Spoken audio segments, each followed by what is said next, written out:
We ready to go, Yorgos? Yes, we are good to go. We're running live on YouTube and the meeting is recording. Okay. I'm ready to open the Washington Unified School District Board of Trustees meeting for March 25th, 2021 at 5 p.m. Let's go with roll call. Trustee Barnes. Present. Trustee Kirby Gonzalez.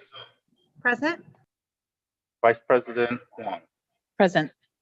And I too am present. Clerk Venegas is on his way. Announcement of items to be discussed in closed session. Government Code Section 54957, Public Employee Discipline Dismissal Release. Government Code Section 54956.9D2, pending or potential litigation. E3, Government Code Section 54957.6, Conference with Labor Negotiators, WSTA, CSDA, and Management. I believe there is one public comment for closed session items. We do have, it looks like we have another request at the moment with the hand raised, but we'll start with the one that's already notified us, and that's Danny Langford. Danny, your microphone is turned on and you may begin when ready. Can you hear me? Yes, we can hear you.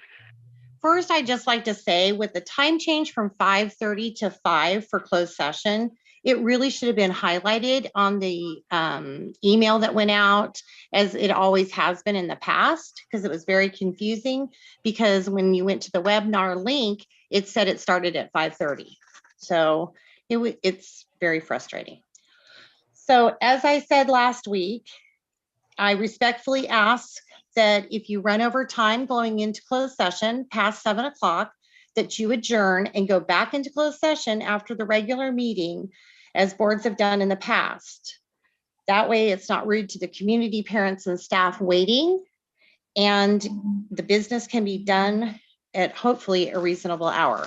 Thank you. Thank you. Next, it looks like we have one more. Is that? Yes, we have a hand raised from Amy Alfieri. Amy, your microphone is turned on and you may begin when ready. Can you hear me? Yes, yes, go ahead. We can hear you. Okay, thank you. I wanted to go over a few points before the closed session. The MOU has been superseded by events and it should not be ratified. In litigation in San Diego, the judge issued a temporary restraining order that applies statewide.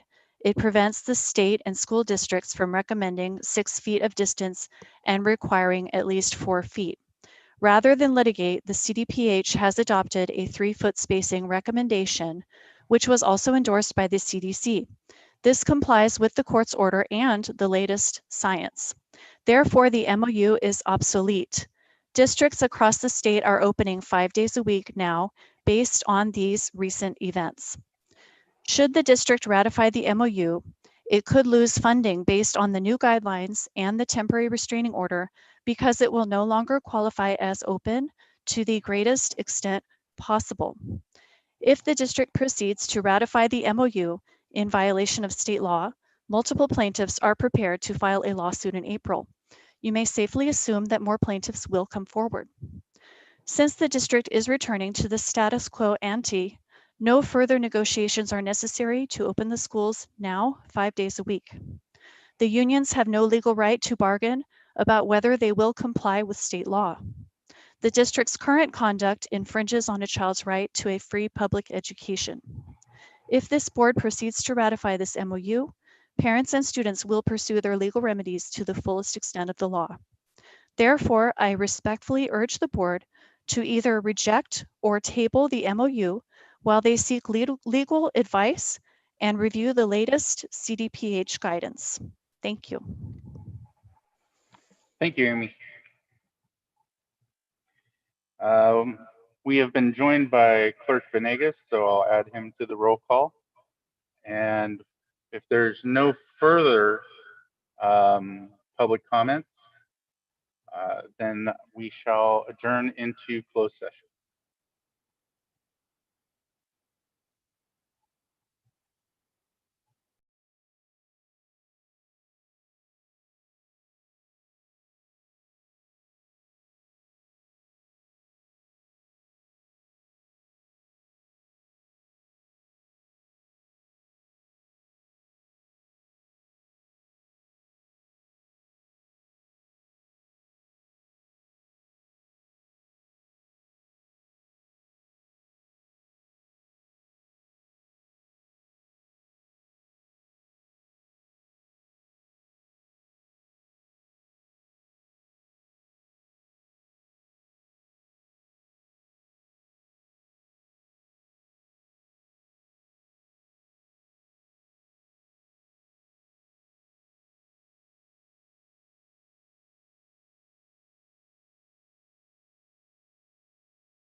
Hi, Lisa, your microphone is turned on. I'm happy to take your request at this time. Okay, so I know the agenda is a little different. Are they doing return to school first and then public comment? No, so the return to school update is going to be item, let's see, L3 tonight. Okay. So it's a little bit further down the agenda. If you wanted to do public comment, we could do it before that Okay. as general public comment. Okay. I can do that. Hopefully I'll catch you guys because I know the timing's a little off. So I should come back Yeah. on after 7-ish. Yeah, I mean, the board is anticipating coming out of closed session at 7 tonight. That way they have the adequate amount of time to discuss the items that they have on closed session. But yeah, about 7 o'clock. And then we'll be able to know at that time if you log on exactly where we're at in terms of Okay, time. cool. Cool. I'll just make sure to be on around that time. Okay, great. Okay, Thank thanks, you. Nicholas. You're welcome. Bye-bye. Bye.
Hi, Danny, your microphone is turned on. I'm happy to take your request. Hi, Yorgos. You just told Lisa that public comments further in the meeting, but it shows on the agenda that it's item M after return to school. And so I'm curious myself as to, is public comment changed? I mean, they changed it on this agenda, but It looks like it is item M after the information items. yes, after it looks like it comes directly after the reopened schools. Is that correct? Yes, that's what I'm seeing on the agenda. That's correct. Okay, so Lisa might not have the correct information then. I do want to be put down to speak on that, please. To speak on public comment or Yes. the return to school? On public comment, Okay, great. I'll put you down on the list. as well as on L2 on the Measure Z bond issuance. Okay, And for right now, that's it. okay. So L2 and then M for public comment. Correct. Okay, thank Oh, you. I just noticed one other thing. Sorry. Sure, no problem. Q1 Fallbrook, return to Fallbrook change order. Okay, Q1, Yes, got it. Okay, I'll add you to the list. thank you. Thank you.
Hi, Christy Caldwell. We see that you have your hand raised. I'm happy to take your request at this time. Your microphone is turned on.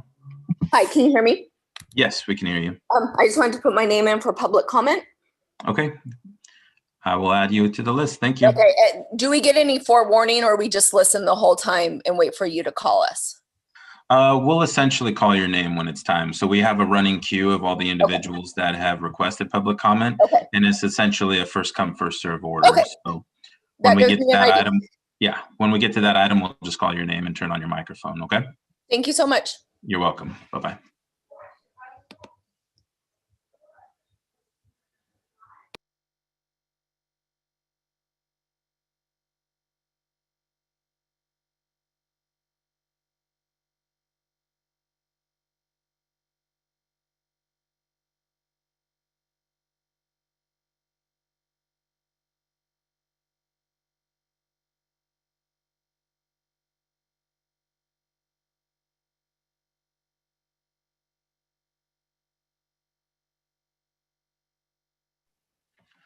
Hi, Tessa. Your microphone is turned on. I'm happy to take your request when you're ready. Hey, Argos. I just wanted Hi. to put in for public comment, please. Okay. Just general. Just for public general? Yes, please. Okay, you got it. Thanks.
Hi, Jennifer Stone. Your microphone is turned on, and I'm happy to take your request at this time.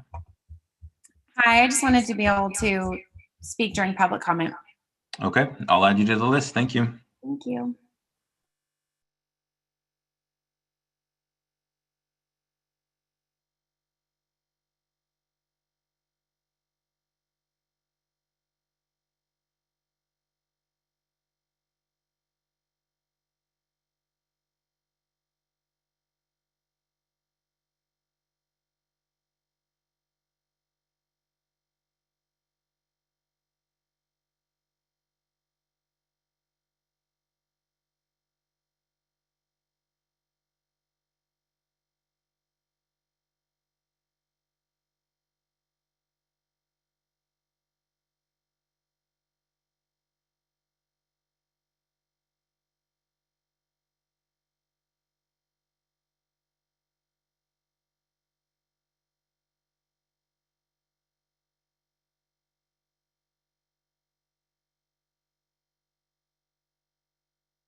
Hey there, just checking in. Sounds good. I'll note that you're here. Thank you. Thank you.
We have a telephone caller with the last four digits 8684. Your microphone is on and you may begin.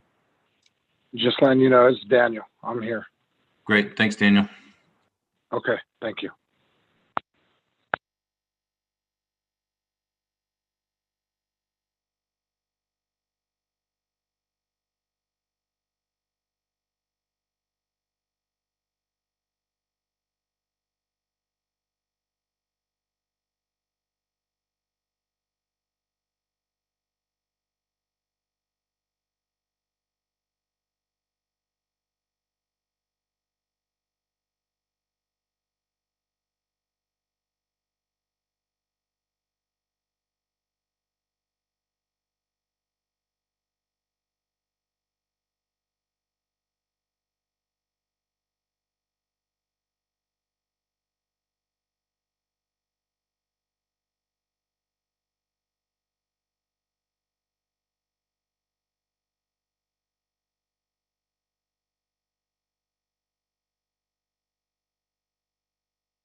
Good evening, everyone, and thank you for joining us this evening. We have just received notice that the board will require an additional 15 minutes before they come out of closed session.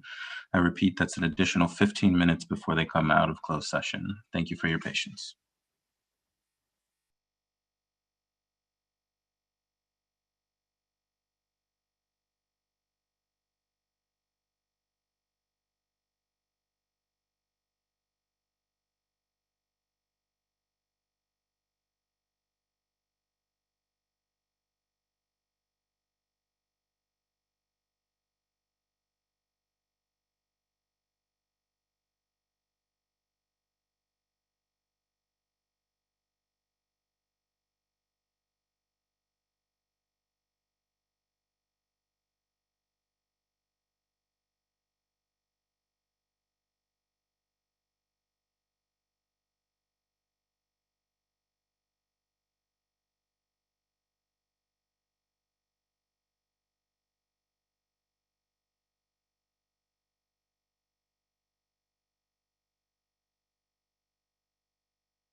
Hi, Mr. Salinas. We see you joined. Thank you for joining us. The board is running a little behind, so we will call you once we get to that agenda item. Thank you so much for joining us. You're muted, sorry. We all find ourselves being muted. How much of a timeline are we looking at right now? They did tell us about 10 minutes ago that they needed 15 more minutes. So we're looking at maybe, I want to say 5 more minutes before they reconvene from closed session. We'll go through the agenda. So I'm going to estimate maybe 15, 20 minutes before we get to your item. But that's just an estimate. I apologize. No problem. And you got the flyer, correct? You're all set on that? I did, and our administrative, or Yorgos, our communications admin, has it as well. So we should be able to attach it during your presentation. Very good. Thank you. Thank you.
Hi, Christy McKinney, your microphone is turned on and you may give us your request when you're ready.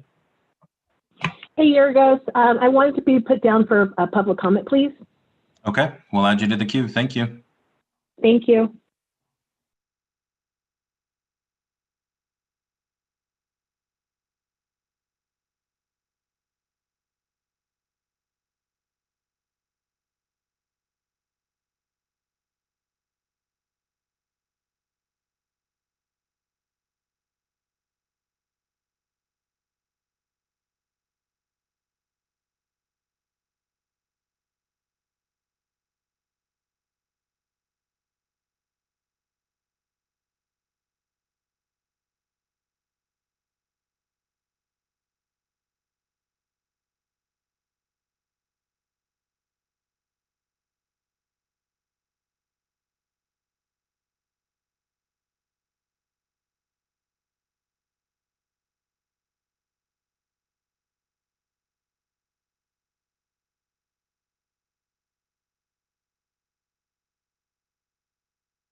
Hi, Kenna, if you can hear us, there was some issue with turning on your microphone, so I had to promote you to a panelist.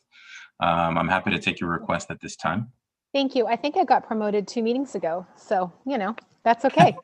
Anyhow, I just would like to be added for comment when it comes, I don't know if it's going to be public or it needs to be under return to school for more days. I'm not sure how you want to categorize that, but either way, I would like to request a public comment. Thank you.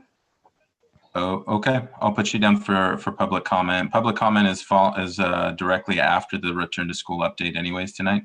Oh, very good. It should be in order of the presentation and then comments after. What I'm I'm going to do right now is just turn off your microphone and then just stay off or muted until your turn comes, okay?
So Mario, this is Jesse.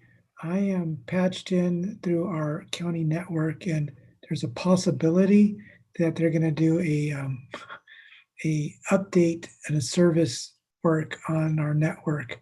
So if by some chance I get cut off, know that it's not me just walking away. It's because I've been cut off by our network as they're doing maintenance this evening. So just FYI, it's supposed to happen around 8 o'clock. So my window, it may be a little tight. If there's an interruption, that's probably why. Okay, thank you so much for letting us know.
Okay, we are reconvening the Washington Unified School District Board of Education meeting.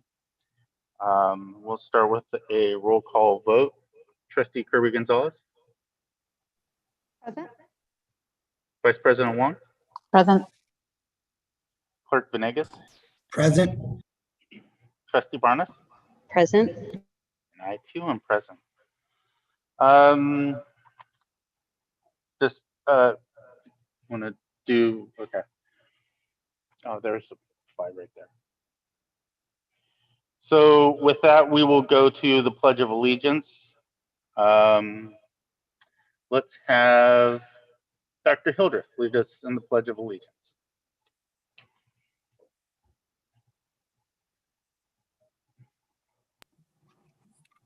Put your right hand over your heart. Ready, begin. I Pledge allegiance to the flag of the United States of America and to the republic for which it stands, one nation, under God, indivisible, with liberty and justice for all. Thank you. Okay, moving on. Items that were discussed in closed session, Government Code Section 54957, Public Employee Discipline Dismissal Release, information received. E2, Government Code Section 54956.9 D2, pending or potential litigation, information received. E3, Government Code Section 54957.6, conference with later negotiator, information received. And we shall move on to I, approval of the agenda. Do we have a motion to approve the agenda? I have two amendments. Okay. So P1 was I'd like to pull the action unless there was amendment to certificated. Yeah. So I want to pull that to action. P1, Dr. Hildreth, did you have an amendment to that? Yes, if we could For P1, we can move forward. There's this one item that is going to be updated, the certificated substitute administrator. That has been removed? Yes. That will be, the recommendation is to revise that and remove that. Okay, so do I pull it to make it for action for it to be official? We can do it we can do that. We can amend the recommendation at that time to remove that one item and then take action on it. Yes. Okay, but you already removed it. Okay, I'll just pull it to action. Let's make it clean. Let's do it that way. Okay. Just pull it to action. Right. And then I am going to make a motion to, there's two separate, so let's do that one first. Okay. P1 to action. That's what I'm looking to put. Where do I put it? P5 after Q5, Q4. Is it P4?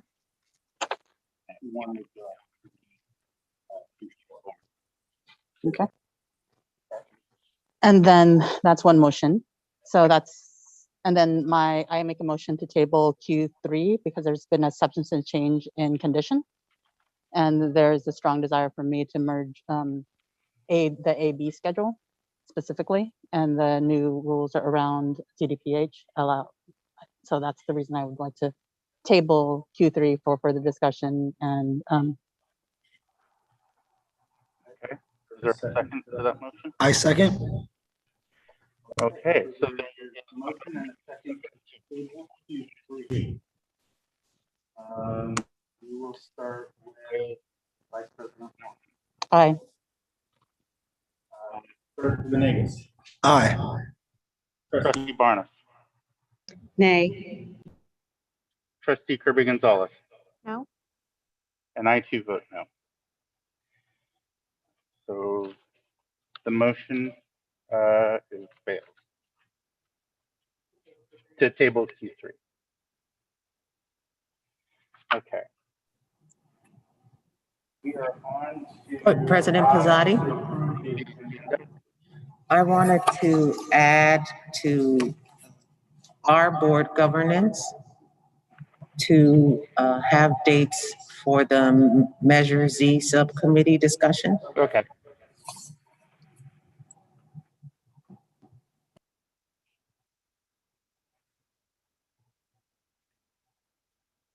Is that R4?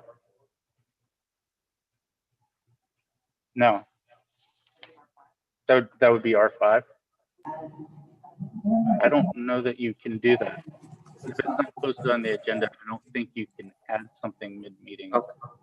We would have to. Yeah. Okay, thank you.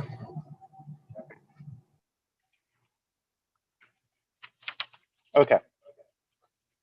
Moving on to I, can we get an approval of the agenda with Amendment 1? P1 moves to action, correct? And with the amendment to remove the item. Yeah, what's it's the substitute administrator? Correct, okay. We'll make sure I want to make sure we have the motion correctly. So I will move the agenda. Is there a second? I'll second. Second, Trustee Kirby Gonzalez. Trustee Kirby Gonzalez. Aye. Vice President Wong. Aye. Clerk Benet. Aye. Trustee Barnett. Aye. And I vote aye. Okay. So the agenda is approved. Let's move on to communications and celebrations. Day 1, recognition of River City High School 12th grade student Eileen Gordiano, recipient of the Bell Scholarship.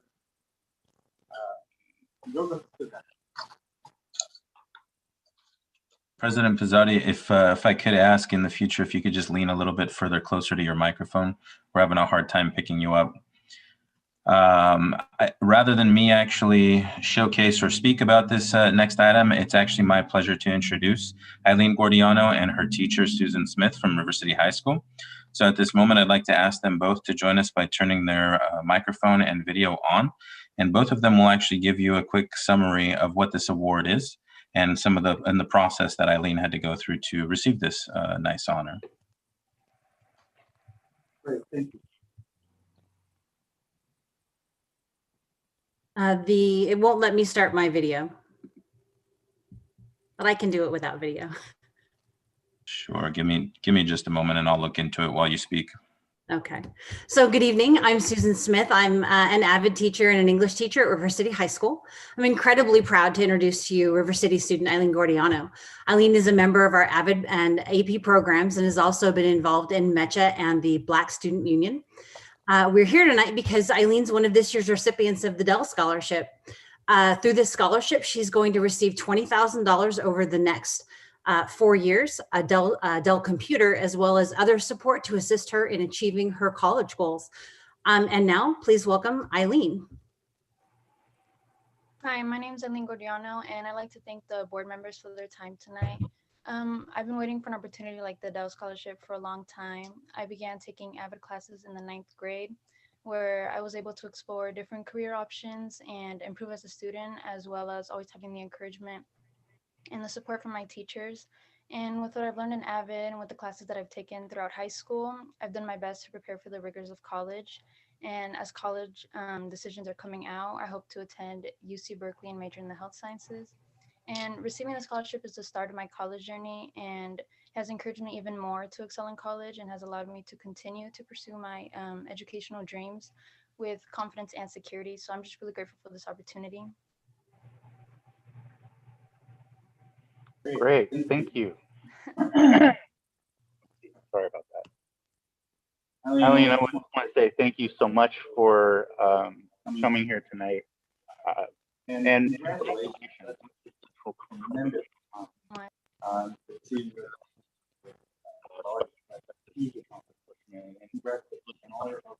hang on. Thank you for presenting Eileen to us tonight and coming forward with this recognition. I just want to say thank you so much. Oh, you can't hear me? No, I don't think you do. Anybody can hear me? Okay. You're coming in and out. We hear echo on and out. So I think if you take it off your speaker, maybe we can just have you speak that way, and we maintain our headphones on. It's coming through my earpiece. That's the. You can hear me now? Yeah.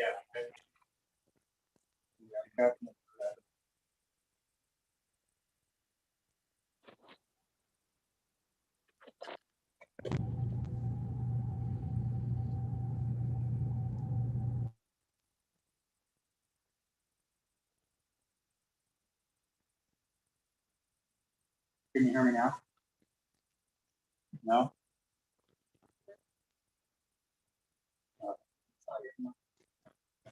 Yeah, somebody else might. Okay.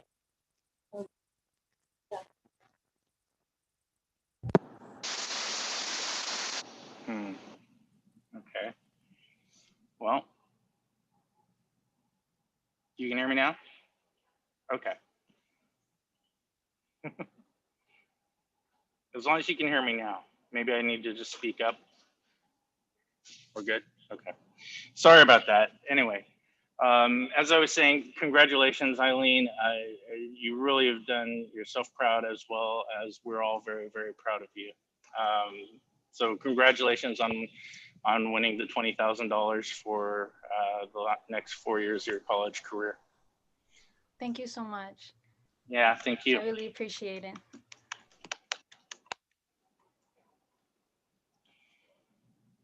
Okay, moving on.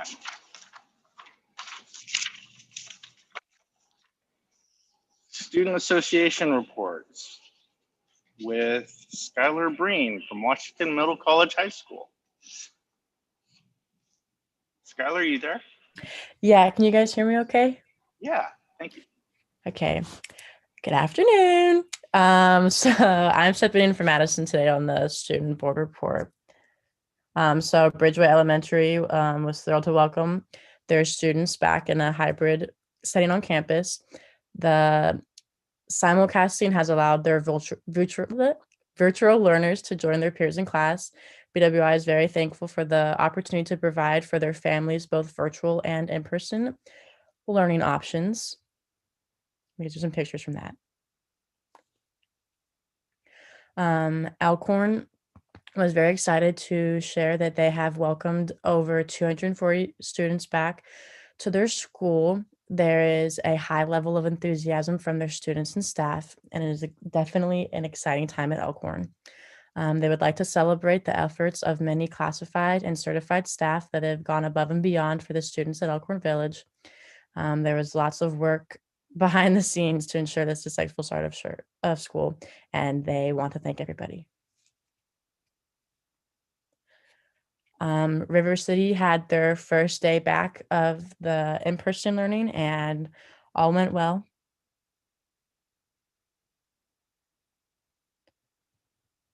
And Southport welcomed back to in-person instruction and thanked the families and staff for such a great start.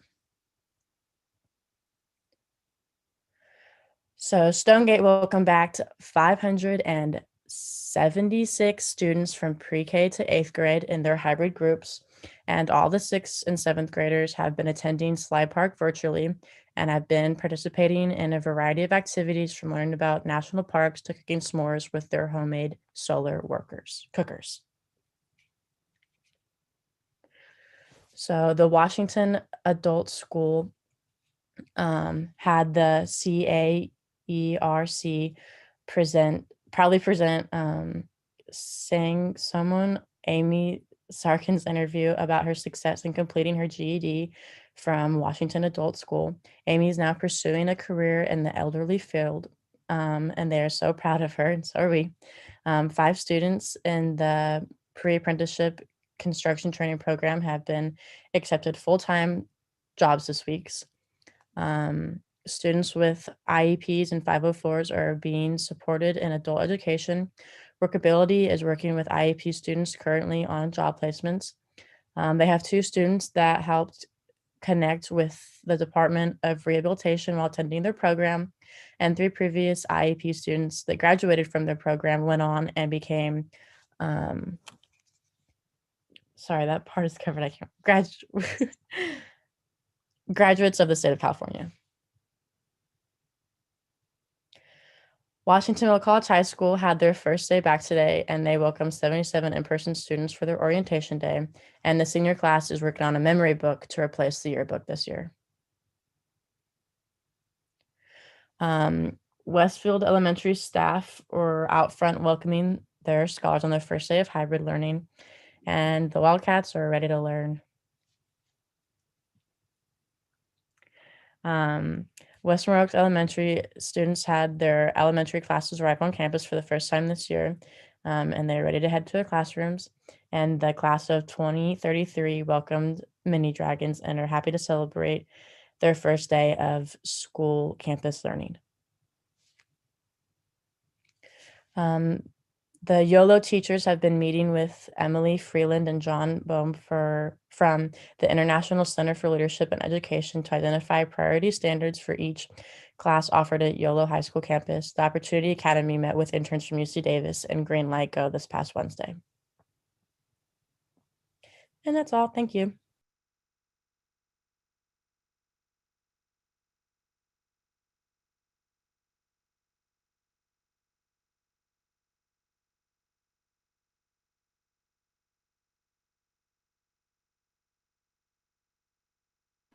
My bad.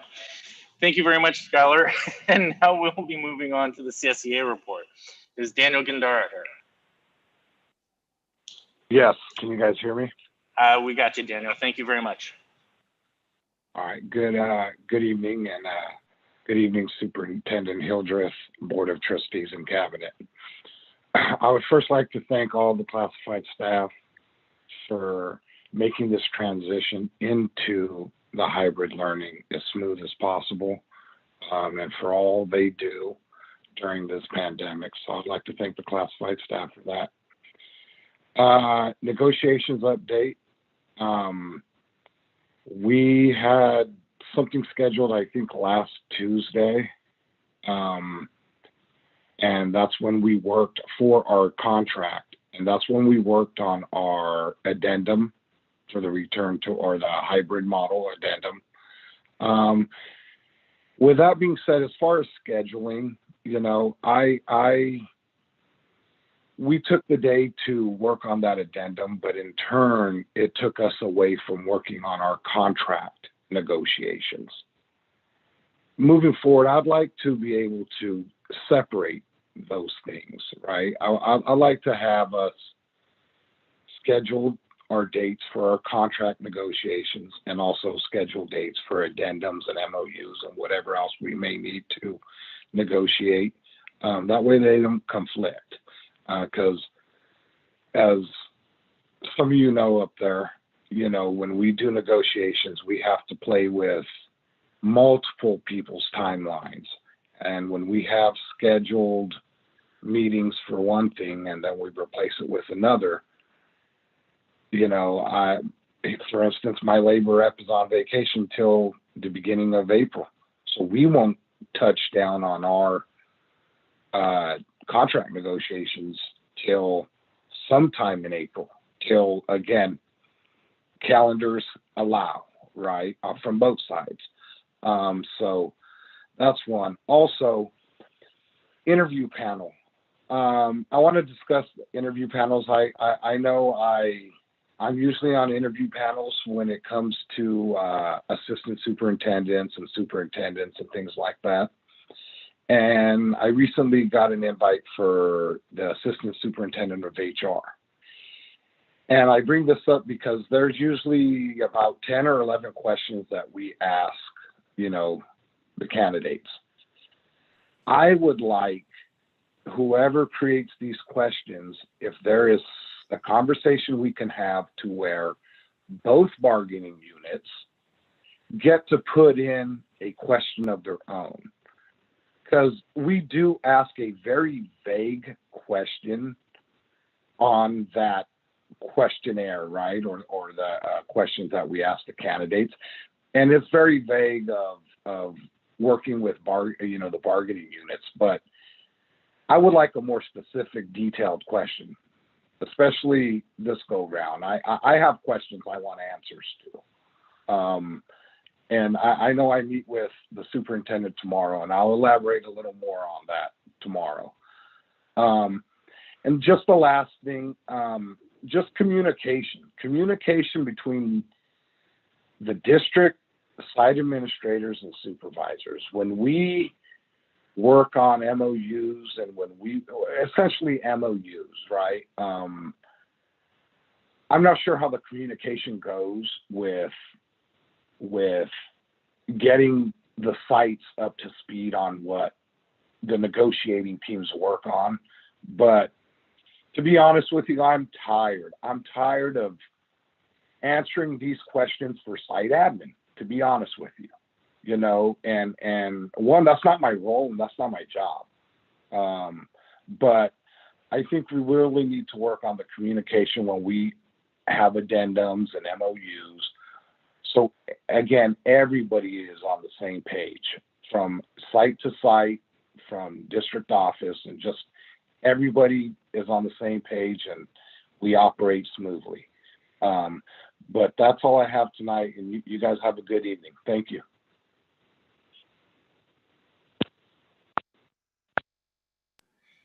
Thank you, Daniel. We'll move on to K3 WSTA report. Is Doug Neff here? There he is. Hey, good evening, everybody. Let's see. So just want to say good evening to the superintendent, Hildreth, President Pizzotti, Vice President Wong, cabinet, and trustees. Thanks to the hard work and dedication of both WUSD and WSTA officials, we have successfully returned to campus at all sites in the district. As was expected, there have been bumps along the way, and there are still many problems to resolve, but certificated, classified, and administrative employees are working side by side to continue to make improvements. This week, our members voted with broad support to ratify our return to campus MOU. This document, although unable to resolve all the challenges and inequities presented by the COVID crisis, is a legally binding testament to the spirit of cooperation and diligence of stakeholder dedication to students and learning and learning should the board choose to approve it tonight. I can promise that all parties diligently researched and adhered to the most current CDC and CDPH guidelines, placing safety and precaution at the forefront of their thinking. They made every effort to advocate for all students, including our less privileged community members who quite often feel invisible and unheard. Communities of color and those with less socioeconomic means tend to get lost in the political melee of public education policy. There's a social responsibility to advocate and to provide equity and options for all regions in West Sacramento, and it is through this lens that we have conducted our work. Nobody thinks that we have come up with a perfect resolution. There is no golden ticket here, no Shangri-La COVID land. Look around the nation and you will find school districts grappling with difficult decisions. It is impossible to find solutions that please everyone. Now comes the time for joining forces and making the best of our terrible situation, and this is what WUSD and WSTA have been working to do. It is time to look forward. We are settling into our new schedules and looking to make improvements as we discover what is working and what is not. Both WSTA and WUSD understand that the nature of coronavirus is fluid, and we will need to continue to collaborate and adjust as conditions and policy change. Although we believe it would not be in the best interest of our students to exist in a perpetual state of negotiations, we recognize the need for consistent and open dialogue. And I'd just like to add a couple of things tonight. First of all, I want to point out that within the MOU language, there is provisions for us coming back to the table to make adjustments and changes as guidelines change and shift. I would urge the board to approve the MOU as it is, with the recognition and acknowledgement that we intend to return to the table as the MOU mandates to work with the district to adjust to CDC guidelines and adjust to current conditions. The MOU does not exist as an end-all be-all. The language supports that ability to make changes, and we fully intend to continue cooperating with the district. And as I mentioned before, teachers extremely broadly ratified this MOU and agree with it. I'd also like to make another statement tonight on behalf of WSTA, and it's just a general statement.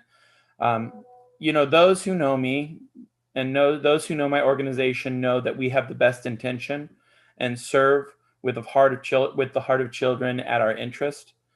I don't think you'll find someone that really knows us that would say otherwise. I just wanted to remind, you know, the board and the community at large that the union is teachers and teachers are the union. We do not serve a different interest than the teachers of our district and the students of our district.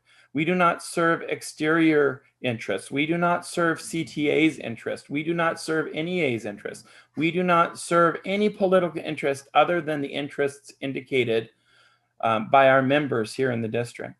And we're very proud to work in WUSD. We're extremely proud to work with this school board, and we're extremely proud to work with the cabinet in our district. We're proud West Sacramentans and proud teachers. We're so glad to be back in person with our students and look forward to moving on.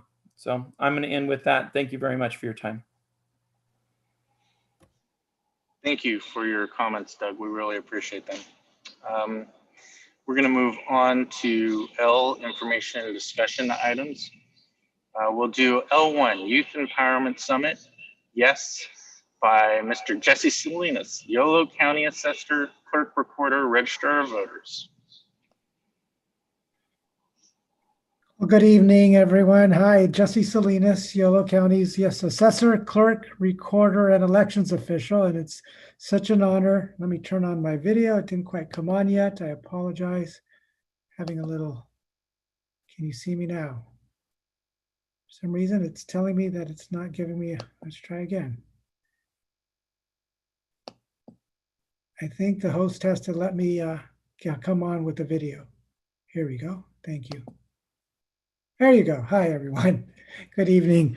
How's everybody doing? Thank you so much for letting me come and chat with you all. Just to give you a quick update on our Youth Empowerment Summit. Again, Jesse Salinas, Yolo County Assessor, Clerk, Recorder, and Elections Official. And I know we've had a chance to interact in various times. Hopefully there'll be opportunities again in the coming future, near future, hopefully to be in person again. Dr. Hildreth, I know we have not met yet, so looking forward for the opportunity to meet with you. Just as a quick little summary of our last elections, we had in November a record high turnout, as you all know. Typically in a presidential election, we're around 76 to 77%.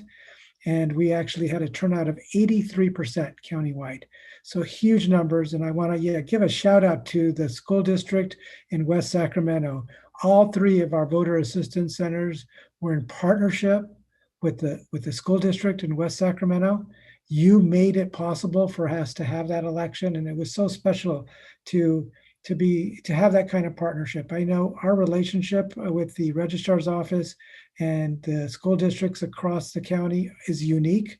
When I talk to other registrars across the state, and I told them that 2/3 of our voter assistance centers were at school facilities.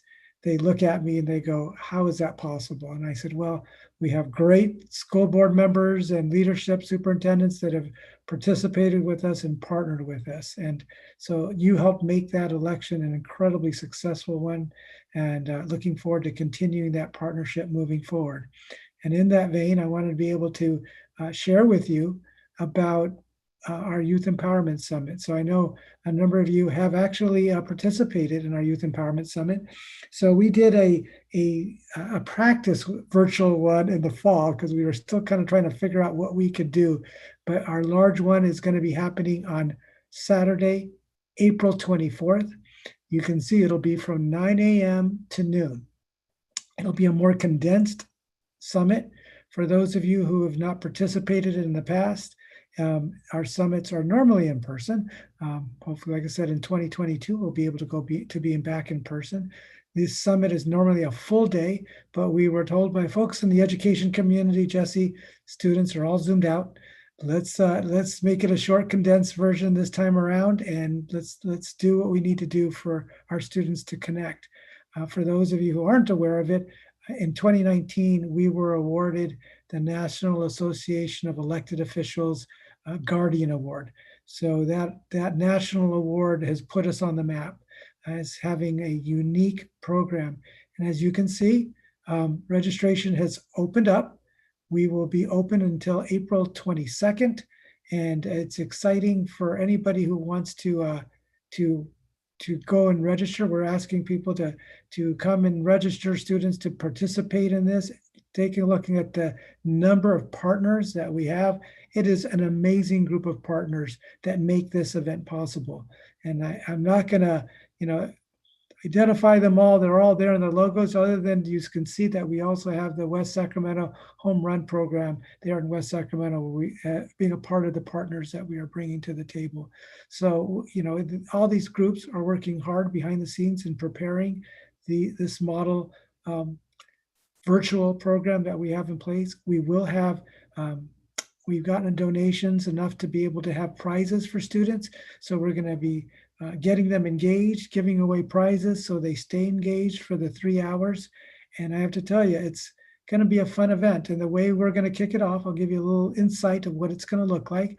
We are going to have a keynote speaker to kick off the event. And then we will go into a conversation with electeds at the local level, starting off with school boards. So students have got issues and items that they're going to identify that they would like to be able to talk to electeds about. And we will have some breakout sessions where you'll be able to have a conversation with the students. I will meet with all of the elected officials that are school board members beforehand in the breakout sessions to kind of prep you a little bit more specifically as we get ready to go into the larger gathering. And then you'll all hear the keynote speaker, and then we will transition to our breakout sessions on those topics the students want to talk about. And then we're going to add a new element. The beautiful thing about YES, the Youth Empowerment Summit, is we're constantly looking on evolving it and taking it to another level, engaging our young people. We have partnered with Esri, who is the Geographic Information Systems specialist, really internationally, but throughout the world, but it definitely in the United States. So those of you, if you remember during the coronavirus pandemic, when you saw these maps that were showing the hot spots that were happening across the world, but especially in the United States, of coronavirus expansion throughout the pandemic when it was hitting, those maps were created by Esri, and really just a high level potential that we have. Anyway, they're a partner in this process, and what they're going to do is they're going to help provide training for students. So we are in the process of reaching out to students who would like to learn how those, what were called story maps, to use geographic information systems to learn about their community, to learn about issues that they can also present about. And so that's going to be an exciting time. So what we're going to do is we've created 3 modules. The first module will be talking to school board members. The second module will be these story maps that students who participate will be able to chance to tell their story using these geographic information system story maps that they're going to get an opportunity to do some workshops and training on that we'll do before this event. And they'll get a chance to present. So again, getting them an opportunity to learn about their community and tell their story. And then the final piece of it would be that we are going to then allow them to have a conversation with the city councils and Board of Supervisor representatives. And then we will wrap it up at the end of the 3 hours. So you can see there's these 3 modules. It'll be very engaging. We'll be having prizes that we give along the way with some questions. We're going to ask a pre-survey before they begin, and at the end a post-survey.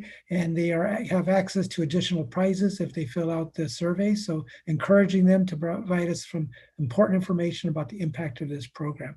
If you go down a little bit lower, we also have this flyer in Spanish. So we have for those who would like to be able to share it with the Spanish speaking community as well, we do have this available. So, and we are exploring the possibility of closed captioning and multi-language offerings in this Zoom environment. So we are exploring that as well. So there's a lot happening behind the scenes as we get this program working at a virtual level. But this is my time to really ask all of you and give you a personal invite to come and join us. This is an amazing event, and some of you who have been a part of it, hopefully will be able to share a little bit about your experiences at the YES event. And I hope you can all come, because I think the students need to hear from each of you and have that opportunity to interact with you. So it is for Saturday, April 24th. And it'll be from 9 to 12. And, if you want to stay through the mapping, it's probably a 2-hour commitment. If you don't have time for that, it's probably about a 1-hour commitment. So hopefully maybe a little bit more if you come a little early for the breakout session to meet with me first, just to kind of cue things up. But it gives you an idea of the timeline. So with that, I'm here to answer any questions you may have. Great, thank you, Jesse. Are there any board members that have any questions on this item? No, but I have a comment. Great, comment away. So Jesse, thank you for inviting us every year. I actually enjoy it. The kids are so insightful and all the training, so really have appreciated it. And the reward is well deserved. So I'm looking forward. You saw me. Oh, I just put it in my phone right now when you had the date. So just let us know how we can engage and give the information out to our students. Because my understanding, the students I've met, is they just find it completely rewarding. Thank you for doing that. You're welcome. Thank you. Thank you so much, Jackie. I did actually have a question. Oh, I'm sorry. I'll go ahead. I just had a quick question, Jesse. Last year during COVID, were you able to get very many students to participate? So when we did, a trial basis, so to speak, in the fall, because I was curious to see what we could do. We had over 60 students that showed up and over 20 electives that participated. And we put that together in about a month. So it was, I wanted to put something in place because the last event we had was in 2019. So it was before the pandemic hit, but I wanted to keep the momentum going in 2020, even if it was a more scaled down version, just because you don't want to lose that momentum. But we had never done a virtual before, but in that we learned some lessons, right? So it was a more condensed version. This one, we wanted to expand it out a little bit more and trying some new pieces. I'm actually quite excited about the closed captioning and the language accessibility, because there could be multiple languages that we can allow for there to be translation in, which is pretty neat. Not sure how we're going to roll that into the future when we're in person, but we're always looking for creative ways. But yes, we have done it in the pandemic, and we did have a little decent turnout on that even. I was pleasantly surprised. Outstanding. Okay, Al, go ahead. Clerk Venegas, I'm sorry. Yeah, no, first of all, thank you. Thank you for pushing empowerment, and thank you for pushing positivity. We need more of it. So thank you for putting the work together. Before serving on the board, I had the honor to be a keynote speaker and also organize with something called YLS. So it's like a youth leadership summit in Southern California. So thank you. It's just seeing youth feel recognized and feel the responsibility of being a leader is extremely important. So thank you. And if there's anything that I can do, please feel free to just reach out. And you have my full support in any way that I can contribute besides just showing up. I'm on your team, so I volunteer myself to be a part of anything moving forward. I appreciate you. So, thank you, Al. I appreciate you. And just so you know, one of the key elements for me, and you've heard me say this before, is our young people need to understand the importance of local government and how important it is. That's what school boards do, what city councils do, what the board of supervisors do, and how it impacts them every single day.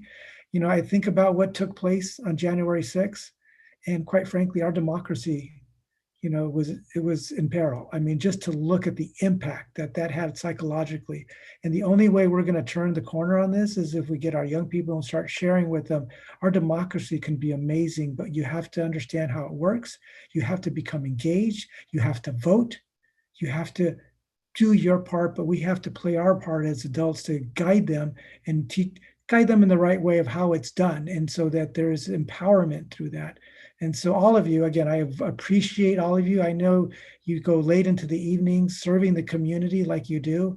And, you know, the young people need to hear from you personally and learn who you are and just how much you care. And I think there's so much to that I just want to relay that to all our young people throughout Yolo County. And that's one of my goals, you know, is as your registrar, is to make that nexus between local government, voting, and then civic engagement in a very powerful and productive way. So thank you, Al. Thank you again, Jesse. Thank you very much. Okay, if there's no other questions, I will, Can I just ask, I'm smiling under here, but Jesse, how would you like us to give you our RSVP? What is the best way for us to reach out to you? It's on my calendar now, but what would you like? Please. In fact, registration, in fact, you were going to get an email from me later, but yes, you can go to yolosays.yes.com. And if you were to pull it up, and Jackie's probably doing it as we speak. If you were to actually click on the, that's wonderful. If you see the banner, you know me really well, Jesse. So if you look at the banner up top, it's in pink. It says register here. It is a dual registration that allows students and electeds to register up front. And you'll see there's questions that are applicable to you, others that are not. In fact, when you get the listing of all the 2 topics to pick that the students have, we have a bubble just for electeds to say, yeah, all these apply to me, because I'm going to expect all of you to be able to talk about any one of those issues, whether it's immigration, education, social justice, environment. As electeds, that's your your role is to be able to engage our public and our young people with those topics. So you'll see I've tailored it so it's both, but you can register there. That's going to be your registration online. I encourage you to do that if you have time later this evening or when you have a moment, go there to do it. And for those of you who have not seen the video, please watch the video. I think you will love it. The video that we did in 2019 is, quite frankly, the reason we won a national award, because my colleagues who were rating and evaluating programs, I can tell you they called me after they saw that video and they just said, wow, this is amazing. This is incredible. This needs to get a national award. So that gives you a flavor of what we're doing. And as Jackie said, anybody who's been there, either the students or the electeds, it's a special experience. And I'm looking forward to it being in person, because as great as it is to be able to do it virtually, and has other advantages that we talked about here, there's nothing like that personal contact and that interaction. And so I'm looking forward to 2022 when we can do this in person. And I'm going to have to, I tell you, blow the cap off. We're going to have to go to a bigger facility, because I can already tell you we're at capacity where we are now. And after we continue to build this more and more with the support of all of the school boards and the superintendents, we are going to go to a bigger facility. And I may be talking to all the school board members that come with me and recruit for a big location here in Yolo County, because I have an idea in place. So I'll come back to you, Al, and others who can help me kind of get that bigger location that'll be beneficial for the students moving forward. Great. Thank you, Jesse. And thank you so much for sharing your time with us tonight about this great program. And we look forward to seeing you on the 24th of April. Is that correct? You got it. All right. All right. Thank you very much. Moving on. Let's see. L2, receive and discuss tentative Measure Z bond issuance schedule. Norma Gonzalez, Interim Associate Superintendent of Administrative Services. Good evening, everyone. President Pizzotti, trustees, Superintendent Hildreth, colleagues, and community. This evening, we, as promised, and as we have been moving forward with the Measure Z, and for just by way of reminder, the Measure Z, of course, is a ballot measure that granted 150 million general obligation bonds for the Washington Unified School District. So with that, we do have our financial advisor, Blake Beam from K&N Public Finance, who's also the principal and managing director, who will be presenting this information for us. And with that, Mr. Beam, if you could come on and present. Of course, thanks, Norma. I'm excited to be back. The last time I was in front of the board was prior to the November election, and we were in the heat of planning and discussion before the actual measure was placed on the ballot. And the excitement comes obviously with the success of the measure. And so now we're at the phase of implementation, really trying to sort out some of the details of what it will look like, how it fits in with some of the authorized parameters that voters provided the district when passing the measure. And so thank you for having me tonight. I have a brief presentation, but I certainly welcome questions along the way or at the end, whatever your preference is. The first page here really looks at not solely Measure Z, but all of Washington Unified's voter-approved general obligation bond measures going back to 1999. And so the table at the top looks at the timing that those measures were approved, the support that the community showed for each respective authorization, how much was approved in terms of bond dollars that could be provided for capital facility improvements, the amounts that are currently outstanding and remaining authorization. And you know, with the three older measures, obviously no authorization remaining, which was the driver for Measure Z.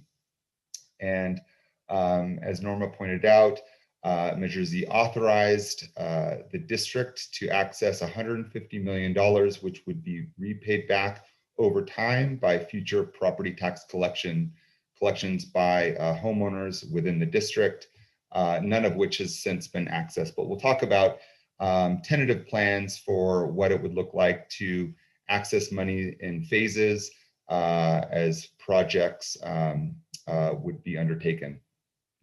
The colorful box flow chart there at the bottom really is intended to be a visual representation of what was originally sold from each of the 3 measures that preceded Measure Z, and then over time, how the district has taken opportunities to refinance some of those original bond dollars to lower the interest cost and save taxpayers money.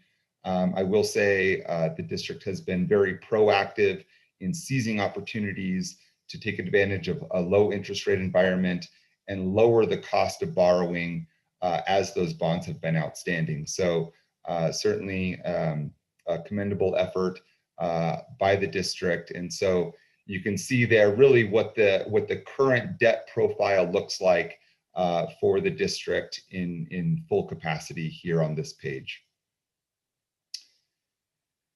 So with that kind of broader overview, really the highlight of the discussion today is Measure Z and what the tentative plans look like in terms of accessing that $150 million. And I'll talk about in subsequent slides really some of the key parameters as to why it's not, the district doesn't go out and sell a bond for the full $150 million all at once. Not only is there spend down requirements for accessing those monies, but there's managing the tax rate and bonding capacity limits, which all play a factor.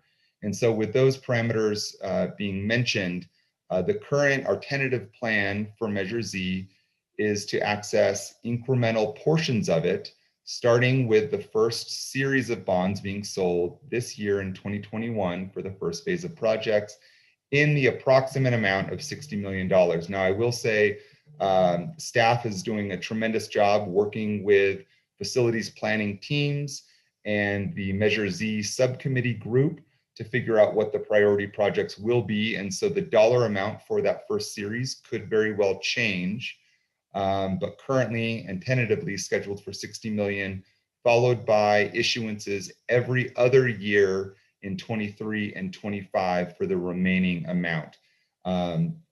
Those issuance amounts will coincide with the phasing of projects, obviously with a goal in mind of maintaining the programmatic operations of the district and not disrupting students along the way. And so this is a sizable bond, and so there's going to be a lot of movement with projects. And so again, staff is and constituents have taken a very important role in figuring out how to prioritize projects while still maintaining student success. In addition to kind of those incremental issuance amounts, I wanted to point out some of the key parameters that we've looked at for Measure Z, one of which is current interest bonds only. Now, current interest bonds mean bonds that pay principal and interest back each year.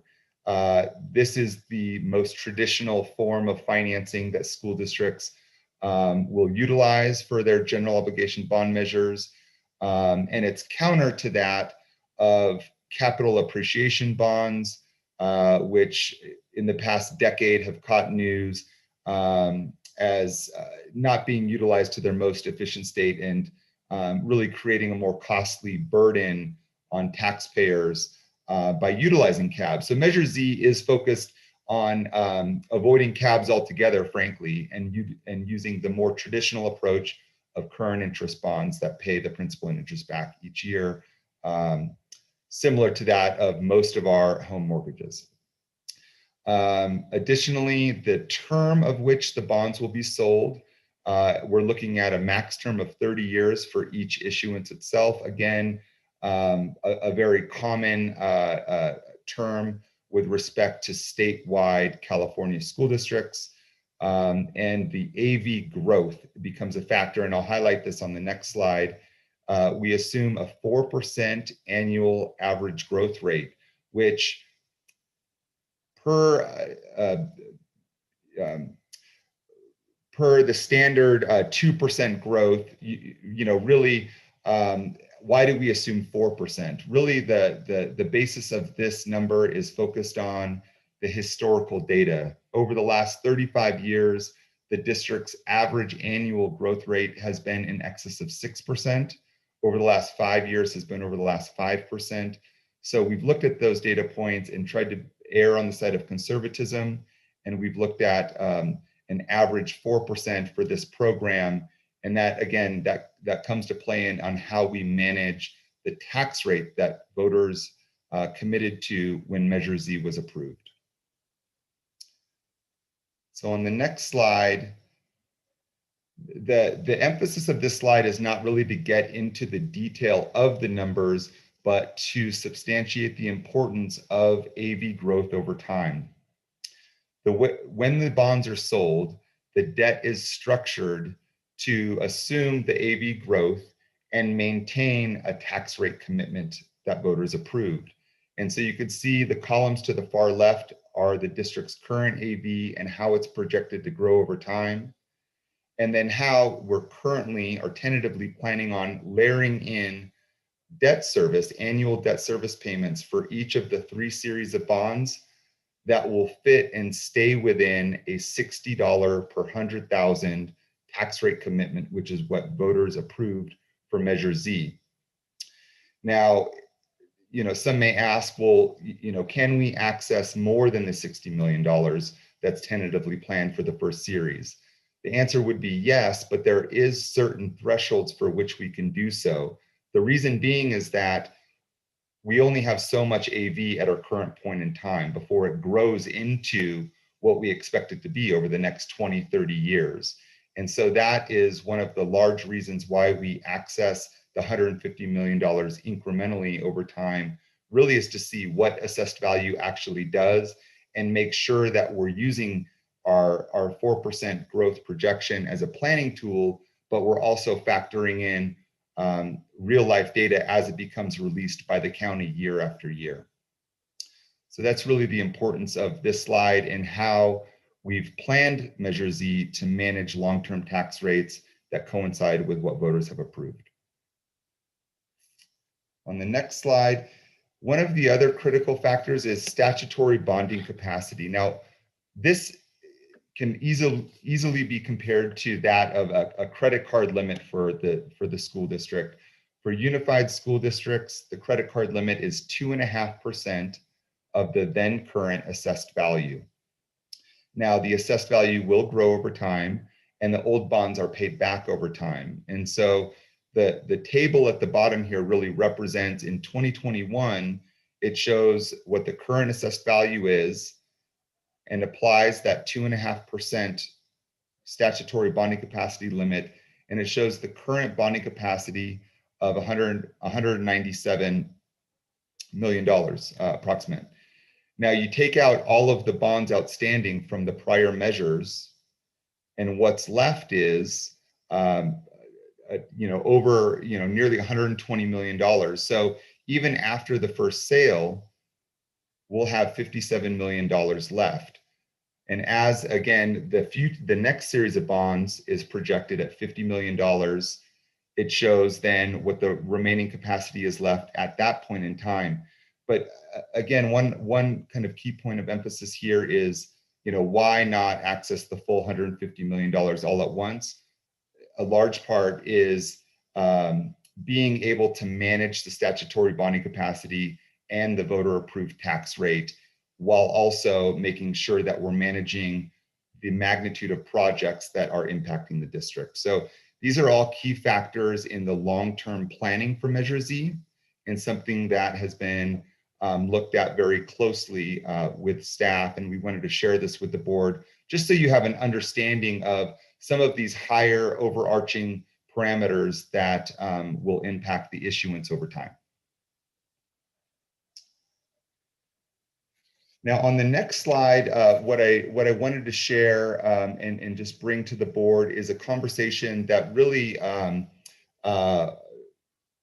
was left at the last time I had an opportunity to chat with the board, which is spending for Measure Z and looking at a potential opportunity to spend a portion of Measure Z authorization to pay down certificates of participation.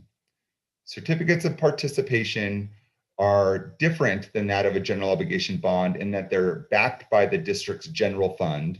And while there may be dedicated revenue sources, the district is actually on the hook for the annual debt service payments for certificates of participation versus general obligation bonds, which are paid by local property taxes.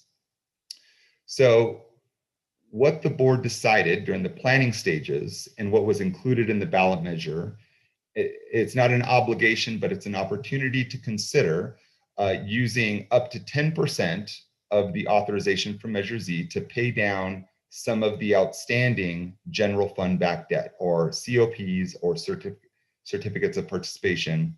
So that equates to $15 million. The table in this slide, you can see what is outstanding for general fund backed debt. And so with the 2010 and 2012s largely being contributed, those are subsidized, federally subsidized debt, which have a very low interest rate. The 2014s and 2017s are largely funded through annual developer fee revenues and RDA pass-through payments. The average debt service for those two COPs is roughly $4.2 million. Now, I've had extensive conversations with staff, and there's a high degree of confidence that developer fee revenues and RDAs will continue to cover those annual debt obligations without impacting the general fund. But the consideration to pay down some of that debt would really help to alleviate any fluctuation or uncertainty around what is received for future developer fee payments. It may not be next year or the year after, it may be 10 years from now. And as I'm sure most of the board knows, RDAs were dissolved, and while the pass-through payments are still being received, the long-term nature in which they're going to be received is a little unknown. And so there is a certain benefit to paying down some of the general fund backed debt using Measure Z. And so one of the preliminary analyses that we've prepared is looking at if applying that $15 million that was authorized in the ballot, that would reduce the annual debt service payments for the COPs by approximately $1 million. And so to the extent that there is volatility or a slow year with developer fee revenues, it would help to avoid the impact of the general fund having to pick up the difference. So that's something to be considered. Currently, the discussion has been around waiting until one of either the second or third series of bonds to consider using a portion of those proceeds to pay down the COPs, given the fact that there is more certainty around the ability to make the full payments right now. But the first consideration that's been discussed is possibly with the second issuance, which would happen in 2023. And so this can be an ongoing discussion, but I just wanted to remind the board what was discussed during the planning stages and what was included in the ballot, and really an opportunity that should provide for further discussion as the Measure Z implementation unfolds. And so lastly, I just wanted to wrap up with our current proposed financing schedule for the first Measure Z issuance. The intent tonight really is to provide information, answer any questions the board may have. And so the follow-up, really, our next steps would be bringing forward bond authorizing documents back to the board at the May 13th meeting. Leading up to that meeting, we would go through the process of meeting with rating agencies, which is a requirement before we go to market, to solicit a rating from both Standard & Poor's and Moody's. And we would hope or look forward to sharing what the rating outcome is at that May 13th meeting.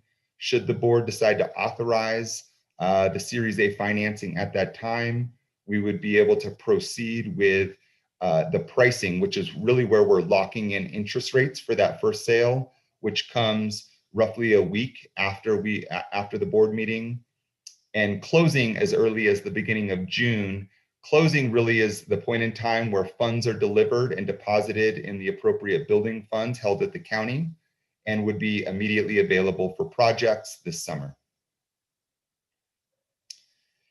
And so that really concludes my high-level overview of Measure Z. I'm happy to answer any questions the board has,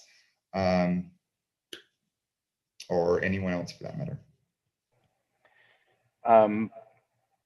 Can everybody hear me okay? Yeah, okay. Before we get to board questions, we have, I believe, a public comment on this item. So I'm going to read the public comment disclaimer. Members of the public may address the board on topics of our board agenda in addition to topics that are under the jurisdiction of the board and are not on the agenda, although the board by law may not take action at this meeting. The board may limit the total time for public input on any topic to 20 minutes unless it chooses to waive the item limit for a particular item. Individual speakers may be limited to 3 minutes to comment on any topic. Public comments consisting of individual charges, complaints, derogatory remarks about any district employee are requested to be submitted in writing to the administration in accordance with the district's complaint procedure. As such, the board reminds the public that the district has existing board policy that allows the public to lodge a complaint against the district employee. This policy provides a comprehensive procedure for reviewing and responding to public complaints. This process provides a more thorough opportunity to be heard than is allowed under the open meeting law that governs this meeting. The board respects the rights of members of the public to speak regarding matters on the agenda and the matters within the jurisdiction of the board. However, it is important for members of the public to recognize that comments regarding students other than the speaker's own children made during a public board meeting may be legally actionable as a violation of student privacy. Both state and federal law prohibit the board and others from discussing confidential student information in open session. To this end, be advised that if you reference a student's name other than your own student, you will be out of order and your comments may not be protected by the privileges that protect public speech. You can be found liable for such comments in legal proceedings. Furthermore, it is important for the public to understand that negative or derogatory comments made against district employees or others, even those made in a public board meeting, may be actionable civil defamation.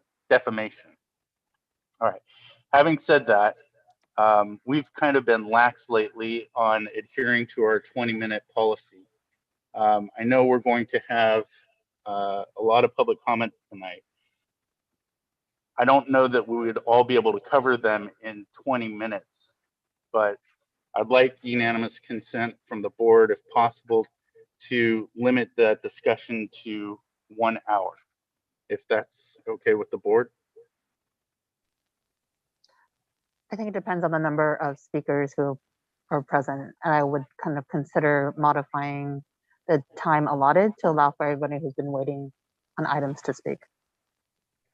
It's an hour per item or hour total for tonight? Oh, well, it's 20 minutes per item. So that's what our current policy is.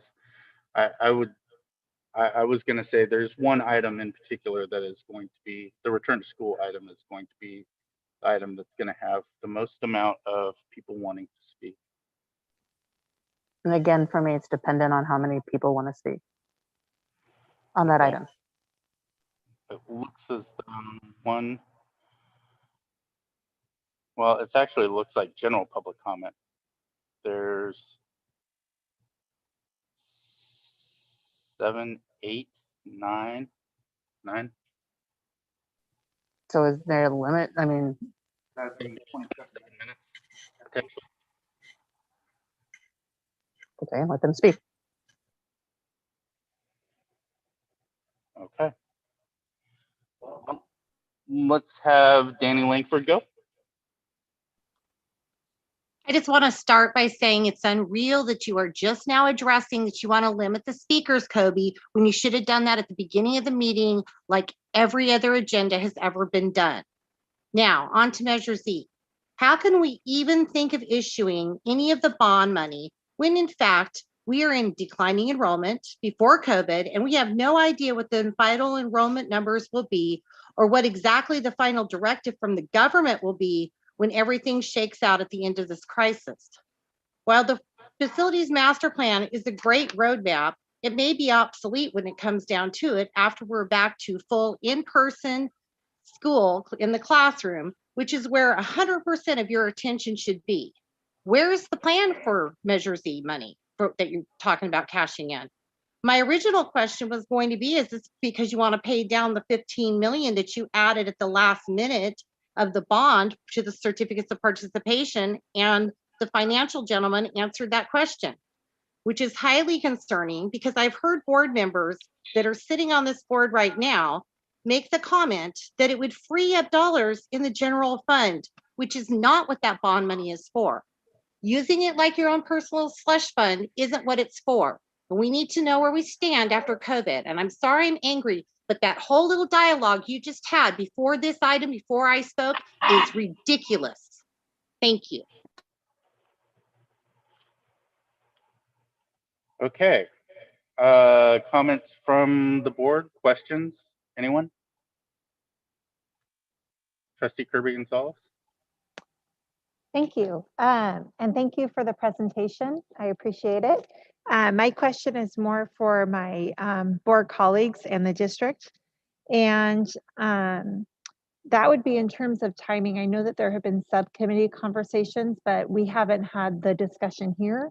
And so it seemed quick to me to see the June 3rd. Do we have the capacity right now for staff to move forward with that timeline? When do we anticipate that this will come to the board in terms of the recommendations of that subcommittee as well?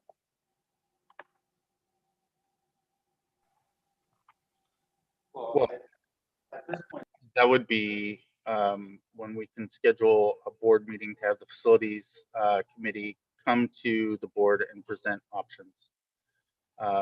We've already addressed our options that the committee has recommended. We're just waiting for a time to present. And that's what Dr. Hildreth was trying to schedule in board governance.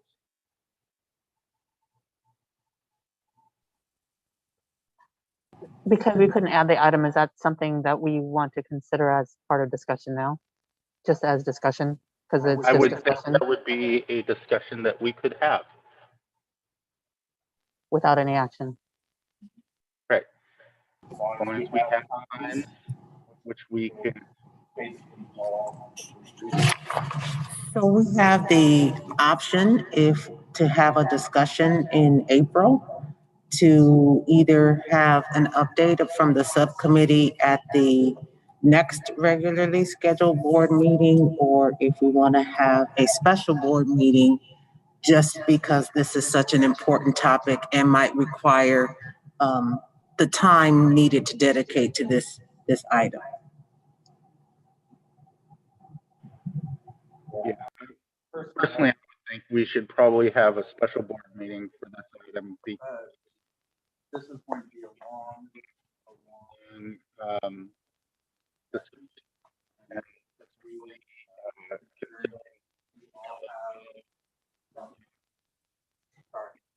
Can you hear me now, Stan? Sorry about that. Especially since we have a lot of items to cover under our facilities planning that Clerk Venegas and I attended. you know, there's a lot of items on the facilities master plan that we wanted to get to and present as options as for the board to consider. So I think it would be nice to have a meeting dedicated to that.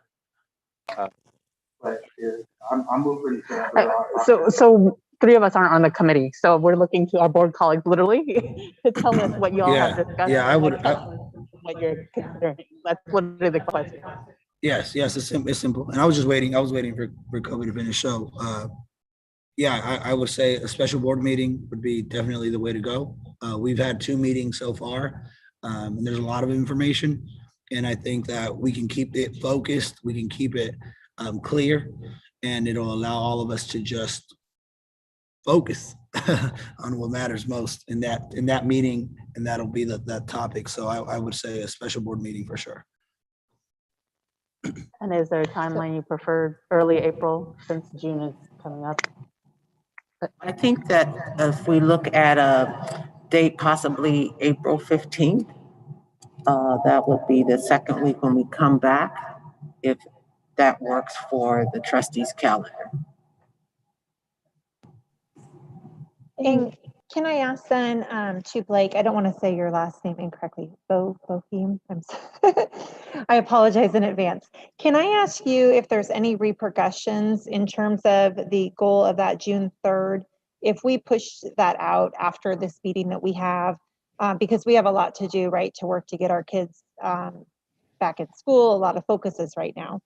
If we did, are there any repercussions in terms of interest rates? Do you think that this timeline makes the most sense with interest rates, or is this a target that could be moved if needed? Timing for the first Measure Z issuance really should be driven off of a cohesive plan that the board is all on the same page with where the money is going to be spent, the priority of the projects that are targeted as the first phase of funding. So there's really no magic around that June date for dollars to be available for projects. I think in the traditional sense, a lot of school districts do have a lot of activity in those summer months when they have the ability to access school sites in their kind of utmost capacities. But I think that your upcoming special board meeting and discussion around that should really be the main driver, and not necessarily interest rates. I'll say in terms of rates and market information, we are coming off of historically low rates in the municipal bond market, with August and September of 2020 really being the absolute low that we've ever seen. Rates have moved around since that time in the more recent sense. They have trended upwards, and I think with a lot of expectation that that trend will likely continue. I don't see any drastic shifts in rates in and around kind of that June timeframe. I mean, it's still going to be near historically low levels, and I would default back to the cohesion and the plan around where the monies are going to be spent. Perfect, thank you. Then I look forward to that conversation and hearing what's happening. Again, just defer to y'all since you're on the committee that we need to do it sooner because we just need more discussion on where the money goes. Makes sense. The one thing I can say about the facilities meeting was that it was pretty much unanimous on some of the bigger ticket items. So the things that all of us have discussed on our facilities master plan, the committee fell in line with. So there is definitely a need for a larger discussion for the board for sure, but the recommendations were certainly in line with our priorities. Does April 15th work for everybody? Good. Open right now. Right. I think you have your answer, Dr. Hildreth. Okay. Is there any more questions for Blake? Anyone? No? All right, Blake, thank you very much. We appreciate your time. You're on mute. Thank you. It was nice to see everybody again, and I look forward to hearing how the April 15th meeting goes. Great. Thank you, Blake. All right. Okay, moving on to L3, return to school update. Dr. Hildreth. Thank you, President Pizzotti and trustees. It's time for us to really focus, and I want to start out by celebrating. We have had a wonderful return to campus experience for our students and our staff. Just seeing that students on campus has brought smiles to everyone. And so I want to start with saying thank you to our staff, to our administrators, our classified, our teachers, and our parents, because we did this together to be able to get our students having that first day of school experience, although it was in March and not something that we ever thought of, has been a wonderful. There's a slight echo, and I don't know if you can, part of it is just turning the volume on your computer down, because we can hear you here, and use your computer as a mic. Just the volume down. The mic will still stay the same. I think it's coming from you. Yep. Got it. Where's that coming from? Okay. Or maybe it's Stan. In any case, Turn your volume down, maybe. Okay, let's testing, still an echo. As long as the public can continue, they're saying it's echoey.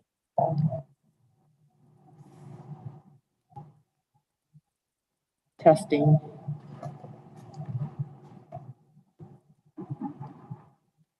And can we put the presentation up? Yeah, maybe continue and we can figure out the technical issue. I'm trying to figure where that echo is coming from. I think it is from this computer. From right. Let's see.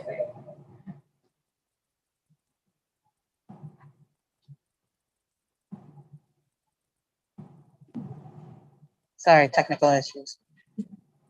I can continue to talk while we figure this out.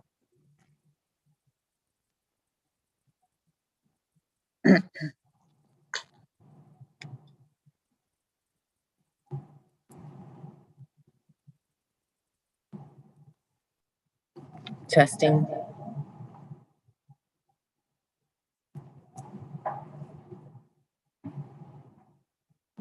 Testing.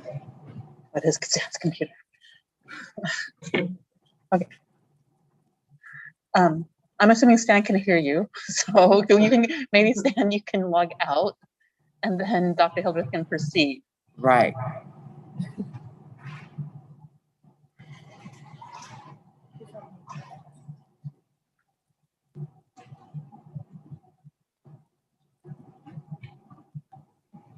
Is this better? Uh-huh. There we go. There it is. Okay, thank you so much for your patience.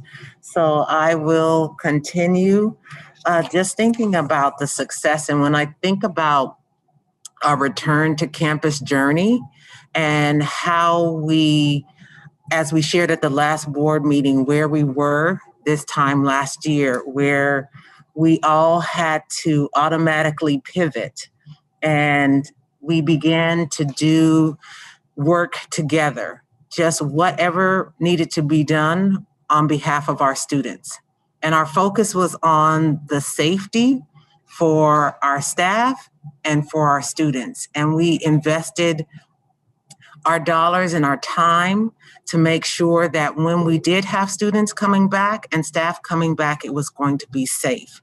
So if we just look at this slide and think about where we've been and some of the changes that we have adapted to, there have been many. And we know that there will be many more changes. But that is what happens when we are in a pandemic that none of us have experienced before. But I'd like us to focus on what we have accomplished together. That we started in August in the purple tier. And then in September, we moved to red and things were getting better. We worked with our labor partners, we got an agreement. And then in November, we went back to purple and we had to postpone. And in December, we had the stay-at-home order and we saw things weren't getting better. But we were still working with our students virtually and we just had to adapt and our plans had to change. And we did that. We changed our plans together. In January, we had good news. That's when we started hearing about vaccination availability. And our stay-at-home order lifted. And we went from deep purple to purple. We started with our in-person assessments, with having students being able to come back. We then were able to bring back our SDC and our opportunity programs in February. And the news kept getting better and better as we moved to the red tier. And then we got to the place where we could get a schedule. We could plan for what we saw last week with our elementary students, this week with our high school students. And we were ready to make adjustments. And the goal was clear, safety first, and we followed the guidelines of our health experts. And so now we are back and we know that that will require some additional changes that are always things that we don't expect, but we are ready to take on that challenge when it happens. Next slide. So we look at the data that we have as of March 24th, and I'm going to ask Yorgos if you could go over the data for us. Thank you, Dr. Hildreth. As we always do with these presentations, we always like to give a brief overview of what's happening both at the county level and at the state level and what those metrics really mean. So on the left-hand side, you can see a And if snapshot. Yorgos is not available. Hello? Oh, I don't hear him. Oh, thank you. I'm sorry, Thank can you hear you. me? I can hear We you. hear you, Yorgos. Go ahead. Yeah, so just a brief overview, like I was saying, over on the left-hand side, we have a snapshot of the Yolo County dashboard as of March 24th. You can see the numbers are trending in the right direction, in a much more positive direction. And what that really means over on the right-hand side, and it's always nice to have this graphic because it highlights it in the colors associated with the tiers of where we're moving. So just as was announced this week, Yolo County has moved into the orange, and you can see all the different metrics that are highlighted in the orange. And it's not just that those metrics have hit that particular orange tier category just this week. You can see that just as of last week as well, while we were still in the red technically, the metrics that we were showing for our county were also in the orange and in the yellow. So again, the main thing to highlight is we are trending in the right direction. And Yolo County is slated to remain in the orange tier at least until April 14th, so long as the numbers continue to maintain in these particular categories. Next is another brief snapshot. It's really one portion of the Washington Unified School District COVID-19 dashboard, and this is only for the week of March 18 to 24. The reason it's just for the 1 week is we always have different sections on the dashboard, and we try to update the numbers as a week-to-week snapshot. We also show the cumulative data from last spring in terms of metrics that have been related to our schools and our district facilities. So just in this past week, you can see that we have a couple of student positive cases. There were 2, and then we did have 1 staff positive case. And the additional breakdown is whether or not some of these cases actually result in quarantines as well. And then on the dashboard itself, which it lives on our website, but the dashboard itself also shows the cumulative data, and it's broken down by on-site and off-site. And again, to just reiterate for our community and everyone listening, off-site is essentially anyone that is not located on one of our school facilities or our schools, or participating in virtual learning altogether. And those particular cases we still keep track of so that we can see what impact it does have in the larger school environment. And with that, I'm going to turn it back over to Dr. Hildreth.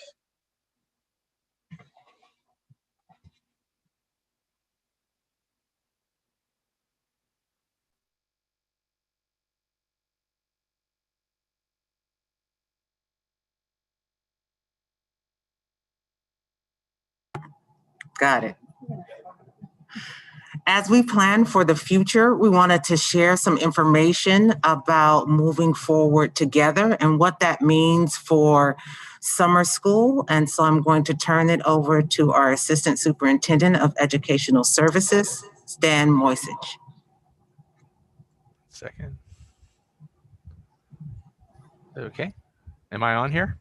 You guys got me? Okay, good. Very good. Thank you. We had some technical difficulties here, but thank you very much, Dr. Hildreth, Board of Trustees. And as we've talked about last time, we are looking for a very robust summer school this upcoming summer. And we're starting off with some of the different programs that you're familiar with because we've already had these programs in previous years. One is our ESY Summer Institute, which will be happening at Elkhorn Elementary for June 14th to July 9th. And that program is targeting EL students and students with disabilities. And we've had this program very successfully for the past several years, looking forward to having it again. We also will be having credit recovery grades courses at both River City High School and Eolo High School for students 9 through 12, roughly the same period, June 7th to July 2nd. And this is targeting students that might be behind on credits or are wanting to make up any particular course. As has been the case in many other years, we are putting forward a summer bridge, River City High School Freshman Week, the week right before school starts on August 2nd. We've done this before at earlier times, but this is going to be combined with your typical freshman orientation.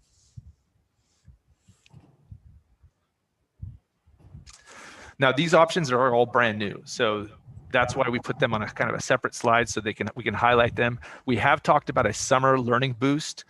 This would occur on all our K-8 school sites the 2 weeks before school starts.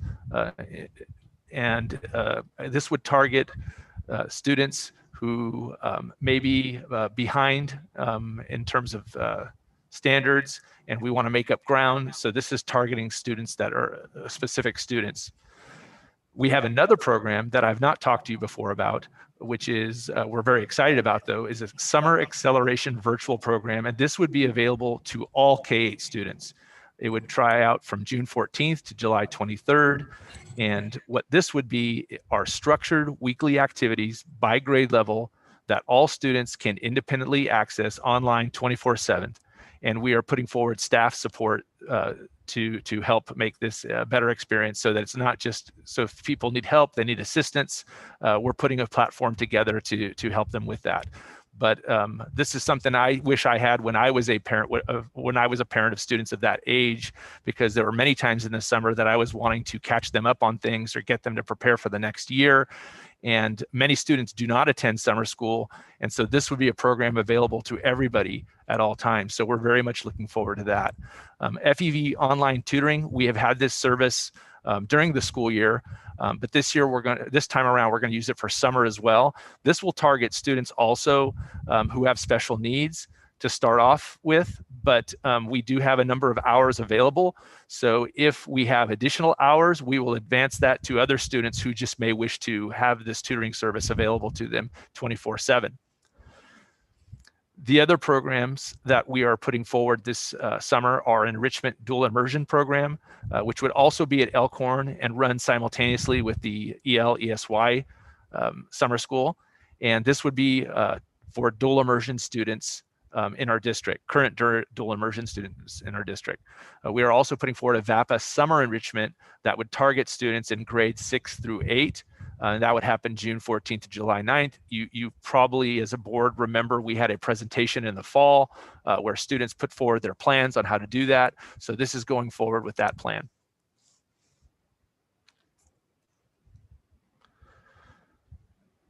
During the course of this school year, as we've had a lot of different instances where we've had to help families with childcare, given that the normal school routine and hours have changed considerably since the beginning of the fall. And I have my coordinator, Rahale Atabaki, should be here available tonight. And she's going to talk to you a little bit about what we've done so far to help families and students currently. Good evening. I want to give you an update on what we've done with the childcare for this school year. So as you know, our ACES program has been open since August 19 and has been taking in families.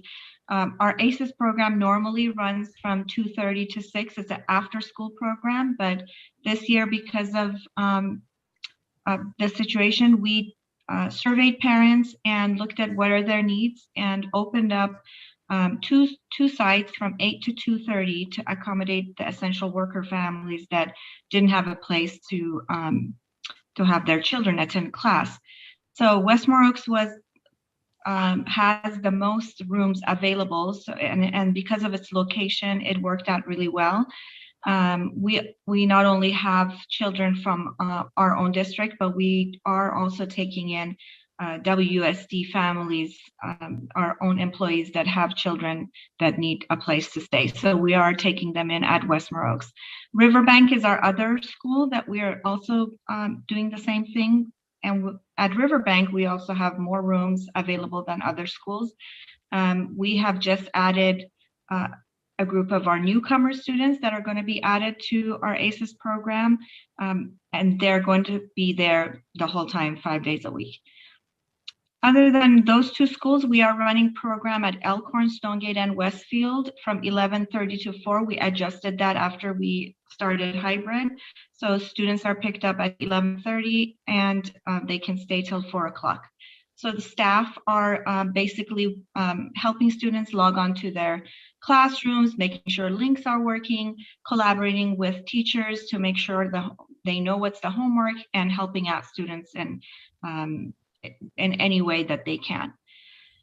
We also had Champions YMCA, both of them running from first day of school. What we've done with YMCA and Champions has been that we have allowed families that do not attend Bridgeway or Southport or Stonegate to use those facilities, even if they're not at that campus. So that has helped a lot of families too. So we have tried in every way to make sure that all families who needed childcare in our district to receive that. And anybody else who still needs help, principals know they can refer them to me, and I will personally talk to them.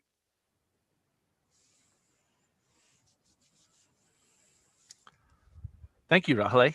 We'll go to the next slide. We just had an update last week from CDE regarding state testing. When testing, referring to the SBAC or Smarter Balance Summative Assessments. And they've given us some flexibility in terms of implementing that this year. And so they're allowing us to use another option of assessment rather than just using straight CASP. And the bullets basically indicate that in order to do that, they need to be aligned with California Common Core state standards for ELA and math, available to assess students in grades 3 through 8 and grade 11. They're uniformly administered across a grade span, school or district, provide results that can be reported to parents, guardians, educators about individual students. And we did some polling with our ed services team. We've talked to our principals, and at this point, over 83% of our team favors the use of iReady as a viable option for assessment in 2021 in place of doing CASP. And we think that would be a much better implementation and give us the information we need with the least amount of disruption in the little amount of time that we have for the current school year. Next slide, please.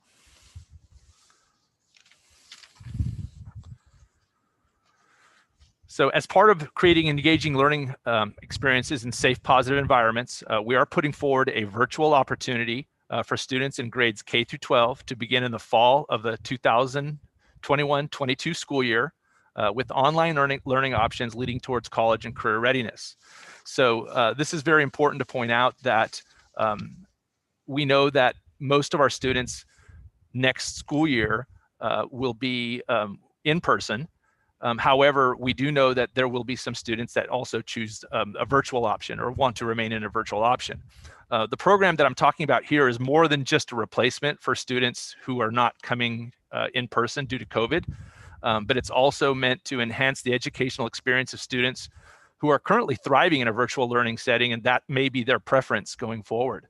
It should allow for more home and school communication and collaboration, and it will create new academic, social, emotional pathways for student success that go beyond maybe the traditional limitations of time and space. We know that there are many students that struggle in just being in a traditional atmosphere and the routine, and they look for something else. So this could be an opportunity for many of those students.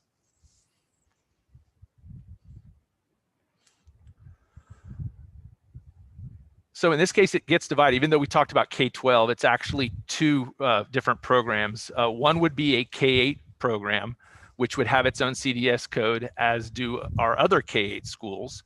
Another one would be a grades 9 through 12 program, which would be blended together with our current high schools as a program expansion to those high schools. And there's a number of reasons for that. One is that our high school, we only have one comprehensive high school, and our other high schools are specialty high schools, meaning that there really is no need to bring in students from multiple sites to those schools when they're already committed to a particular individual site. Whereas our K-8s, we have multiple sites, and students from each of those K-8s would be part of this program. So this is a cleaner way to accomplish that.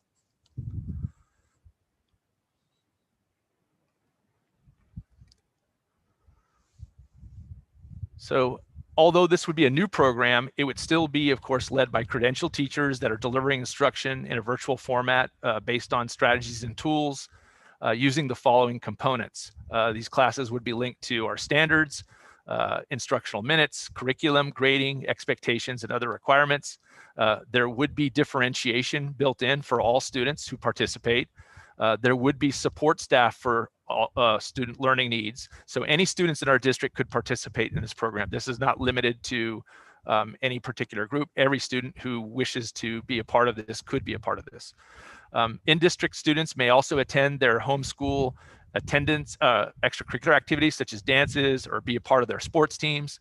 So they would still have all those options available to them, even if they participated in this program. There would be opportunities for students to accelerate by taking additional coursework. That would, of course, have to be done on a case-by-case basis.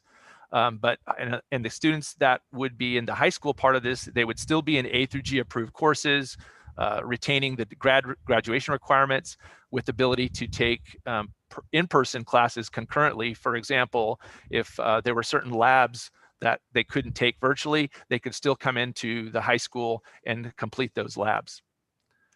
And the real-time interaction, of course, is utilized, could be utilized with asynchronous or direct instruction when appropriate to maximize the environment for either small groups or independent instruction.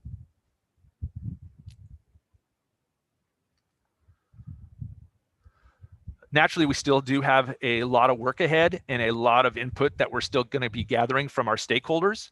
And so we'll be hitting it pretty hard when we get back from spring break with website and information to our families. And we've set up some stakeholder meetings that will be put forward out to the community very soon, with holding dates in April to both parents and to our staff to work together to build a better program design.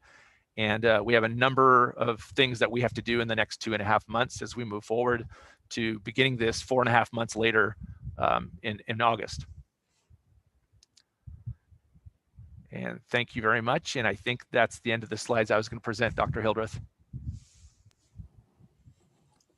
Thank you, Stan. And we are focused on preparing for summer, preparing for fall with our virtual academy, knowing that we will be having an in-person fall traditional program for our students, but we also want to make sure that we have a virtual academy. So again, beginning in April, we're going to be working with our stakeholders. We're going to be collaborating with our partners, and we're going to continue to follow the guidance from our Department of Public Health for the state and Yolo County. And that is something that we have continued to do, is follow the guidance. And when we think about planning for the fall, and we even look at where we are now, we know that the physical distancing requirements have changed. And that is something that is good news for us. It allows our students, or given us the opportunity to make sure that we can support our students in the best way possible. So we will continue to have those conversations with our school sites about the best way to make sure that our students can have as much instruction as we are able to offer. Next slide. So we want to thank again our teachers, our administrators, our certificated classified staff, and our families for helping us work together. We're making progress. We're providing learning opportunities that make all of our students have a better learning experience. We know first and foremost, we need to continue to follow the safety measures that are in place so that we can continue to show improvement in all that we do. Thank you. Thank you, Dr. Hildreth. Next, we're going to move on to public comment. But first, I would like to say I see Danny Langford's on here for the public comment. Danny, I apologize. I should have read the statement earlier and made the comment about moving to 1 hour earlier on in the meeting. You're absolutely right, and I do apologize for that. Looks like we have Lisa Menses. Is that right, Yorgos? It's Lisa Meneses. Give me a moment. Sorry. Meneses. Lisa, I know your name. My bad. Lisa, your microphone should be turned on, and we are ready when you are. Good evening. As a parent, I implore you to open our schools for 5-day full-time in-person instruction as soon as possible. Given the updated state reopening guidance, there is no more reason to deny the children of West Sacramento their constitutional right to substantially equal opportunities for learning, since districts all over California are already or have immediate plans to fully reopen. State law requires that school districts offer in-person instruction to the greatest extent possible. By ratifying the current MOU with WSDA, which requires 6 feet spacing between students, WSD will be out of compliance with both state law and public health guidance while losing out on crucial state funding. Legal matters aside, many students and families need and want schools to fully reopen. Less than 48 hours after CDPH released their updated guidance, Natomas Unified announced plans for 5 days in-person instruction. In his letter to district families on March 21st, Superintendent Evans wrote, "A 5-day option and longer school day is necessary. Our students deserve more. And for our working families, we must expand the in-person school day." Since then, many districts around the state have followed suit.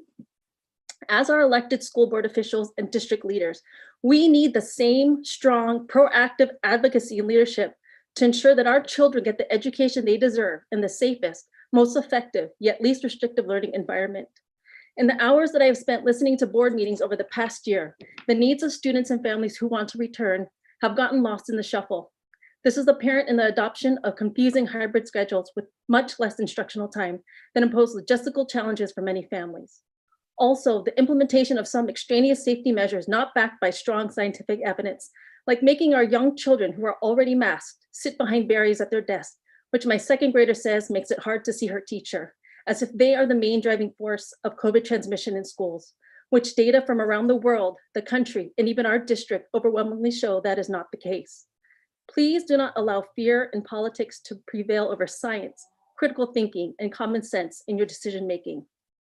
So what are your plans to provide our students in-person education to the greatest extent possible, as soon as possible, given the fact that many teachers are vaccinated now and that the district has received about $4,000 per student in COVID relief funds to facilitate safe reopening? At the very least, WSD should transition to a revised hybrid plan that combines groups A and B at each school to allow in-person instruction 4 days a week. This will not require any additional resources or teacher schedule changes, so it can be implemented shortly after spring break. It is time to fully reopen our schools. The law requires it, science supports it, and now public health guidance allows it. No more excuses, no more delays. Thank you. Our next public comment is from Danny Langford. Danny, your microphone is on and you may begin. Thank you. At what point are we going to look at how many families we will be losing and that we've lost to know exactly how much of a declining enrollment we're at because we're not getting kids back in full day? Please listen to these parents tonight.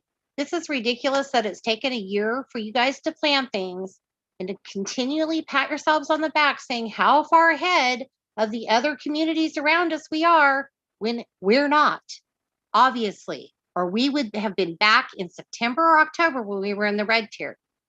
We need the kids back in the classroom full time right now. And what is the plan for fall? Because that needs to be set up right now as well, especially with the union. Thank you. Our next public comment is from Christy Caldwell. Christy, your microphone is turned on and you may begin. On behalf of my husband and I implore you to reevaluate your expected updated CDC guidelines on March 19th and quickly updated California Department of Public Health guidelines on the 20th, stating that only 3 feet of distance between students is necessary for safe and effective reopening of our schools. Given that the change from 6 feet to 3 feet of separation quadruples, it does not merely double, that is simple geometry. There is no reason that children who choose to cannot be accommodated for full 5 day per week instruction immediately. This updated guidance, we knew it was coming for weeks, and school districts who were leading the way in advocating for their children were ready to implement those guidelines immediately. I know you've all received that list of what school districts those are. Failure to have this plan in place is yet another example of poor leadership and decision-making on the part of the school board. We expect more from you as a board. We expect you to lead. We expect you to be up to speed on recent science. We expect you to represent the best interest of your students that you were elected to serve when negotiating with WTSA. WTSA, you have stated your commitment is the same. However, the MOU that is being placed before the board tonight is not what is best for children. We expect you to have the courage to make the decision that is right for all students. The possibility for full-time in-person instruction or the ability to stay home with distance learning. Yes, it will take courage. Somebody someplace is not going to be happy with your decision. True leadership requires that you make hard decisions when they are the right decision. No one believes that the current ridiculous hybrid model was the right decision. Finally, I am hoping you will be addressing the question asked by a board member at the last board meeting regarding contacting Yolo County Public Health about removing the desk shields. I sent a follow-up email and received no answer, and am tuned in tonight to hear an update on that question. Other schools within Yolo County are not using these shields, and thus it is not a requirement of public health. They should be removed immediately. I am sorry you chose to waste so much money, but our kids will have a more effective and wholesome learning environment with those shields removed. We insist that you take appropriate and immediate action. We expect a return to full 5-day in-person instruction starting the week of April 6th. Thank you. Our next public comment is from Tessa Hevlin Martinez. Tessa, your microphone is on and you may begin. Thank you. Can you hear me? Yes, we can hear you. All right. Good evening. My name is Tessa Hevlin Martinez. I'm a science teacher at Southport Elementary, and I'm calling in this evening to celebrate my students on their adaptability, flexibility, and positive attitudes as they begin to navigate the new hybrid model. Student reaction has been mixed. Some were incredibly excited to return to the classroom, while others were nervous and confessed feeling scared and overwhelmed. Regardless of their position, students felt comfortable sharing their feelings, thoughts, concerns, discussing the experience in ways well beyond expectation for their age.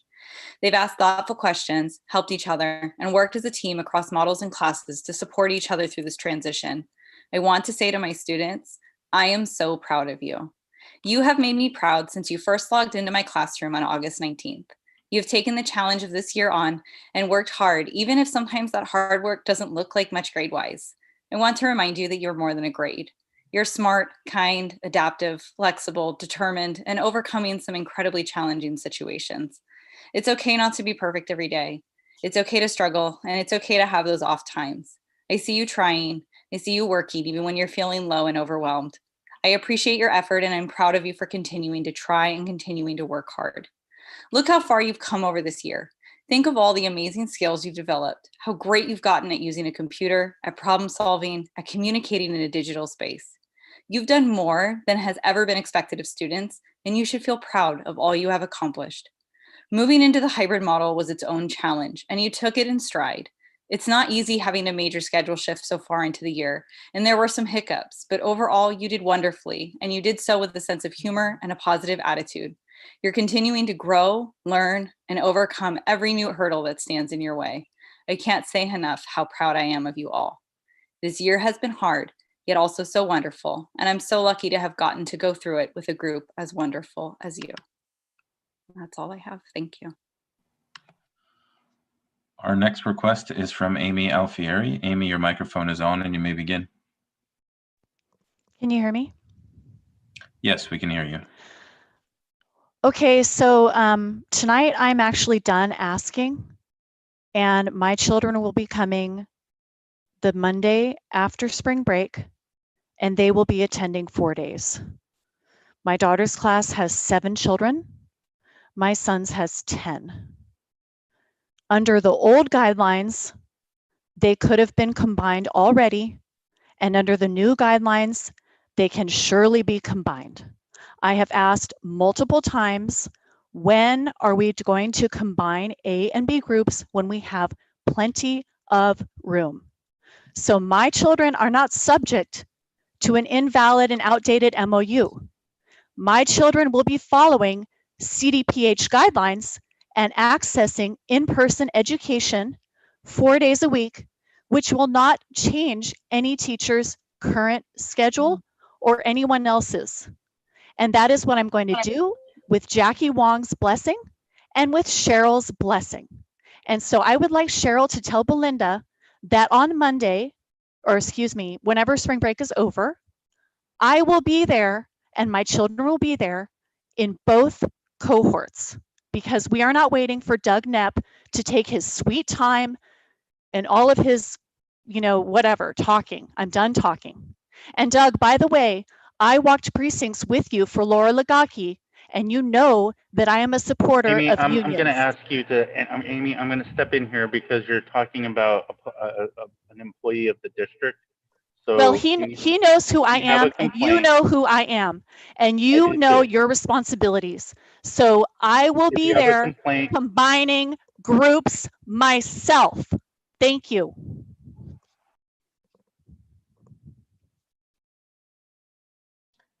Our next request for public comment is from Jennifer Stone. Jennifer, your microphone is on and you may begin. So, thank you. I almost didn't comment tonight. The keyboard warriors almost won.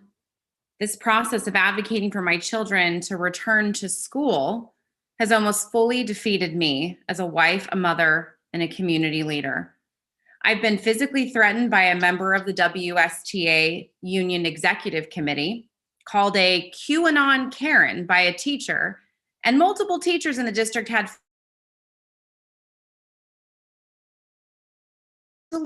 unfit to school my children at home, which is why I wanted them to go back. I've also been told by a classified member of district staff that I have zero regard for life. Please let me repeat that. Because I'm advocating for a safe return to school, I've been told I have zero regard for life. School board and the community still listening tonight, do you hear this? There's been a great deal of discussion about fissures in the community. But the thought that this community would tolerate treating a mother that is advocating for the safe return, a return that 51% of public school children in this country enjoy, the fact that you would allow me to be treated like that and roll over and sign this MOU tonight is absolutely unbearable. So they almost won. I got scared for my safety and that of my children, and I backed down for a week. Then the CDC and the CDPH changed the guidelines. 3 feet is safe. And I realized I was on the side of science, on the side of math, on the side of safety, and advocating for a return to school. So I didn't stop. I met with board members and the superintendent. I heard that most or all of you agree that we should be back more hours right now, if not full time. Yet I also heard you say you may still ratify the MOU tonight and essentially hand the union a non-science-based win and set up to be one of only a handful of districts that doesn't return full-time in the fall. I'm done with good intentions for August. I'm asking for a public commitment in writing that the districts will be back full-time in the fall with a virtual option for those who need it. I'm asking for more hours on campus now.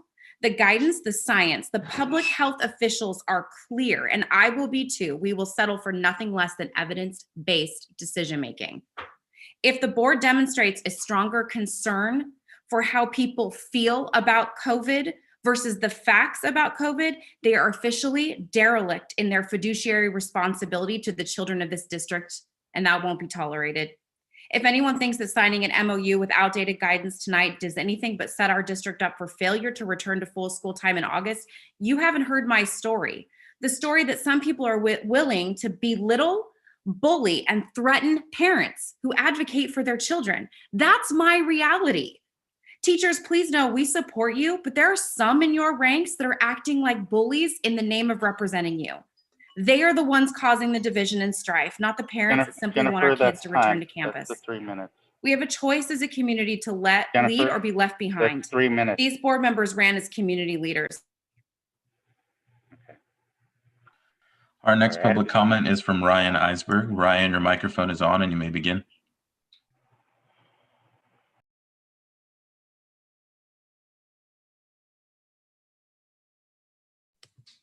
Can you hear me now? I had comments prepared for tonight, but I'm scraping that and starting here. I've been in politics for 20 years. And in that time, I don't think I've seen a bigger dog and pony show than what I've witnessed tonight. How dare WSTA have the audacity to say they are following current science? To be clear, based on science, CDC changed the guideline from 6 feet to 3 feet. To be clear, based on science, CDPH changed the guideline from 6 feet to 3 feet and went beyond CDC by noting that 3 feet of social distancing is strongly recommended, but not required as long as other safety measures are in place and enforced. If we followed the science, we would be back tomorrow. Dr. Hildreth, with all due respect, you said we are following CDPH guidance, but the board is about to potentially ratify an MOU that is in direct contrast to the CDPH guidance. That is a fact. There is no public health requirement that students be 6 feet apart. There are no longer any minimum requirements in regard to student desk chair spacing inside classrooms. Yet here we are. Yellow County is in the orange tier. We have a test positivity rate of less than 1%. We're weeks away from the yellow tier. And according to our governor, we are very close to a mystical, magical green tier that could appear at any moment. But the kids of our district are stuck receiving a bare minimum of instructional minutes. Our hybrid model no longer meets California's statutory requirements of opening to the greatest extent possible. It never did. This district is violating its duty to offer in-person instruction per California Education Code Section 43504B. The current framework is depriving our kids of valuable instructional minutes. To be clear, this is not the fault of our teachers. This model was created by the district, voted in by our trustees, knowing that it fails to meet state requirements. Why does that matter? Let me tell you, because the current model will result in the loss of state dollars that are available to all districts as a result of Budget Trailer Bill 86. If our district remains in the current model, if our district tonight approves an MOU that does not follow the science and includes a 6-foot physical distancing standard, the district will be doubling down on its past failures and preventing itself from fulfilling its legal obligations under state law. As it stands, we are out of compliance with state guidance per CDPH. As it stands, we are out of compliance with the temporary restraining order against the state issued by San Diego Court Judge Cynthia Freeland. We are out of alignment with California's statutory requirements that schools provide in-person education to the greatest extent possible.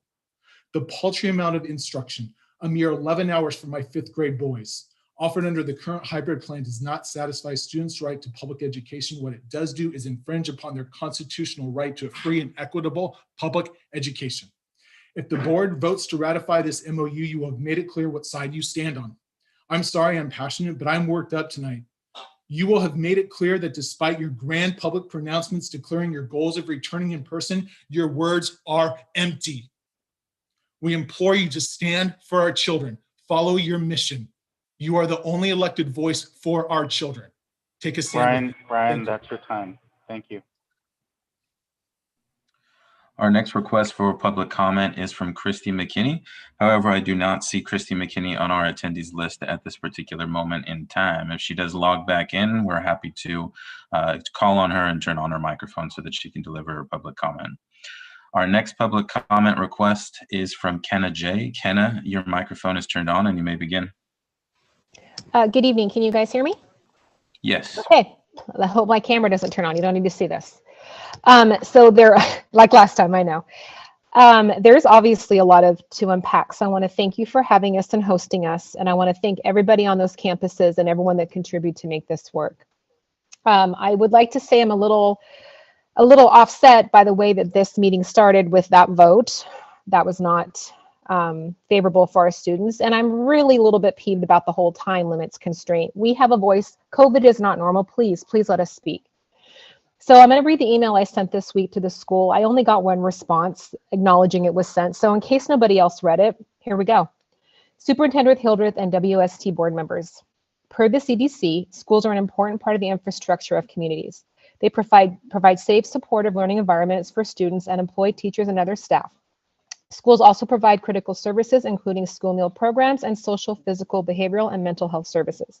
Schools have indirect benefits to the community, including enabling parents, guardians, and caregivers to work. Full in-person learning is recommended in areas where the CDC reports fewer than 50 new cases per 100,000 people in a week and a 7-day positivity rate of less than 8%. Here we were on the March 9th, 1.1, March 16th, 0.7, yesterday 0.5. We are projected on the next tier in the next 3 weeks, which by the way, we're all aware used to be 2 weeks, now it's 3. In a statement accompanying the Safe Schools for All plan, the California Department of Public Health asserted the following. And please know this is also supported by our unfortunate governor. Research across the globe shows that children get COVID-19 less often than adults. And when they do get sick, they get less sick than adults. In studies of open schools in America and around the world, children do not seem to be major sources of transmission. As a group of parent advocates representing Washington Union School District, we continue to write to and urge you to follow the CDC's guidance today and amend the distancing guidance in our district to recommend the 3 feet distancing in the classroom. We have listened to the school board for months, stress the need to follow the science, and we agree. Now the science is resulting in 3 feet is just as safe as 6, paving the way for more students to return to the classroom. This being demonstrated, we have listened to the board members stress they have been constrained by the guidance of keeping students 6 feet apart, preventing a full return and forcing challenging hybrid models for families and teachers, whom we have worked hard to meet these needs. If our district, such as in Thomas, for example, can set the distance between students at 3 feet, we should be able to open full-time 5 days a week. I'm not going to finish this because I actually have a couple things to say. When you guys state science, please document which site you're using, because what is happening now is not following current science. The current plan cannot possibly repair our fractured community, so I urge you to consider what might. And I'm going to actually ask you guys a serious question. Why are you here?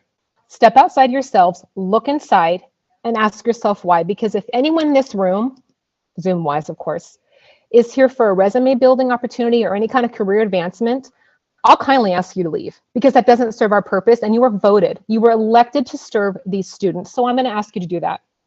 More specifically, as it relates to any negotiations. Kenna, that's your time. I'm sorry. Oh my God, the most important part now. All right, thanks. I'll just get back on later. Okay, thanks, Kenna. All right, our next request is from Amber Beck. Amber, your microphone is on and you may begin. Hi, can you hear me? Yes, we can hear you. Hi, I'm Amber Beck, and I have 2 students at Stonegate Elementary. In her update, Dr. Hildreth said that things change and that we're ready to take on the challenge. Our teachers have definitely stepped up over the last year to take on that challenge, but you, our board, has not. You have the opportunity to do more. It's your responsibility to do more for our students. Yorgos reported that the county is trending in the right and positive direction. So while I can take my children bowling, they can't go to school. I urge the board to put the interests of children first. Dr. Hildreth also said you will follow the guidance, and it is good news for our students. But if you do not amend the MOU, you are not. You are going against guidance. Amend the MOU. Allow children back in the classroom full time, but at the very least, combine A and B groups to allow for more in-class time. Our board's webpage under the title, The Role of the Board, number 4 says providing community leadership. It states As the only locally elected officials chosen to represent the interests of our school children, board members have the responsibility to speak out on behalf of the children of our community. If this is true, why are you ignoring the plea of more than half of the student body in grades K through 12 who have opted to be in class in the hybrid learning model? They want to be in class. Stand up for them and help them get more in-person time with their teachers. You not only have the power to make this happen, you have the responsibility to do it. Let's get our children back in the classroom to the fullest extent possible. Do your duty.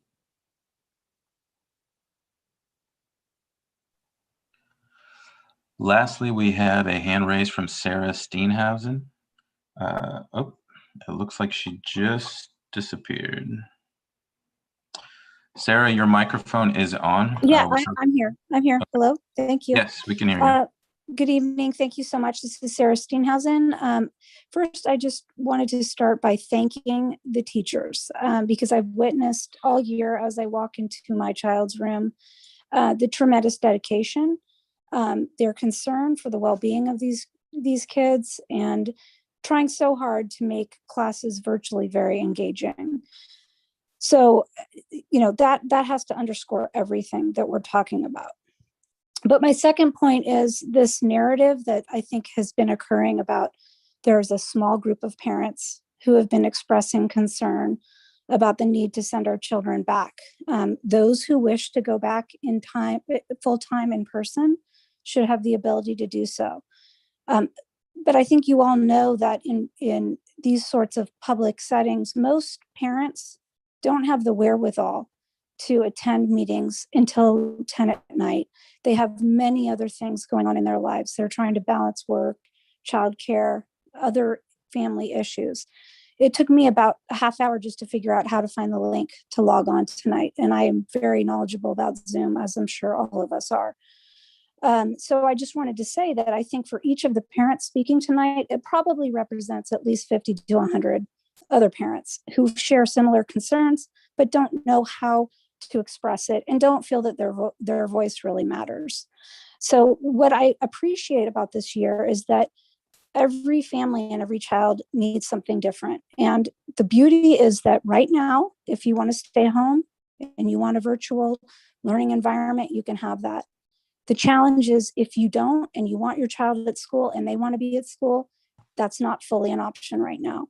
I have seen the tremendous joy in my child's face when she went to school this week, just being around schoolmates. And then today, when she wasn't able to be with her classmates, it was a much more difficult day. This is a really, really serious issue for these children. Every day that they're learning is lost in a real school environment is setting them back. So I just hope that you all can find it within you to figure out a way to meet the new public health guidelines that have been issued by the Department of Public Health and make the change that is needed for these kids. Thank you, and appreciate your commitment to all of this. Thank you, Sarah. And before I read the public comments, I'm going to take a point of personal privilege and allow Jackie, Vice President Wong, to address something. I just wanted a point of clarification, and I don't know, Cheryl, if you want to clarify where a parent said that you had blessing. I want to be clear that I will put on the table today that I am supportive, clearly supportive of an A-B merging. I'm also supportive of the new science moving to 3 feet. So that's what I approve. We want folks to talk to their administrators and figure that out. So that is, just want to clarify that point. There was no specific, hey, go do this in absence of talking to your administrator. But I also want to be very, very clear that I agree that we need to merge A and B because we can do so now. And we in most cases. And that is why I wanted to table the contract so that we could get to 3 feet and do that. So I just want to be clear about that. And in addition, I just also want to be clear that we should consider a resolution to be clear about our desire and our plans to open full-time in the fall. So 5 days a week, full-time. So I just want to clarify that from the get, that it was not trying to go behind a principal's process, And that's, Dr. Hildreth, I don't know if you wanted to address that, but I just wanted to be clear about that comment specifically. Thank you, Vice President Wong, I think the board kind of shares your beliefs on that. But let's move on because there's more to be read. Since we're allowing people to call in, we should also allow those to be that have submitted their public comment to be read into the record. President Pizzotti, I'm sorry to interrupt. It looks like we have another hand raised just moments ago. Okay. Go ahead. Tiffany McFadden, your microphone is on. Thank you. You know, I almost didn't comment tonight. I come to every board meeting, I comment, I say my piece, and you guys don't care. You don't listen. And I'm just tired of it. I'm tired of feeling like my time, my passion, and my concerns don't matter. But I can't sit here and let all these other parents who feel the same way, who come and do the same thing at every meeting to try to be heard, I can't let them keep fighting this fight if I'm not willing to stay in it. There is no reason for us to have 6 feet requirements. None. My daughter stepped foot on a high school campus for the first time today. And she told me, Mom, I remember how much I love school. I had forgotten, but I remember how much I love school. I finally feel like a real high school student. I want to go back full time. How can I go back full time? It is heartbreaking when you have a child who loves school as much as mine always has, who lost that, and a mere 3 hours on campus was enough to remind her and for her to beg me to help find a way for her to get back full time. You guys have got to do better. You are elected to represent us and our children and your children. I know that you guys have children that are struggling too. You have to do what is best for our students. I have the utmost respect for our teachers, but I agree with others who have spoken tonight that there are members of WSTA who are not well representing our teachers. There are members of WSTA who are saying things that you would not be proud of as teachers. I appreciate all of my kids' teachers, and I am just begging you to find a way to do what's best for our kids.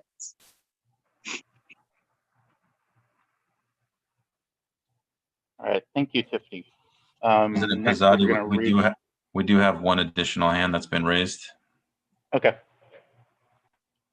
It's only by the first name of Tristan. Tristan, your microphone is on.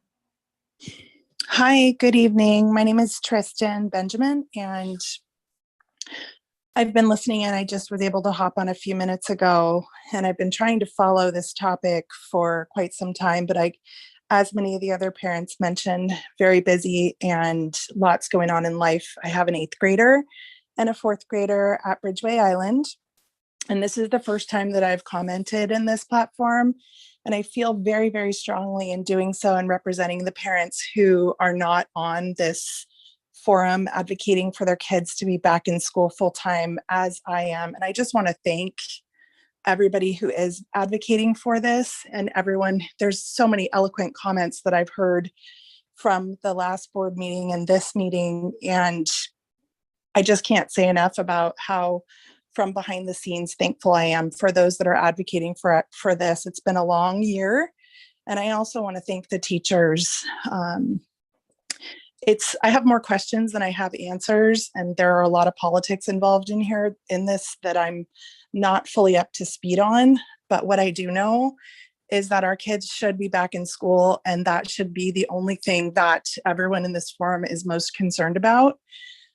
I feel like people are getting lost in the political arena, and why wouldn't we have kids back in school? I work in senior services. I've been working as an essential worker throughout this whole entire pandemic, and every other industry has found way to make it work. I just am really, really struggling with why we can't make it work for our kids to get back to school. There are safe ways, there are guidelines, and it just seems like things are getting lost and the focus is getting lost in politics. And it's sad and it's unfortunate. So I just wanted to thank everybody out there who is continuing to advocate, and I will continue to support this advocacy to get our kids back in school. Thank you. Thank you, Tristan. So next I'm gonna read an email from Christy Klotzer. Good afternoon, I'm writing this as a parent of 2 virtual students in the Washington Unified School District. While I support a more traditional return to school in the fall and think we should be planning for that, I'm concerned about how we end this year. We've had a very positive experience this entire year with the virtual format. We choose to keep our kids in this format when the hybrid model was presented. I understand that with the new CDC recommendations of 3 feet, that more kids can be brought onto campus possibly. But because of our circumstances, my kids will stay virtual the rest of the year. I am urging you to keep the schedules the same until the end of the year. At this time, I think it would be detrimental to have kids switch schedules again and possibly have to switch teachers. I think the district and the board have done an excellent job during this last year in keeping the safety of our children's education at the forefront. Thank you for your time and consideration. Let's see. This one says Q3, but I think it would apply here. Aiden Schlope, student at Stonegate. I like being back in the classroom. Right? I like being in the classroom better than virtual because I get to see my friends in real life and not on a screen. It is easier to see what the teacher is writing on the board because it is bigger than a computer screen. Jessica Kuznetsov, parent. What is the plan for more in-person teaching time? Steve Silman, parent.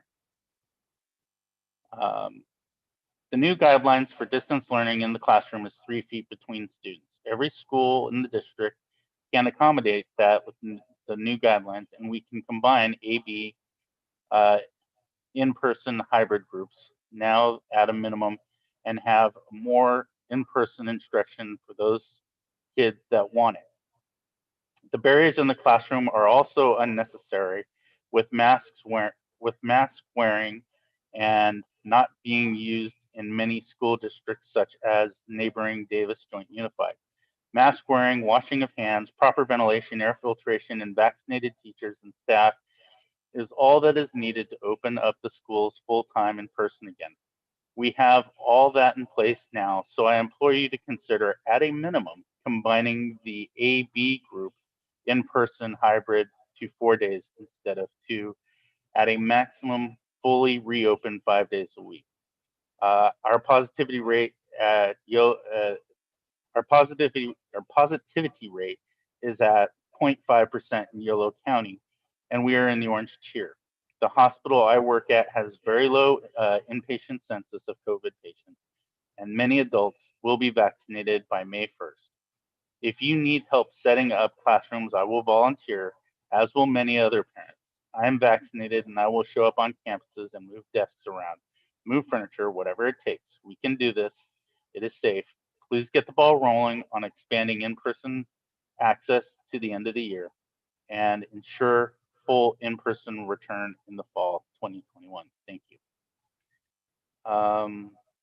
Christy Jordan's is a general public comment. Here we go. Hannah and Andy Domek, parent. Dear WSD trustees, thank you for your work in trying to thread what amounts to a moving needle of public health guidelines. Parent opinion and teachers and school staff's experience to try to create policies that work for most people. Watching and participating in the discussions on this issue in our community, it is clear that many claim to know what's best and advocate fiercely. But oddly enough, what's best often seems to line up with what people want for their kids specifically. And we aren't arrogant enough to think we are not doing this too.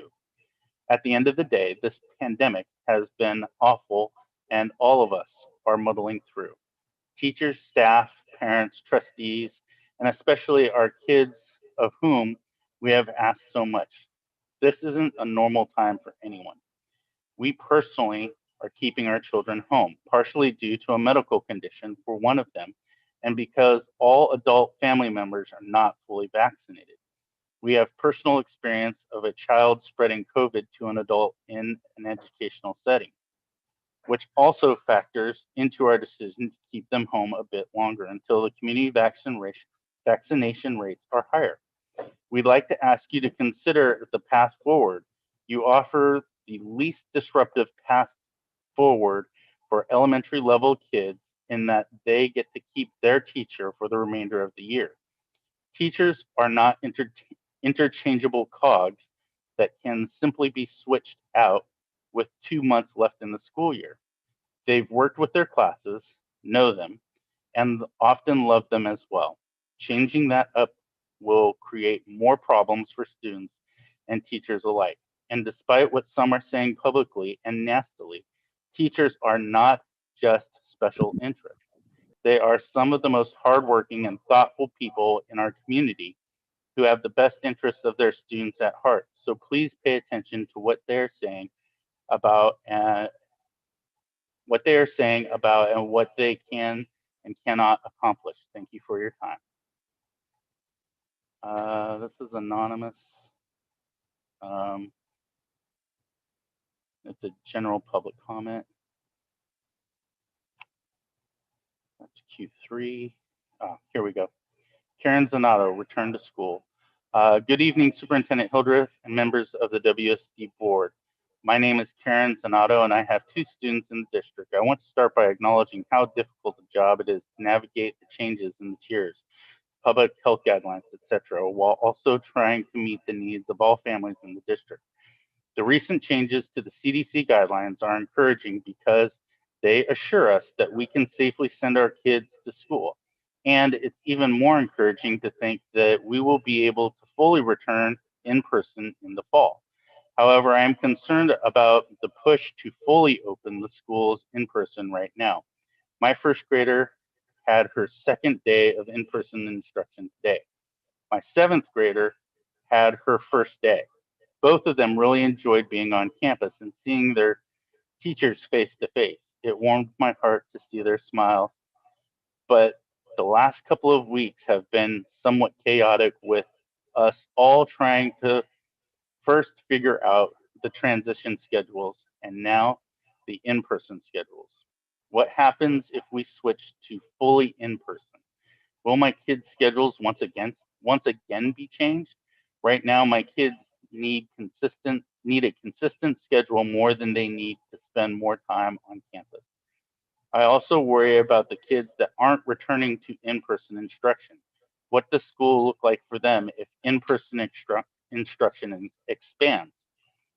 I worry that a focus on expanding in-person instruction will unintentionally pull focus away from the needs of those students who won't be sitting right in front of the teachers. Finally, I worry about the teachers.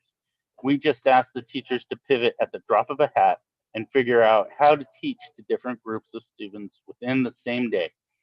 I'm sure the majority of them were happy to do it because they want to go back to school to what they are used to, just as much as the rest of us do. But at what point are we asking too much of them? The only way I would support an increase in in-person instruction this year is to remove the AB cohorts and to have the current hybrid students attend 4 days a week instead of 2. Let's prevent more disruption to our routine, stick to our current schedule, and focus on the plan for fall so everyone that wants to return 100% in-person instruction for next school year. Thank you. Let's see, Tessa Hevelin Martinez. Oh, she already sent hers, okay. Okay, that's it.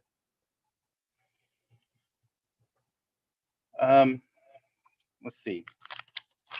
So Now I think we're going to go to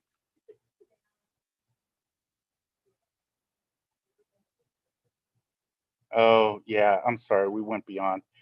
Can I get a motion to extend beyond 10? So moved.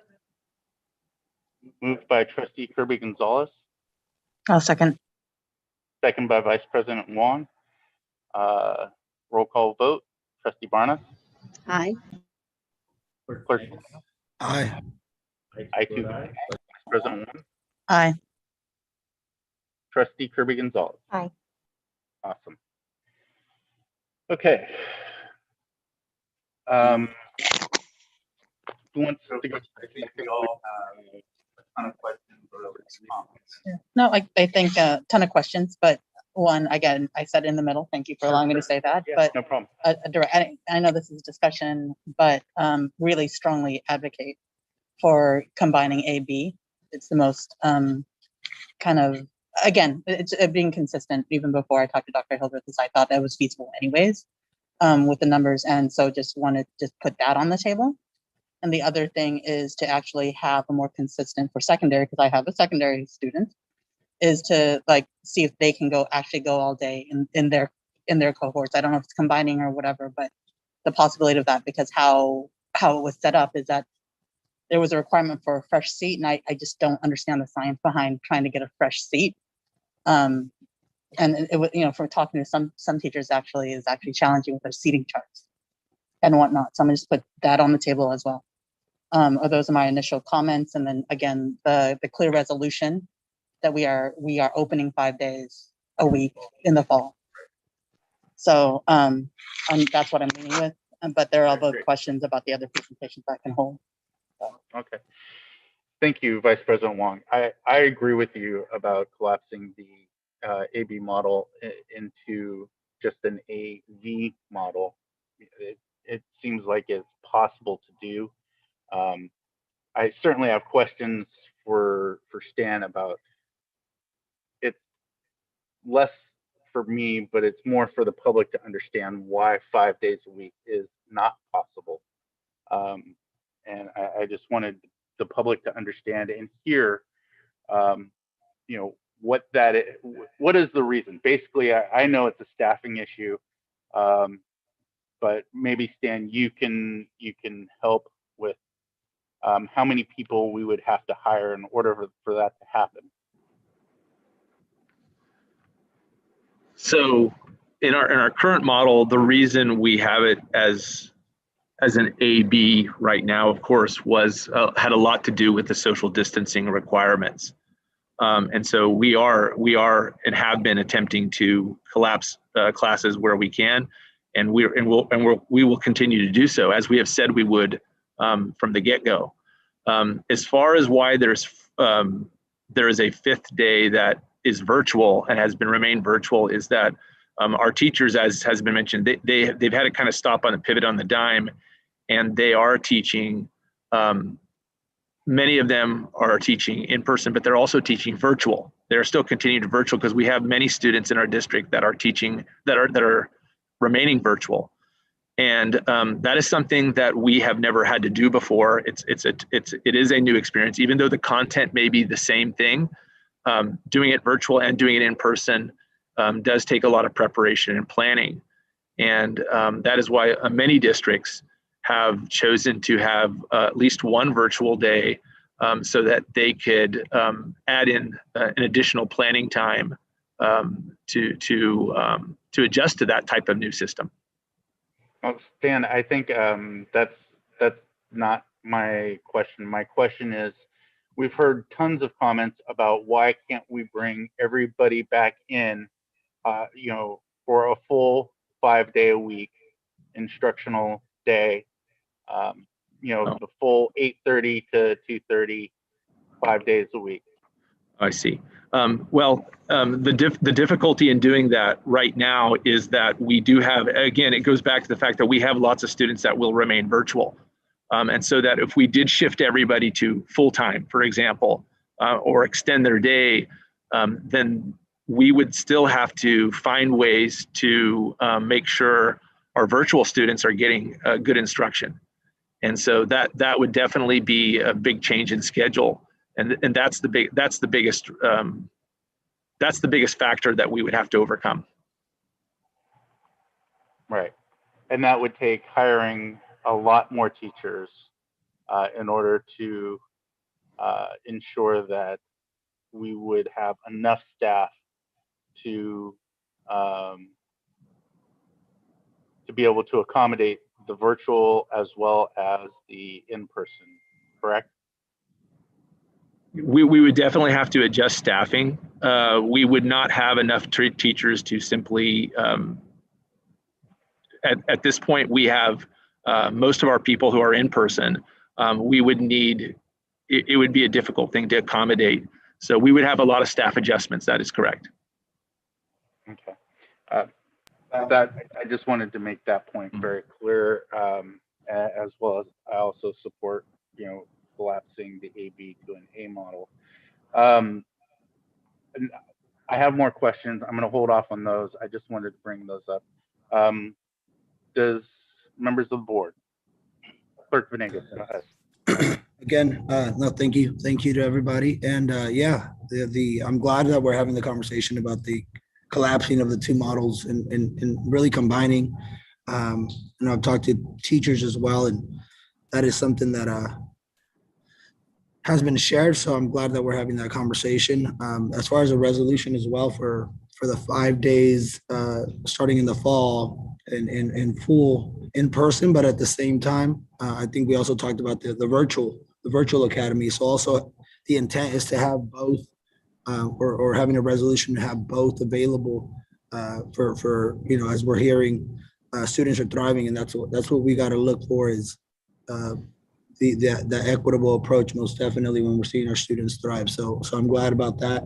Also, as we're moving, I know I heard a parent speak about the dividers, and the desks, and we ourselves have experienced similar, and so to make sure that are we able to, Dr. Hildreth, to make sure that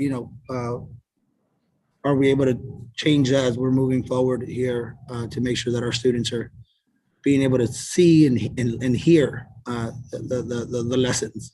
So that question is for you. And that's an MOU too. Yes. So thank you, Clerk Venegas, for that. And yes, at the last board meeting, that was a question. And I did check with Dr. Sisson about that, and her response was based on the guidelines at that time, that the barriers were needed to help with preventing droplets from spreading. However, with the updated guidelines, there has been a change regarding the physical barriers. In the CDC guidelines, they have encouraged that partitions be removed. In the CDPH guidelines, information about partitions has been taken out completely. So CDPH guidelines are silent on that issue, and CDC guidelines encourage that partitions be removed. So my view on that, and talking with Dr. Sisson this afternoon, is that those barriers can be removed based on the updated guidelines that came out this past weekend. Thank you for that. And the last, thank you for that. And the last, and I don't know who this question goes to, but also about our students having the opportunity to eat lunch on campus as we are continuing to move and being safer, whether that's outdoors, I would say, but that they feel the sense of, we eat, right? We talk about eating at the table, we eating together.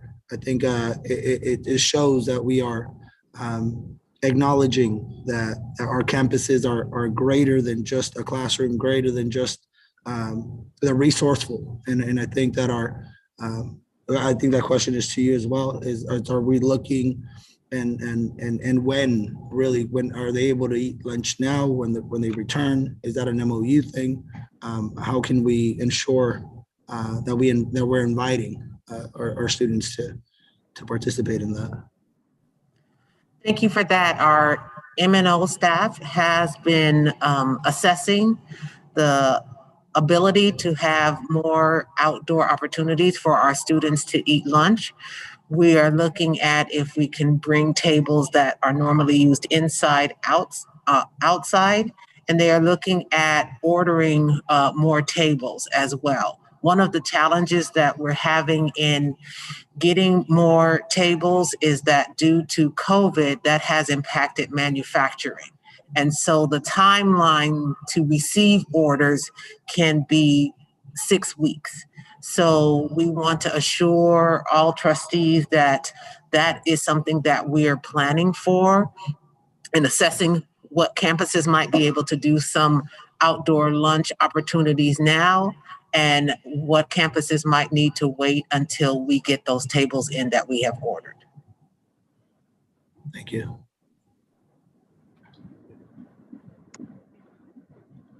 Trustee Barnes, do you have anything? I also want to, I guess, repeat everything that we've all said.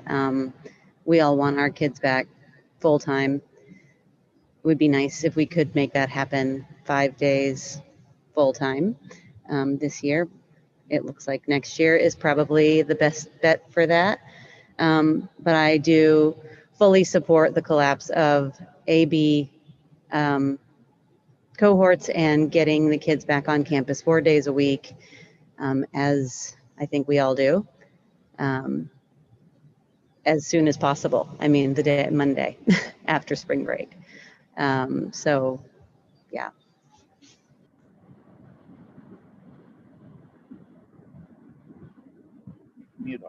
Okay.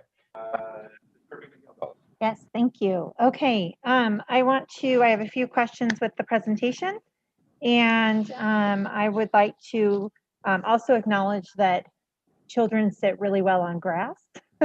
And so there are times where tables may not be needed as well in terms of utilizing our spaces as we can.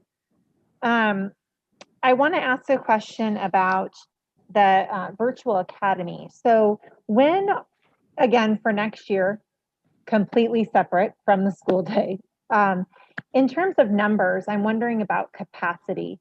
What happens if we survey, which I hope is happening soon, and we find out that the numbers are lower than we anticipated or higher? How will that negotiate staffing? Because I had talked at one point to an administrator in another district in Yolo County that said maybe we could do something through the county as a virtual academy, depending on numbers. So I just want to ask about how we'll know about staffing and students in the preparation for that and what we anticipate there. Yes, we plan on putting out information to families very quickly right after spring break, and allow them the opportunity to enroll. Enrollment always does drive your staffing. So the larger the amount of students that want to participate, then the more teachers we would need.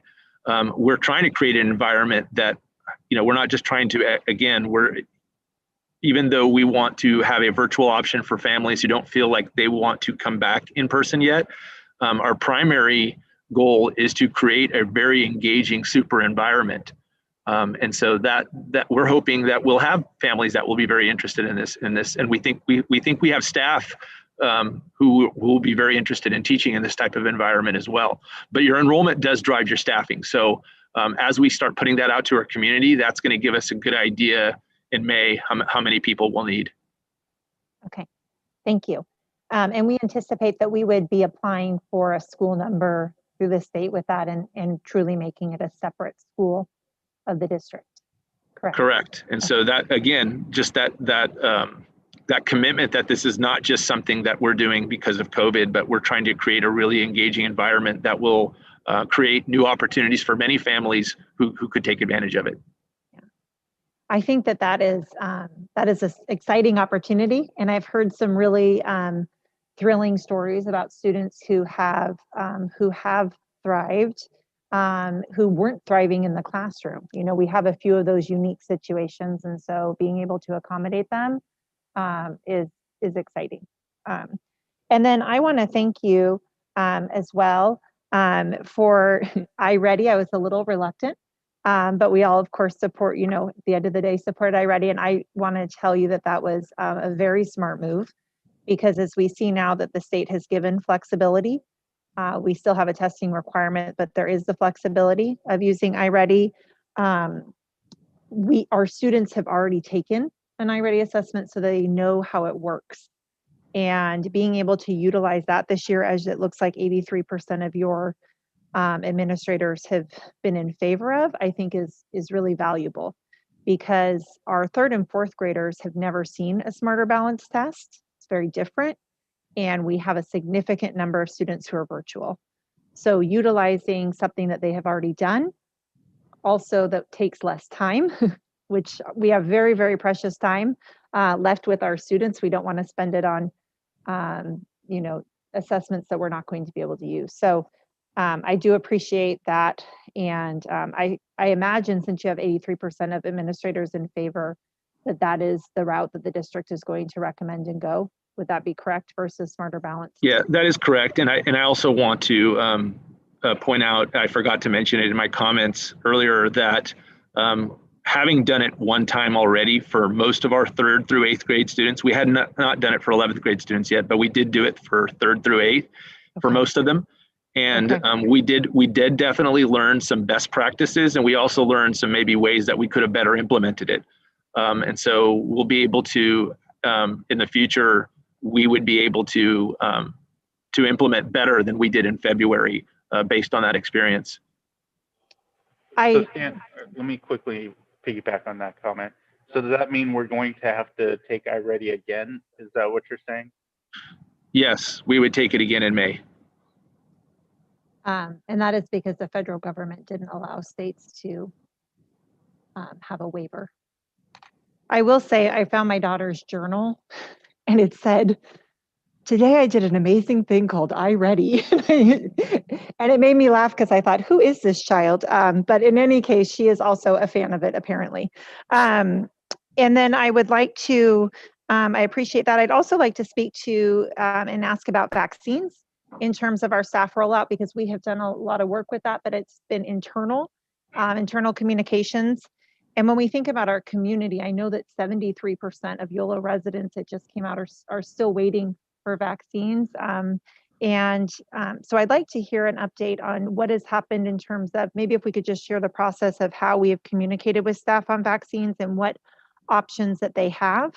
And I don't know if, thank you. I can answer to that question. So we have sent out a couple of surveys to all of our staff for those that are interested in obtaining their vaccine. We've had multiple return their interests, and we've built separate lists and have notified them when we've been given notification from our county health or through medical providers like Dignity Health, for example. So once we get wind of a period in which there's a vaccine window, then we will send them an email. So I know that number is reducing, but we initially, I think we had about 200, and that's been drastically reduced, because when we send out the notification, we'll get the email or return back that they said that they've already been signed up for their vaccine and perhaps even waiting their second dose. So we've been hands-on with regard to notifying our staff on that. Thank you so much. You're welcome. And then I also want to acknowledge and thank Rahale for the one-on-one contact in terms of helping families with childcare, in terms of wraparound service. We know that this model is challenging, to say the least. And I do not know very many places where you get a personalized phone call from a school district helping to meet that need. And I want to thank you for the time that you have done. And I know it has not been an easy puzzle. So that is very much appreciated. Thank you. And then I have two last points. One would be that I really, as we move forward, I've been talking to some of our graduating seniors and others who are not coming to campus. They've chosen to remain home, but would sure love to come for celebrations that we can do safely, and for clubs that we can do safely. All of those things that really engage our children, or well, adults, when we're talking this age. And ways that we can really, really honor. And I think that we don't have a lot of time left in this school year, and putting our energy to making this the best it can be and celebrating our kids and getting them, you know, on campus in some ways that can be really special, I think is critical right now as we look for how we can support them. And then we have our exciting news about the update in terms of distancing, which is especially good news as we look into next year as well. It's good news for this year as we look at collapsing cohorts, as you have all mentioned. But in terms of getting all of our students in virtual as well, my question would be, what are we looking at for space in terms of when we can get rooms looked at and measured, so that we know if anything needs to be retrofitted? Maybe that also goes with bond conversations. And what maybe we need to look at some class sizes and think about maybe some class sizes need to be a couple kids less next year, if we can accommodate that or not. So when do we think that that work might be happening in terms of a next step?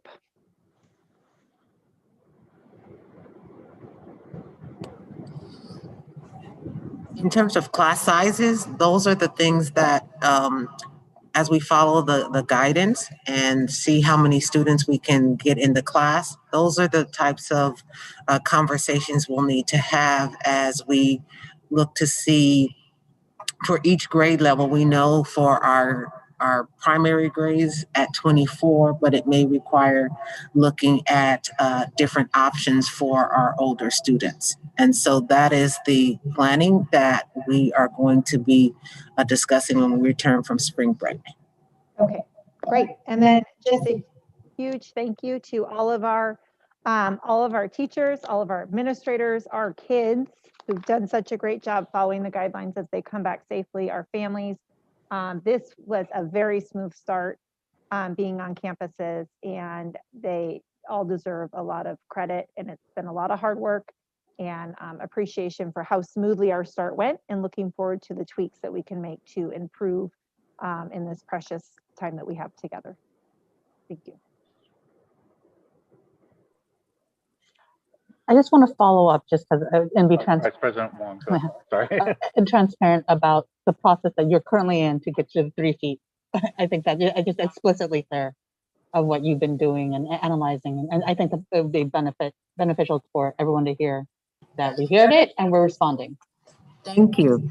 We have been, our goal all along is how can we ensure that we are providing and meeting the needs of our students. And we have really been looking at our campuses on a case-by-case basis and letting our administrators know that we are okay with some flexibility. And so the first thing that we have done is we have looked at the data. We have seen in our northern schools, for example, that we have the capacity to be able to allow students to come to campus and be in class 4 days a week. The numbers support that. We have made sure that we are following the guidelines, the safety measures are in place, and we have been able to do that at many of our campuses. And so now what our goal is to look and see, are there places where we have students who want to come in person, but because of the current guidelines, we are not able to do that. And so we have the opportunity with increasing our options for students to bring more in for in-person. 4 days a week, that would mean we would need to collapse from AB and just go completely to A.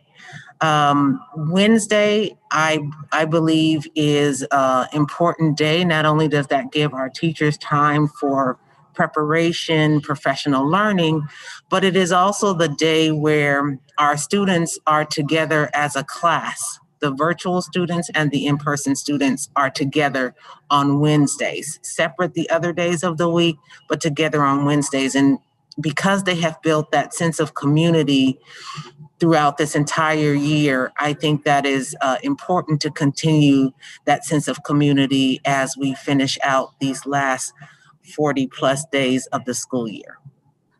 I'm sorry, my question is like, what are we doing to measure the 3 feet for next year current, right? So my understanding is that you've asked staff to measure. Yes, in terms of the measurement, yes. Yes. Thank you. Yes, let me be just very specific. We have we have asked a staff to expedite the measuring of those classrooms so we can know exactly how many more students we might be able to accommodate. And we're hoping that that can start as soon as we return from spring break. Yes, sorry, thank you for the larger explanation, was very specific to that. I do have a question about summer school and VAPA. Maybe I missed this. Is that virtual or in person? That one would be in person. Yay. Okay. And can you remind me the grade levels? Because I have a little 6 through 8. 6 through 8 is the target for that.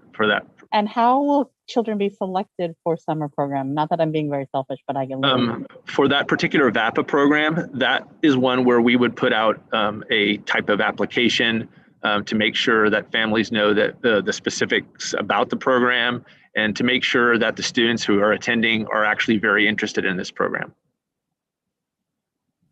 Gotcha. Yeah. I mean, I think that's a general question for all the programs. So, because, it'll just be limited based on just the number of, teachers who can teach, right? So how will kids be prioritized in any of the programs? So Well, VAPA's application, but for that one, we do have some limited spacing in terms of the VAPA enrichment, and so we do definitely want to. It's open to all students to apply, but and if we have a lot of students who are interested, we're going to try to get them all in, of course. And a lot of that does depend on staffing, as you said.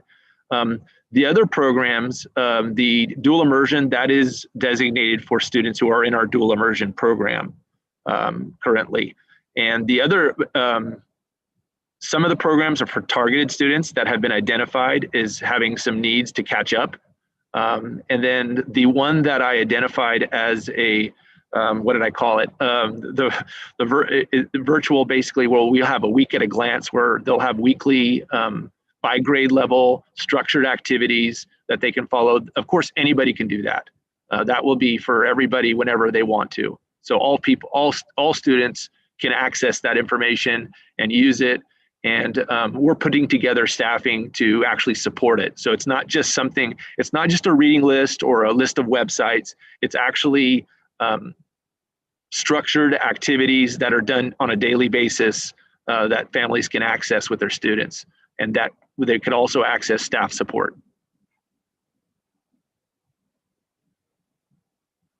I appreciate that. Thank you, Stan. Mm-hmm. Are you good? And we call it summer acceleration. That's what we're calling our program. But that is the virtual one. That is that we're talking about.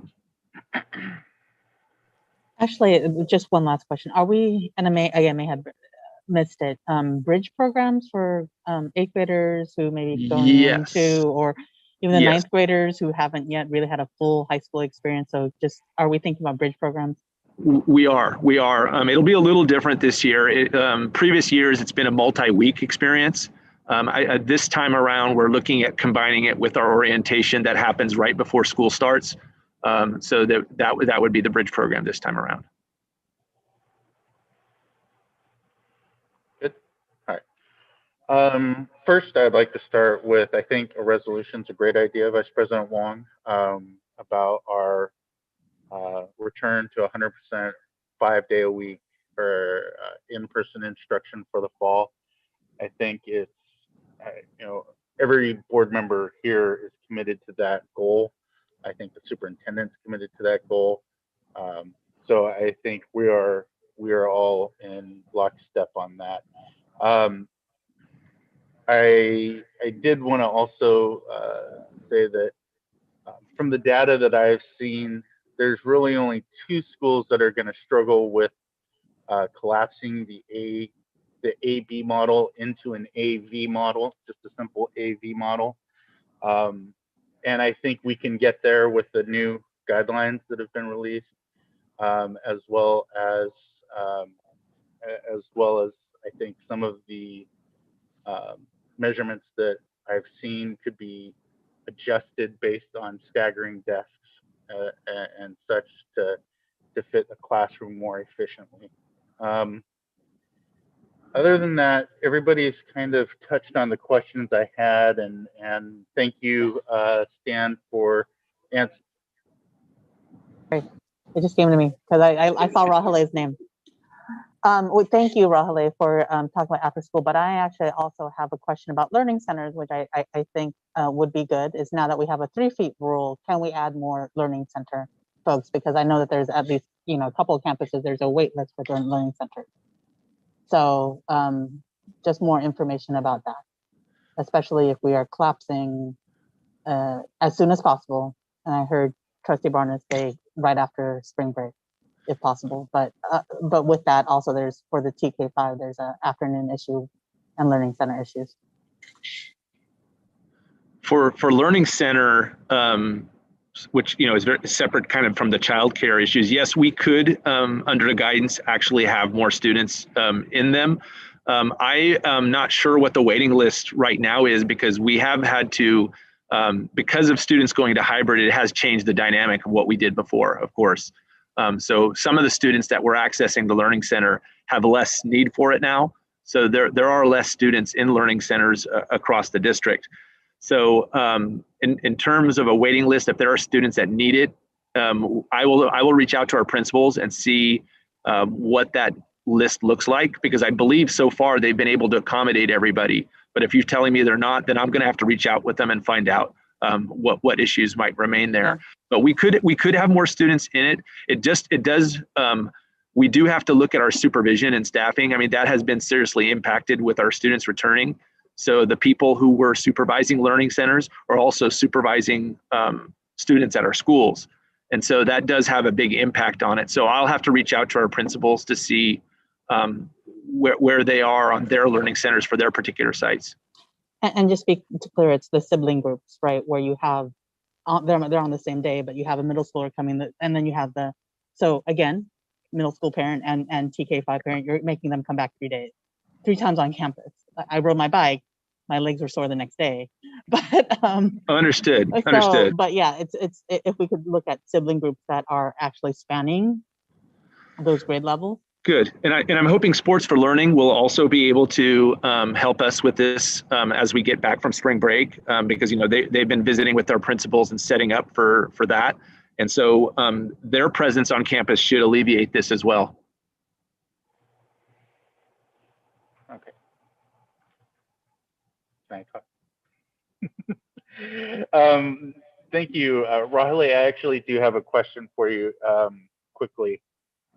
It said that we have space for 77 more students on our campuses. How do we incorporate that where some of the facilities have 0 room while there's space at the other room? How do we intend to, if we get more kids that want to utilize our after-school programs or basically our after-school programs, how do we plan to get them from one site to the other? So Stan and I have looked at some backup room that we've had in other sites. For example, YOLO has a few rooms that are ready to go right now, has furniture, has a playground. Even at our own district office, there's 2 rooms there that are fenced in with a playground, bathrooms and everything. So it's ready. My thought was that if we do run out of at certain sites, if we have the current model, that parents might be willing to drop their kids off on their virtual days at that, because it's not that far off from their main campuses, and get the childcare at those centers. We haven't reached that point yet. We still have some room honestly, South Stonegate is kind of getting close to not having any more room, but I don't have anyone on a wait list, which is good. All right.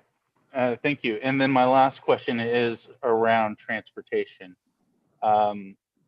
In the collapsing of A and B, can somebody speak to what kind of challenges that would bring for us in terms of transportation?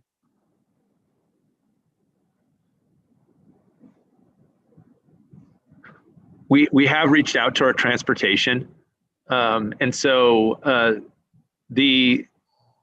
because of the configurations, if you can remember, we shared a graph last time we presented that showed kind of a zigzag formation of how kids would be seating. And so buses, of course, look a lot different than classrooms in terms of space. But we were on a call today with Dr. Sissom and the Yolo County Office Task Force. And Dr. Hildreth can add more to this, but what we learned was that much like the guidance for cohorts, the guidance on transportation as much as practical, spacing and distancing as much as practical. So we still have a lot more to look into with transportation. However, there is room in the guidance to allow more students to get on our buses. Okay, that's great. Thank you for that clarification. Okay, since there was actually a hand raised to make one public comment, we generally don't allow that after the board members have to start their discussion, but since this is such an important item, Mario, do you want to go ahead and unmute the microphone? Yes, the individual that had requested was Carrie Korowitz. Carrie, your microphone is on and you may begin. Good evening, Dr. Hildreth and members of the board. Thank you, President Pizzotti, for allowing me to speak. I appreciate hearing that many of you are in support of combining the AB groups. I started out not having AB. I combined my kids right off the bat.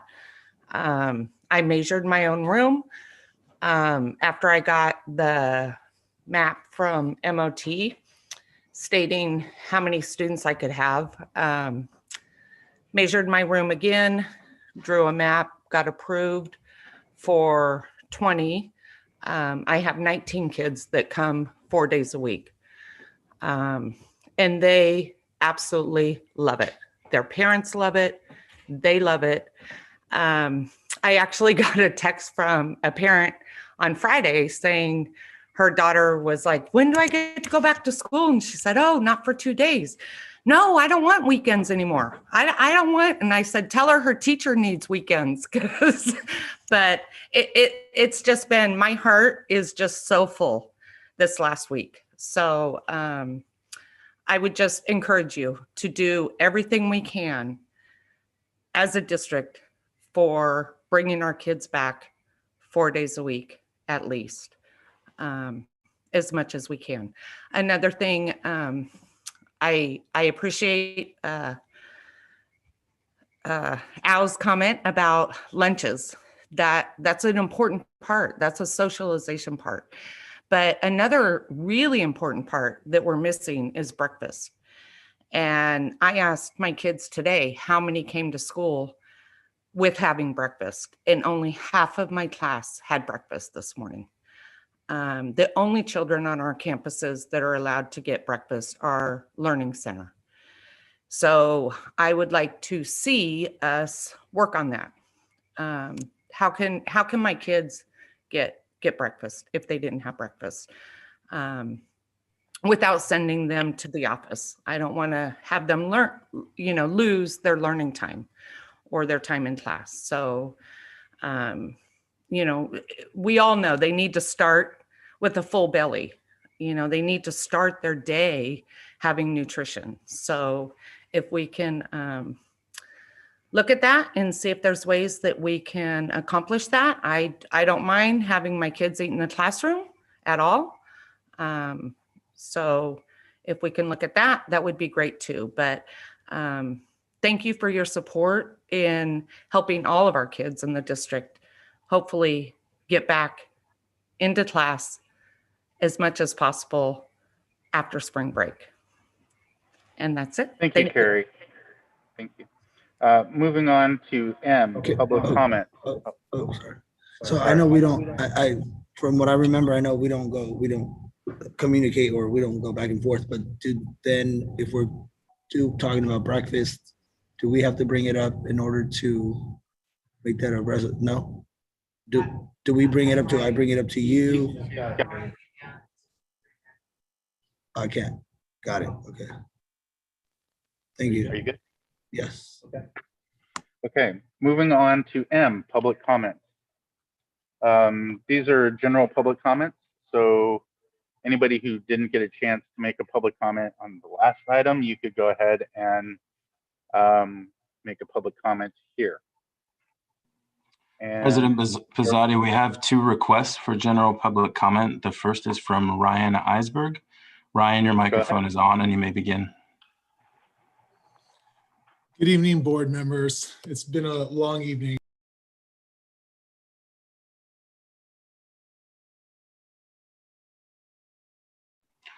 You're on mute, Ryan.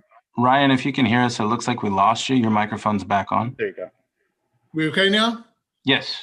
Okay, board, I just want to start off by thanking you. It's a long evening and the long hours have been no stranger to any of you recently, both in your personal and your professional time. As I'm following along with the comments on combining the models, combining the hybrid AB into combined AV, I have a question that stems from a comment raised by the president of our board. And it is simply, unless I'm mistaken, what I heard President Pizzotti say was that there's a belief we can combine the A and B model to A and V based upon the new guidelines.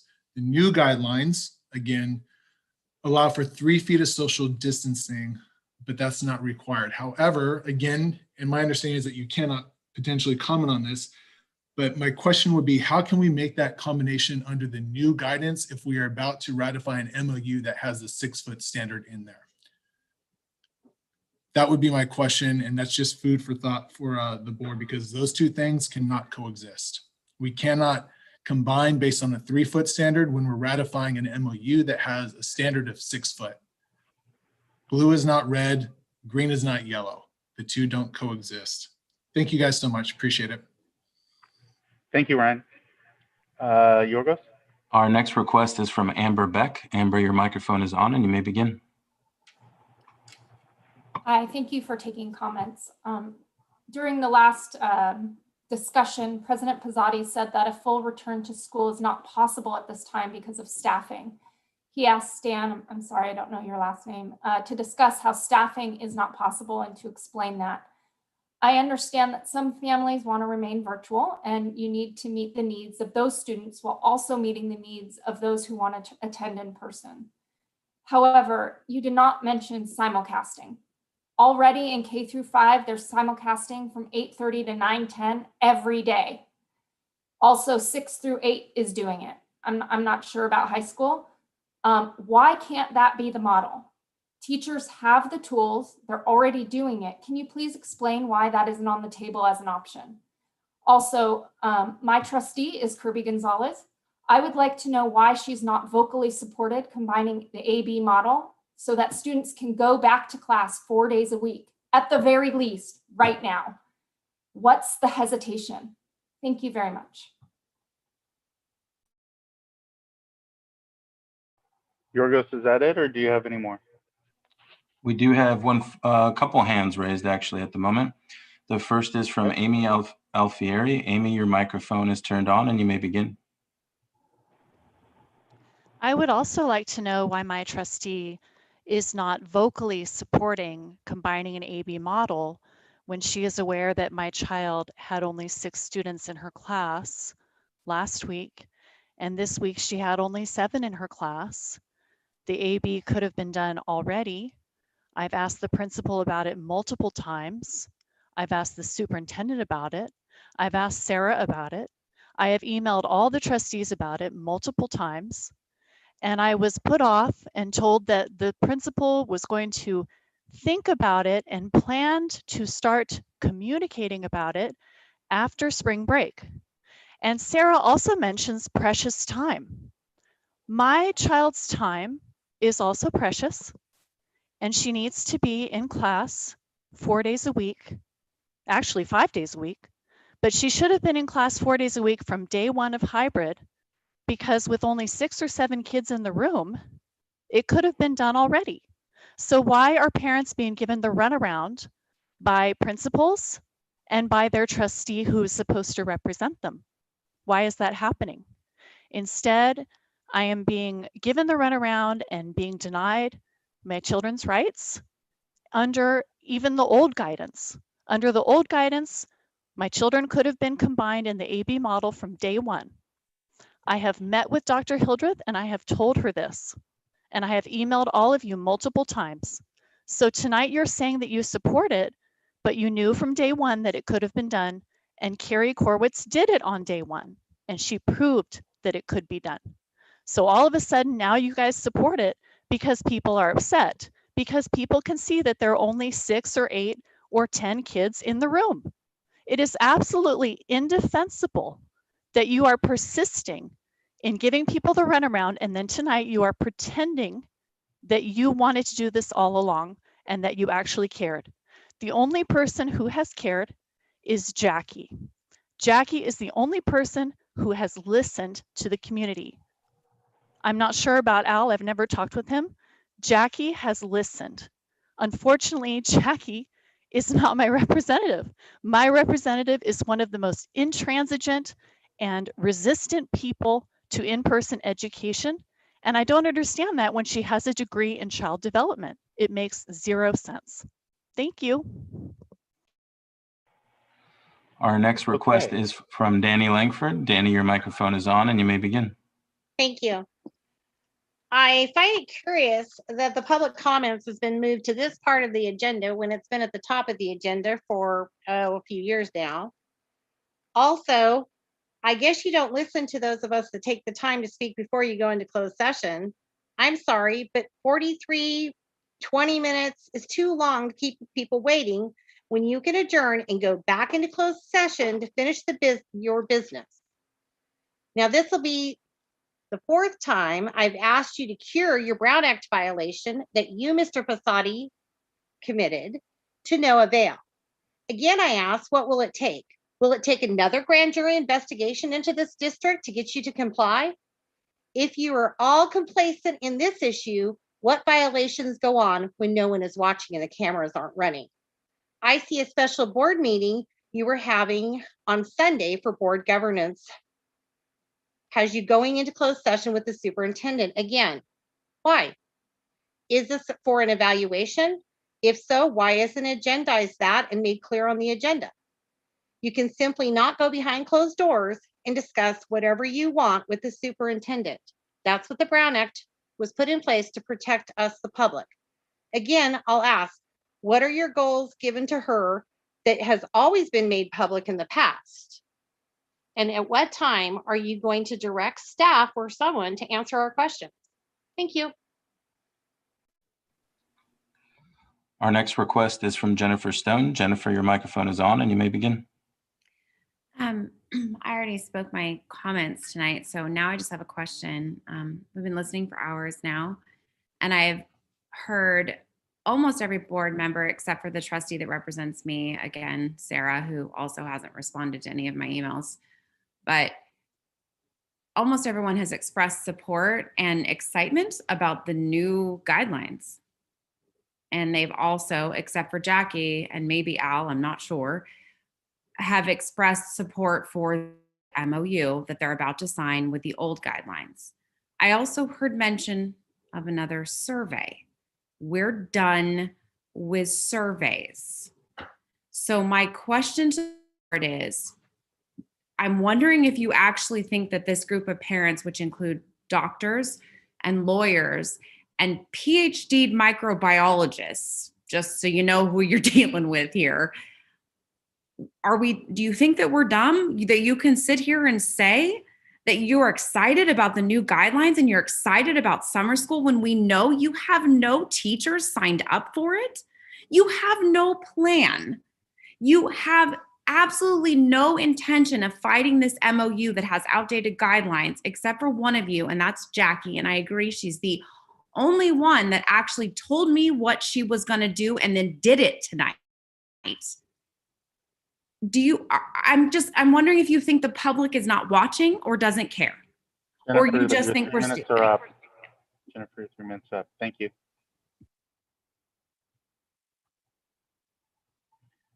Is that it, Yorgos? That's all that we have. Okay. There's a couple of written return to school updates, or not return to school updates, my bad. General public comments. Christy Jordan.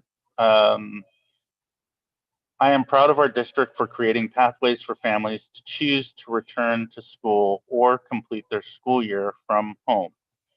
There are kiddos on my block who are thrilled to be back at school with their Elkhorn Tiger family.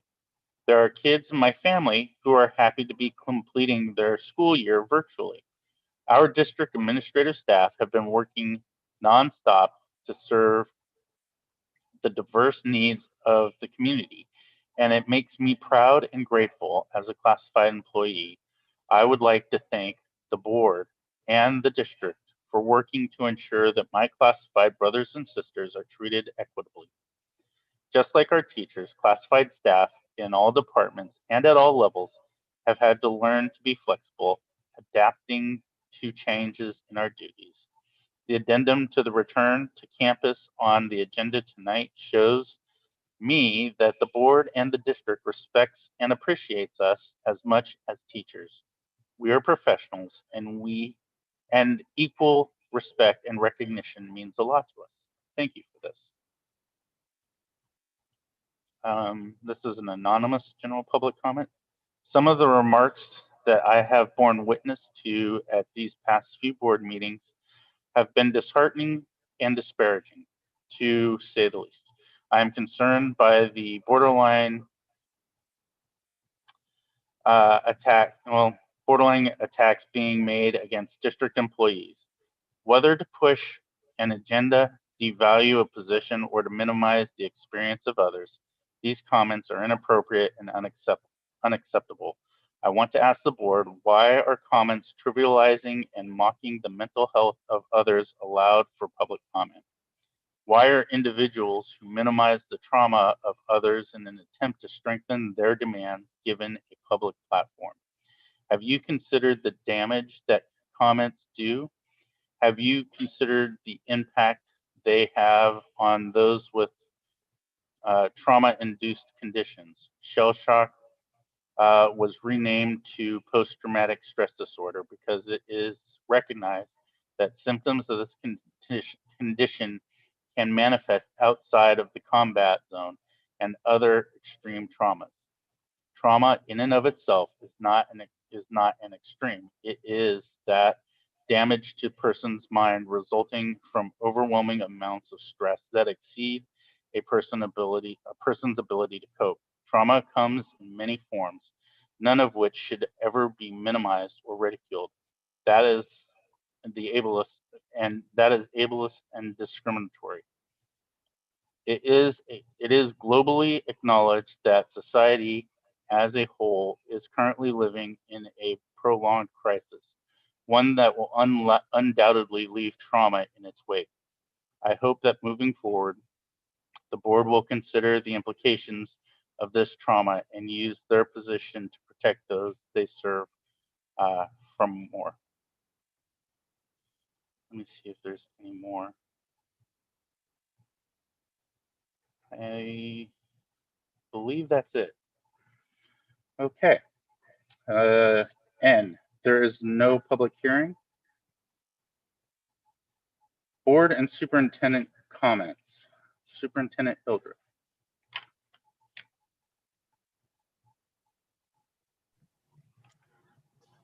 Yes, I just want to take this opportunity to thank everyone for their level of engagement that we've seen an increase throughout the year of people wanting to know what's happening in the district, wanting to share their opinions, and wanting to be helpful in moving forward as we support our students. We know that this is difficult decisions that we're making because all of us focus on our why. Why do we do this? Why do we do this job? We love our students and we believe that education is that key to success. And I believe that even though we have difficult conversations and that there are times when we may disagree, that we all have the same goal of how to support our students. And so as we prepare for a well-deserved spring break and spend time with our families and our loved ones, I believe that when we come back, we will be able to support our students at an even greater level and begin to prepare for summer, which we've already done, and focus on the fall and working together. Thank you. Thank you, Superintendent Hilder. We'll start with Trustee Kirby Gonzalez. Or do you want to? Thank you. It is late at night, so I don't have very many comments. I do want to thank our parents who have rallied together to support our seniors and raise money for them. And for the efforts, we had fun, my girls and I, joining you on the side of the street, honking and cheering. And so thank you to everybody who's really rallied behind that and brought awareness as well to supporting our kids. And I will speak directly to the comments that were made regarding me. I have pages of notes here. And the way that the board meetings typically work, you hear direction is given, and we go through the questions that we have here tonight. So I have never stood in the way, and I will not stand in the way. And you'll hear me say right now that I support combining the cohorts and moving forward doing that. And it does not cause any disruption to our other students, our virtual students, which I think is also very important as we look at the time that we have left. I ran for office and my dad was my model. And I knew that when he was my coach, that I would probably be last. And I knew when we went out on that field, I wouldn't start in the position I wanted. And later when he was ARD president, I knew the same was going to be true. And that is because he never wanted it to look like he favored me, because he put the organization and all of the students as the priority. And he knew that when it was working well for every child, that we would benefit as well. And so when we look at the work that we do here, it is for every single family and every single school. And I know that this is a challenging time. I know it is.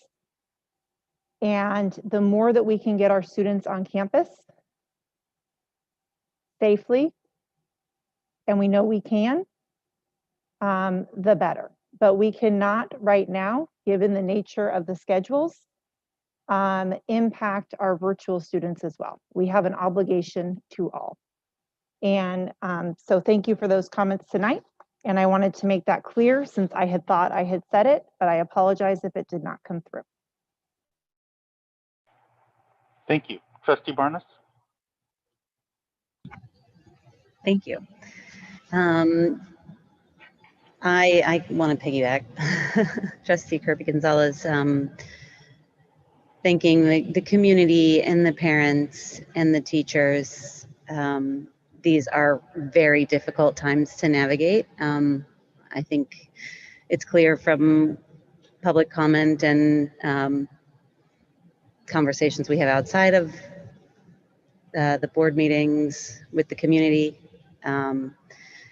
that this is a very difficult time to make decisions. That being said, I applied for this position because I wanted to be able to help the community through these times, and I feel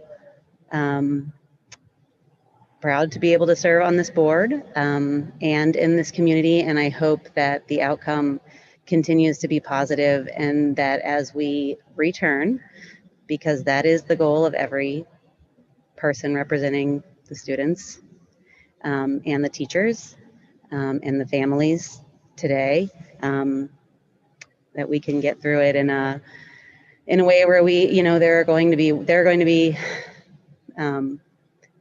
disagreements, and we're going to look out for everybody, I hope.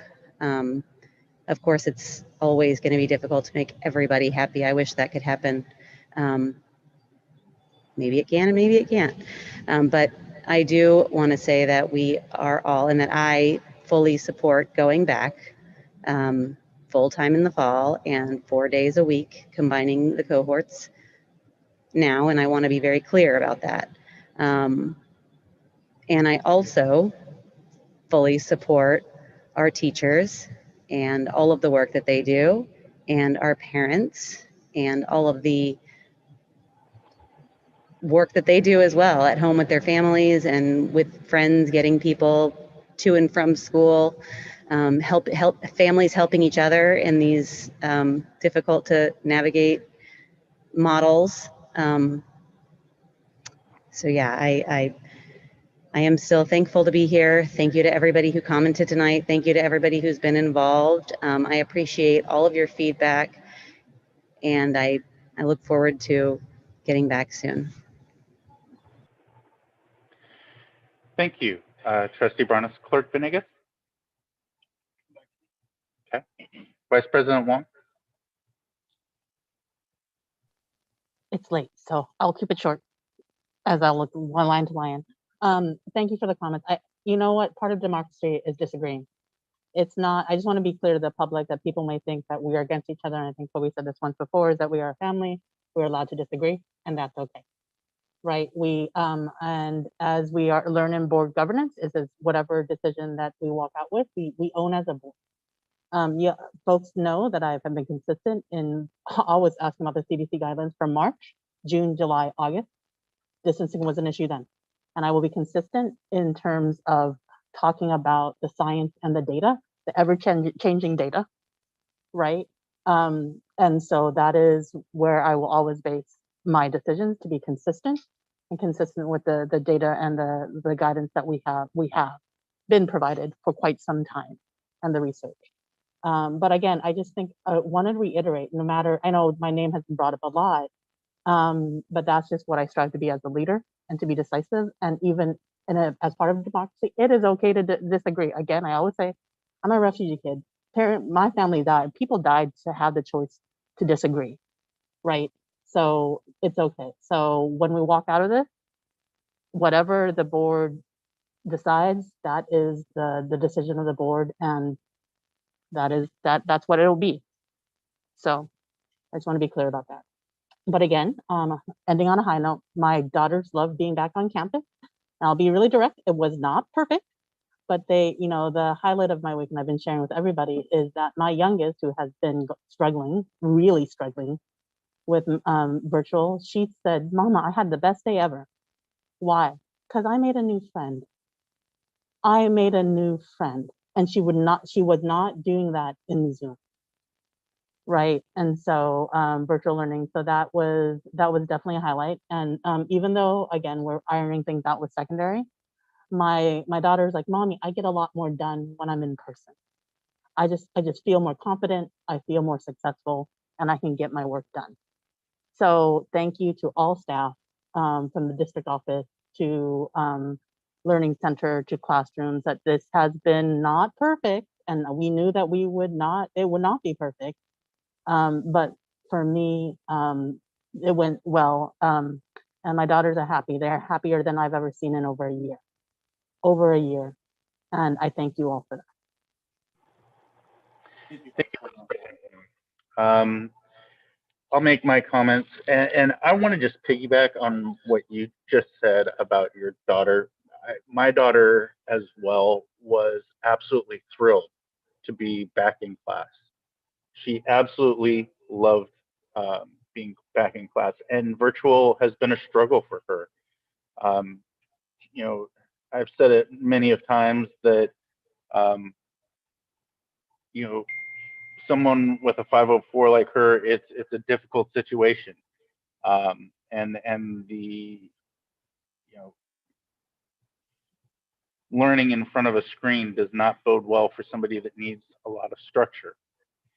So I can totally understand where everyone's coming from, because that's me too, right?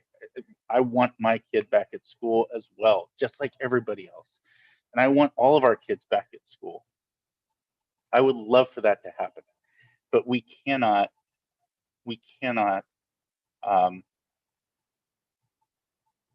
shortchange any student, be it virtual or be it in person. So we need to make sure that each student has the best possible education they can get. I absolutely support combining the A and the B to just an A and a V model. That doesn't impact either the virtual or the in classroom. So I just want to make that very clear. Next, I just wanted to say thank you to CSEA staff for making our return to classroom very enjoyable. I mean, they're out there, you know, they're helping in the learning centers, they're, you know, directing kids to the classroom, they're out there with the temperature scanners. You know, thank you so much for everything you do. I really appreciate it.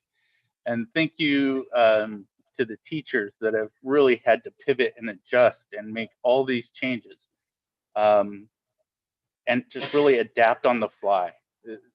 It's greatly appreciated. Your hard work and your efforts are so valued. And also, I want to say thank you to our district staff. I know that you have been basically working nonstop since March of last year. I want you to know that we recognize you, we appreciate you, and we thank you. And I mean that from the bottom of my heart. I'm just going to leave it at that. And I know we've got a long board meeting. Clerk Venegas. Thank you. Thank you. I want to thank everybody who is exercising their voice. It is a powerful, powerful thing. And, you know, I've learned that having the same opinion doesn't mean you're united. And having a different opinion shouldn't mean you're divided. And that is something that I'm carrying with me. And I've also learned that, you know, I had a pastor come over to my house and tell me about, you know, faith mobilizes us and fear paralyzes us. And I think that, you know, through transparency and sharing your voice and sharing your lens, all parents and all teachers and students that I've heard, trust is going to be the most important part as we continue to see this through. Faith, we talk about having healthy relationships, and it is going to require, whether it's unions and district and parents, to step forward in that faith and that belief. We know we've heard the different opinions about this MOU, and we heard different opinions about the return to school and the virtual opportunities. And I hope that there is, you know, that energy and grounding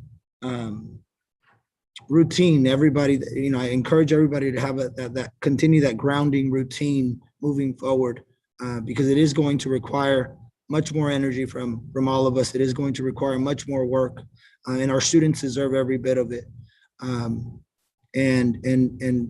I want to shout out to Miss Carey for being bold, being a leader, and seeing exactly what the scope looks like and making a decision.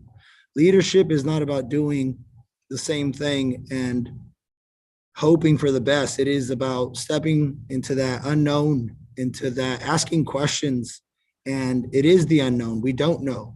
And as things continue to change, let's be encouraged that we get to navigate and that we get to continue to be flexible and fluid, because that is what it's going to require for us to be fluid so we don't break. We think of ice versus water, and we need to be water versus ice, right? Thank you, Ms. Kay, for setting that example. And thank you to everybody else, our classified staff, who have continued to shape, mold, and navigate through these waters. So let's continue to stay fluid. Let's continue to believe and trust and make decisions. Thank you all. All right. Somebody else's microphone. Okay. All right. Moving on. We're going on to the consent agenda with P1 pulled and amended and moved to action. Do I have a motion on the consent agenda? I move. Vice President Wong. I second. Second by Trustee Kirby Gonzalez. Roll call vote. Trustee Kirby Gonzalez. Aye. Vice President Wong. Aye. I too vote aye. Clerk Venegas. Aye. Trustee Barnett. Aye. All right, the consent agenda is adopted.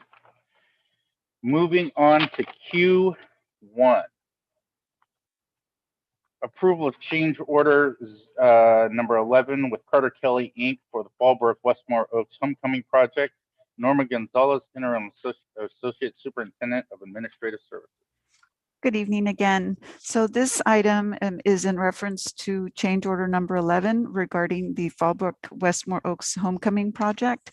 And in that, there are items that we are seeking approval on for the upgrades to the Building A, which are, and I won't read them all, but basically hazardous material abatement for all areas that will be disturbed during Building A's upgrade improvements, removal and replacement of some cabinetry and built-in furniture, display case replacement, drywall replacement, new epoxy restroom flooring, new signage throughout, interior paint.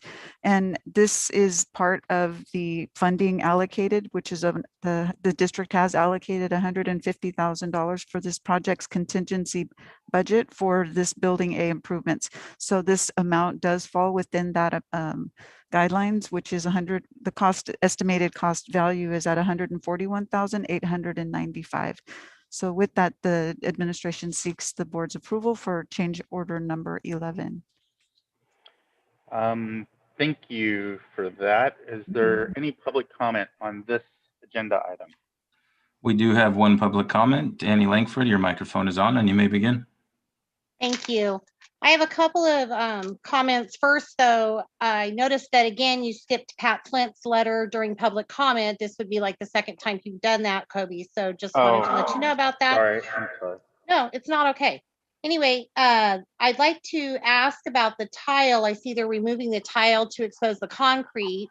There is asbestos known to be under that tile. Is that covered in the bid, as well as the gouges that will be made when they remove that tile in the concrete, as I know that happens when they remove concrete, especially in older buildings? Will they be fixing that so it doesn't look all pocked and pitted, gross out? I continue to express concern over the number of change orders for the Westmore Oaks Fallbrook site, being there's actually been at least 57 change orders, not just 11. And being no one has answered my questions yet, or had staff answer my questions, as the Brown Act allows you to do, my numerous questions regarding how much was in the original contingency budget for this entire project, and where is it located, being I've asked with my Measure V Bond Oversight Committee detailed book in my hand, broken down line by line, to no avail. No one, not even the former Assistant Soup Chris Benitez, could show me where it was or how much was in it. What was the original amount in the contingency budget? And I would like for you or the administration to have staff get back to me with that answer, please. Thank you. Danny, I do apologize for that, and I will, at the end of this item, read Pat's public comment. Okay. On this item, are there any questions? No? I have one question quickly, and that is, it looks like we have 560,000 left in our contingency. Is that correct, Norma? That is correct. Okay. With 560,000 left in our contingency, how much work still needs to be done? You know, I'm going to ask Angie Nichols to see if she could unmute herself. She and I have been working together on this, and I'm not sure if you have the answer, or if not, we will have to get back to you with that answer for you. That's fine. Hi, Angie. You're on mute. Okay, thank you. So as mentioned in the previous change orders that have come to the board before, the bulk and the most expensive of the change orders are usually identified during the demo process. And now, because we have such a healthy contingency remaining, and we had just under 1.8 million in contingency for construction for this project, and we also had a soft cost contingency. That's something that's outside of the contractor's budget because we really want to scrutinize every single change order that we have coming through. So as of right now, we still have a really healthy contingency and the project is almost done. So now we're able to fit in a lot of the nice to haves that we were hoping to include, but weren't quite sure if we could. So we have the time, we have the budget, and so we're putting it into action.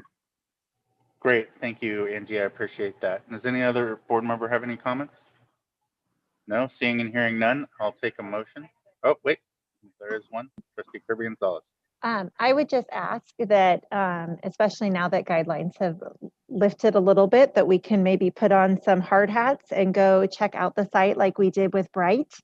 And I would love that opportunity to do and to see firsthand the plans. I've been driving by and looking at the school with great anticipation, but I would appreciate when the time comes, if they would be willing to give us a tour as was done here as well. That can certainly be scheduled and worked out. And we're also in planning modes of the ribbon cutting ceremony. There's a lot of exciting things around this, so more to come on that. Outstanding. Thank you very much. Could I also add that the abatement that was mentioned in the proposal, the abatement is the removal of any hazardous waste materials. It's the safest way that's approved by all the required guidelines to safely remove such substances from a school. Thank you very much. Now, having heard everything, can we get a motion to approve? I move. Moved by Trustee Barnes, I second. second by Vice President Wong. We'll start with roll call vote. Trustee Barnes. Aye. Clerk Venegas. Aye. I too vote aye. Vice President. Aye. Aye. Great. The measure is adopted. Q2. Thank you. Oh, wait, nope. I'm going to read, I'm sorry. Before we go into that, I want to read Pat Flint's letter. I do apologize for that. It's all the way down at the bottom. That's why I didn't see it. Okay. From Pat Flint on public comment, I want to say that I'm proud of parents coming forward. They have kept their mission positive and focused. Their children have the right to a public education. Educational needs of their children need to be met in an expedient and comprehensive manner. It is your job as board members to make sure that happens. Health and safety must be met but flexible. I do not see why it is so difficult. Other districts are doing well. Use them as mentors. Take the parts working for them and then implement them in our district. As I see it, there are two programs needed.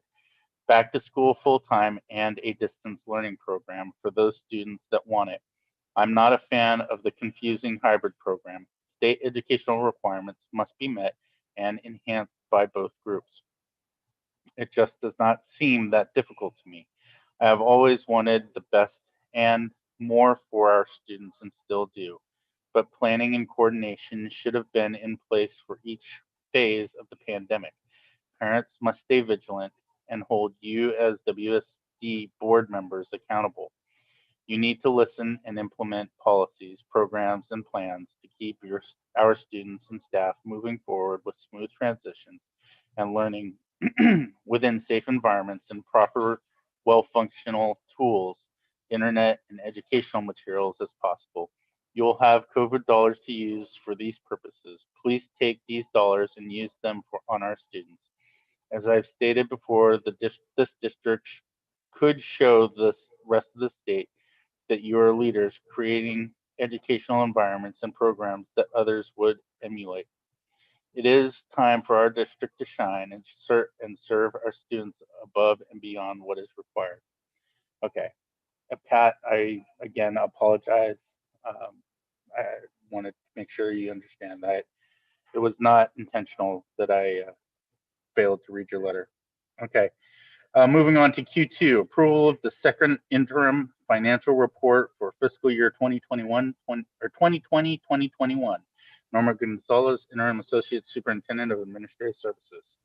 Hello again. So as part of the, in compliance with the California Education Code, we are bringing forth the certification or for approval and to certify this financial reports each year. There is a cycle, and our Director of Fiscal Services, Kylie Lane, will be giving a presentation on this component or this section.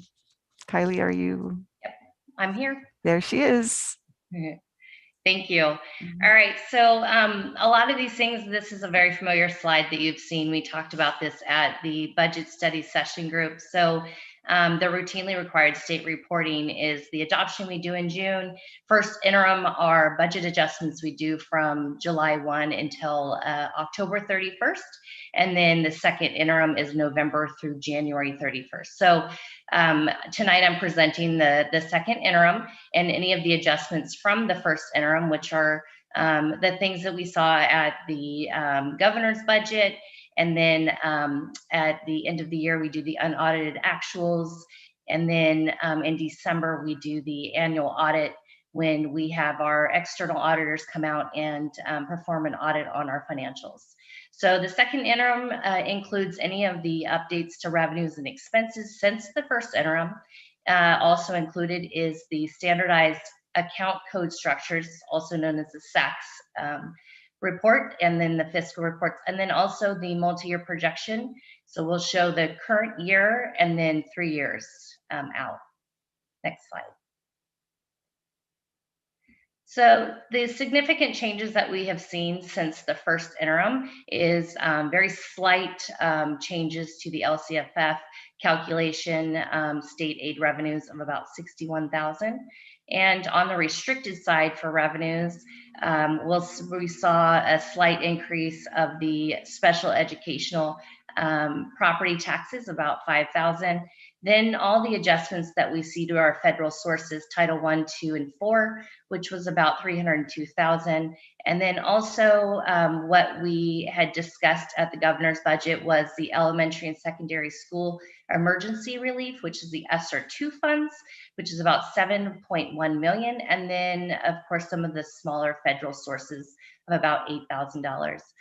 What we saw in the state sources was a slight decrease to the technical educational incentive grant of 1,000. And then of course, the local resources, principal's discretion, a slight increase to special education. And then Westfield Elementary received a social and emotional learning SEL opportunity grant of 7,000. So this is a slide of just kind of shows you the sources, pie chart. The main source of our funding is the state aid coming from LCFF sources, federal, restricted, and then state sources, and then very little in the local sources. Next slide. So a majority of our expenses fall in the certificated salaries, the classified salaries, and then the employee benefits. This is on the unrestricted side of the general fund. So that's about 70% of our budget. And then the remainder is kind of other outgo, our contracts and services, and then books and supplies, and then a very, very small piece, the green, which I think is capital expenses. Next slide. So some of the fiscal guidance that we received from the state and the educational finance sources is, as you're aware, the average daily attendance, the ADA, is held harmless for the 2021 year. So we are actually being funded on the prior year second principal apportionment, since we are in a declining enrollment. And this is pretty common statewide. Most districts are actually seeing this. And then what we did not get held harmless on is the unduplicated pupil percentages, which ours stays steady at 68%. Ed Code still requires all of us to make sure that we have the minimum daily minutes required, doing the weekly engagement, recording documentation, absences, and then having the written procedures of the tiered and re-engagement strategies. So what we've seen in the PERS and the STIRS, we've seen an increase rapidly for, PERS is continuing to increase, and I have another slide that actually breaks it down and shows you the increase of the PERS retirement, and it's increasing through the year of 2024-25. And then STIRS has a slight decrease for the 21-22, but then an increase is projected from 22-23 through the 24-25 year. And that's on our dartboard, and as of right now, that's kind of what we're seeing is projections through the 2024-25 year. So in structuring our kind of multi-year settlement agreements, we should just really keep in mind that an increased cost in our ongoing money, not to rely on the fund balance, just to avoid that kind of structural deficit that may threaten the district's solvency.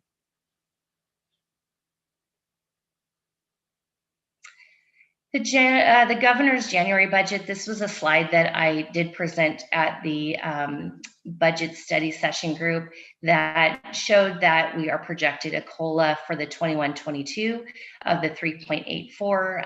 And this does represent kind of the COLA of the 2 years since we actually had no COLA in this current year. The deferrals are projected to be paid down for the out years. However, we're still receiving the ongoing deferrals, or the deferrals for this current year that we experienced of February 2021 through June, and those are being deferred into next year. So the mental health programs, we talked about that. The funding for that, the increase in the child nutrition reimbursement, we did make the adjustments for second interim, and that is actually in Fund 13. And then we included the COVID-19 federal stimulus package of the ESSER 2 funds. And what we just have recently received on the AB 86 is the one-time funding of reopening safely and the operation of the in-person instruction for the K-12. We did just receive those dollars, so we will go ahead and put those in for the estimated actuals when we bring adopted budget for the 21-22 year. Kylie, can you remind us how much that was? Yeah, I have that. Let me see on the, I do have it on another slide, I believe. Or maybe let me see where my paper, I do have it though, because I knew you were going to ask that question. So on the in-person, I'm glad I'm very predictable. So on the in-person instruction, we're actually receiving for the district a little over 2.4 million. And then the expanded learning opportunities grant, that's about almost 5.4. And there is a portion of that that's restricted for paraprofessionals, and then also it's restricted for homeless. So it's $1,000 per homeless that we have So, and I think the restricted for paraprofessionals is about 517,000. And then I think I mentioned the ESSER 2 is 7.1, and then the ESSER 3 is projected to be 15.8 million with a set aside of 20% for learning loss. Next slide.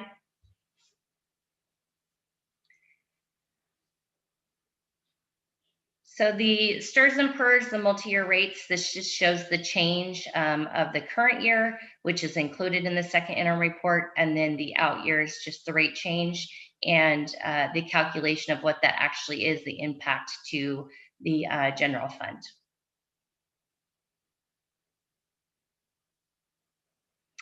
In the multi-year projection, I just always show the assumptions that are based off of the dartboard. And with the projected ADA, the COLA increase for the next 2 years, and the unduplicated percentage, which kind of hovers around the 67, 68%, the California Consumer Price Index, and then step and column, we always project at 2% with the PERS and STRS rates, and then as the reserve for economic uncertainty, the state required is 3%. And we do have the board adoption of increasing that to a 6% reserve.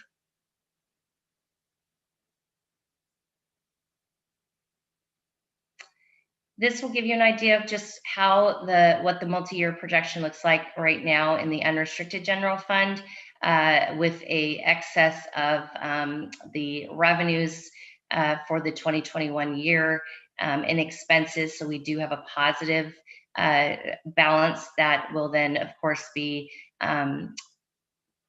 fall to the ending fund balance. And then at the very bottom, the last 3 lines is the reserve that we have to maintain with the stores and the revolving cash on hand, and then the ending uncommitted fund balance. Then in the 21-22 year, with the projections of the COLA increase, we also have and I'll mention a little bit later in the presentation, is the salary negotiations are only settled through this current year. So there's nothing for next year at this point. So some of the projection discussions is we are solvent with a positive certification for the next 3 years. Projections do include the cost of living adjustment, the COLA, and then we do project the deficit spending from the 22-23 year and beyond. That being with the declining enrollment, with the being held harmless, that the cliff does not actually affect our district until that year, because we are funded on the greater of the current or the prior. So in the declining environment, it is funded on the prior year. So the 22-23 is where we see the effects of the declining enrollment. As I mentioned, the projections do not include the impacts from negotiations. And then just a couple things I just wanted to mention was with the CARES funding, which was the ESSER 1 relief funds that we received. Those fundings is to be spent by September 30th of 22. And then as we've received the Corona Response Relief Supplemental apportionments of the ESSER 2, every year it's the additional year with the funding. And then the new American Rescue Plan, which is the ESSER 3 funds, that one is out until September 30th, 24. And the in-person instruction and the expanded learning, that was all, I think it was August 31st of 22, but our plan must be adopted by the board June 1st of this year.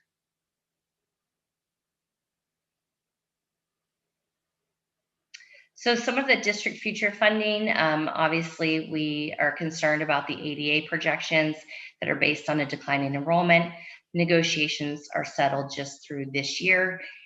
We do have textbook adoptions that are projected through 22-23. I think there's some science and social science And then I would like to just mention too, when we did make some cuts, we did cut the deferred maintenance and possibly restoring that deferred maintenance budget and designate that in the general fund. And the next step, so this is the second interim, and in September I'll bring to you the unaudited actuals. And in December is when we bring the audit and the financial statements, where our audit firm will actually present on that. And then in June, we will be bringing you the 21-22 budget adoption. And then of course, if there's any significant changes at that time in August, we'll bring a 45-day revise. And then in December, we'll bring the first interim, and then it all just repeats. So. Great, thank you. Oh, is there? That's it. Okay. That's all I have for you. So any questions? Thank you, Kylie. We did actually have a public comment on this item. I think, Yorgos, did you have it, or Mario? Yes, it looks like it was Jennifer Stone. Jennifer, your microphone is on and you may begin.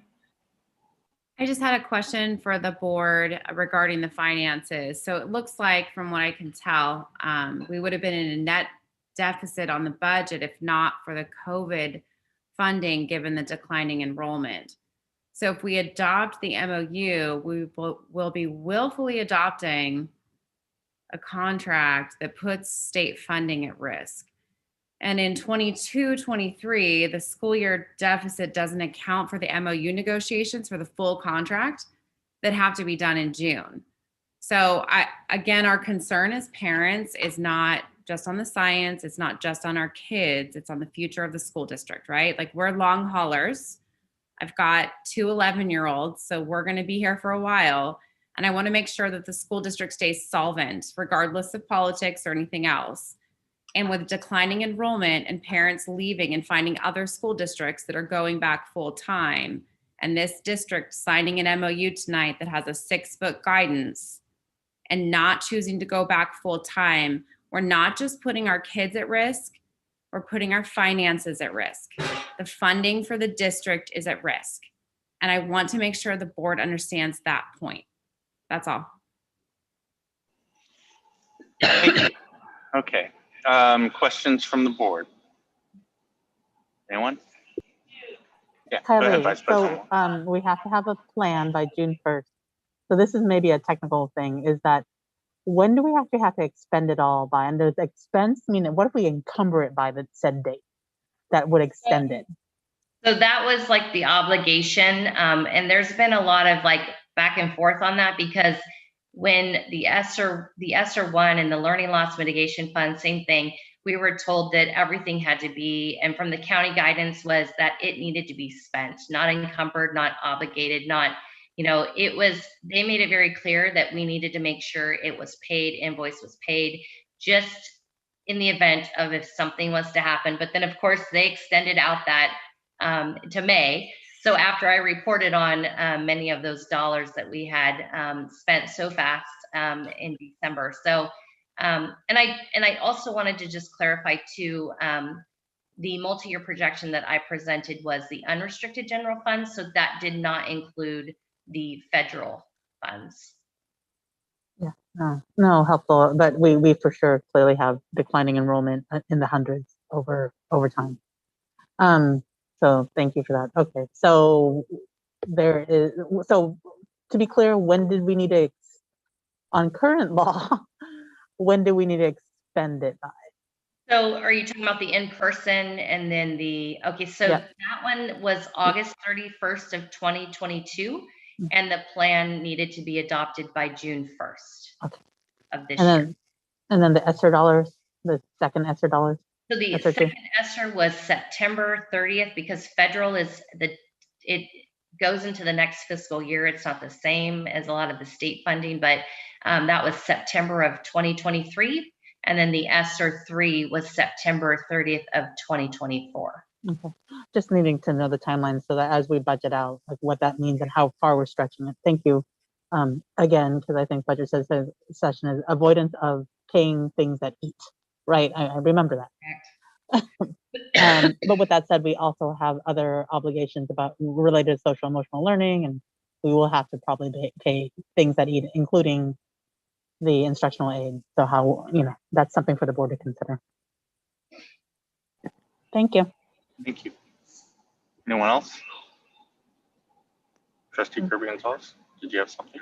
I do, thank you. So along those lines, and I'm very cognizant of how much district office staff is working and how hard everyone was working in many moving places. Will we be looking at the proposals then for this in terms of when do we look at the board seeing the plan? And maybe that's a question for Dr. Hildreth. By this June 1st deadline, what can we anticipate on those timelines?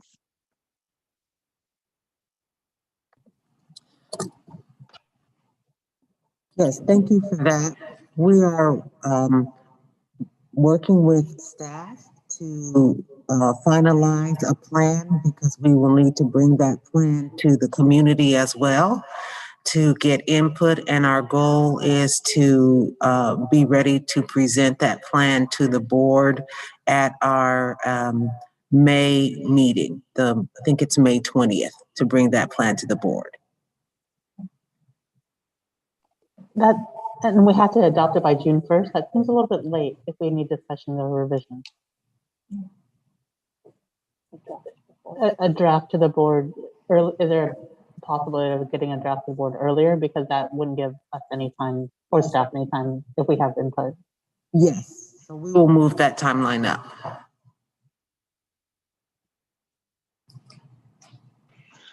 All right, anyone else? Okay, Kylie, I just had a quick question. Well, actually I have two. The 3.84%, that is the state COLA that is looking to be adopted in the state budget, correct? Correct. So if we were to negotiate raises in staff salaries, it would come out of that money, right? As you say, you don't spend one-time money on any things that eat, which would be ongoing structural things that would create structural deficits. Is that correct? So anything that, if it's ongoing, it continues to go into the next. Eat a hole. Yeah. So it's not, if it was one-time funds, it would just affect that 1 year. But if it's ongoing, the salary schedule, it would just multiply and double over the year. Exactly. Okay. The other question I had is about, and I brought it up at our board study session, and it's about the declining enrollment and how we are being held harmless right now. However, there's going to come a true up, just like your solar bill, right? There's going to come a time when we're not held harmless. Can the additional funds for from the federal government be utilized for, can it be utilized for filling that gap in ADA that we're seeing now? Well, again, that would just be one time. So it would, right.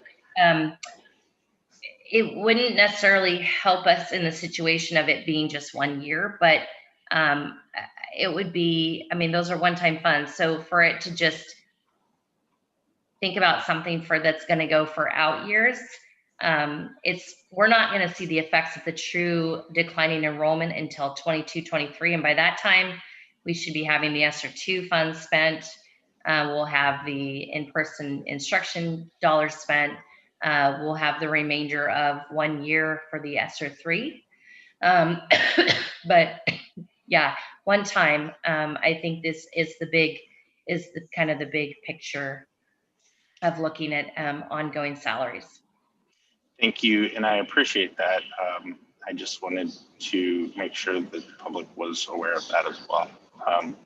So with that, does anybody else have any questions? If not, I will entertain a motion. I'll move. I'll second. Moved by President Posadi, seconded by Trustee Kirby Gonzalez. Roll call vote. Trustee Kirby Gonzalez. Aye. Vice President Long. Aye. I too vote aye. Clerk Venegas. Aye. Trustee Barnes. Aye. Okay. Oh, wait a minute. Is that? Yeah. Okay. Thank you. Moving on to, and thank you, Kylie, for staying on so long. We appreciate you staying here this late into the evening. No We're problem. sorry. I have teenagers, they're still up, so. Okay. Thank you. Moving on to Q3. Approval of addendum number 2 between Washington Unified School District and the West Sacramento Teachers Association with regard to the impacts and effects of returning to campus for preschool through 12th hybrid instruction for the 2020-2021 school year. Norma Gonzalez, Interim Associate Superintendent of Administrative Services. Yes, hello. Before we get into the actual content, I'd just like to make a very key clarification that this is in essence not an MOU. This is an MOU, meaning a Memorandum of Understanding.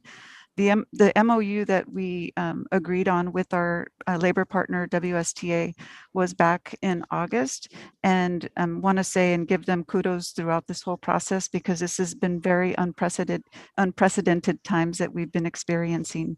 So we, as situations have changed with regard to the pandemic in which we're still currently living, we did come together when tiers started to shift, and we did reach an addendum number 1, which was back in November, early December, and that was to bring our students back in a SDC small group cohort and opportunity schools. So that addendum is still in effect, as well as the MOU that we have with our labor partners, WSTA.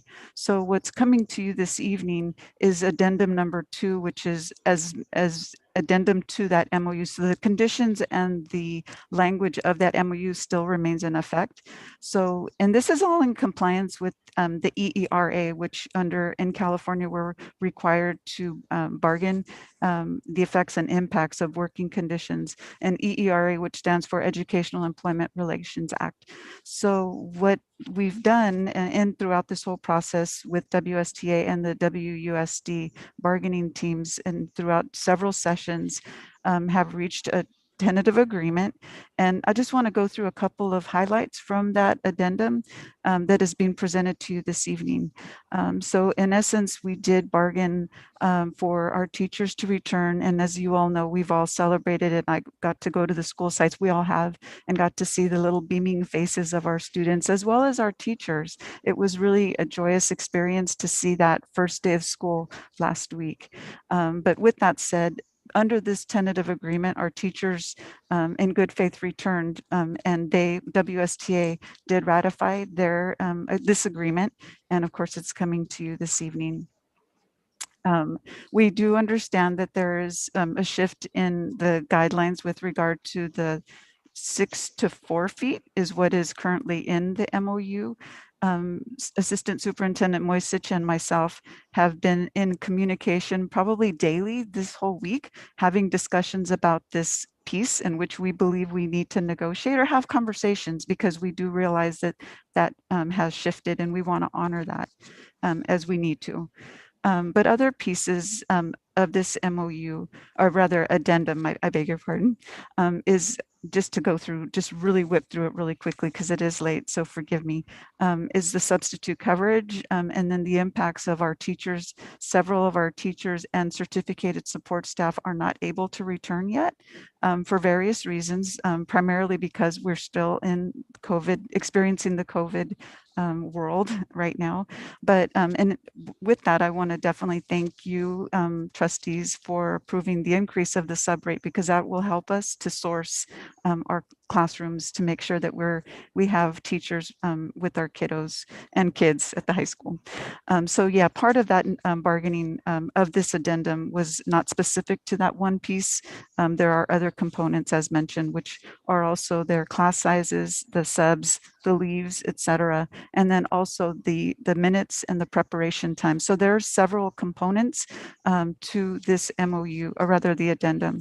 So with all of that information, we do realize that we are going to come back and have conversations as we have since day one.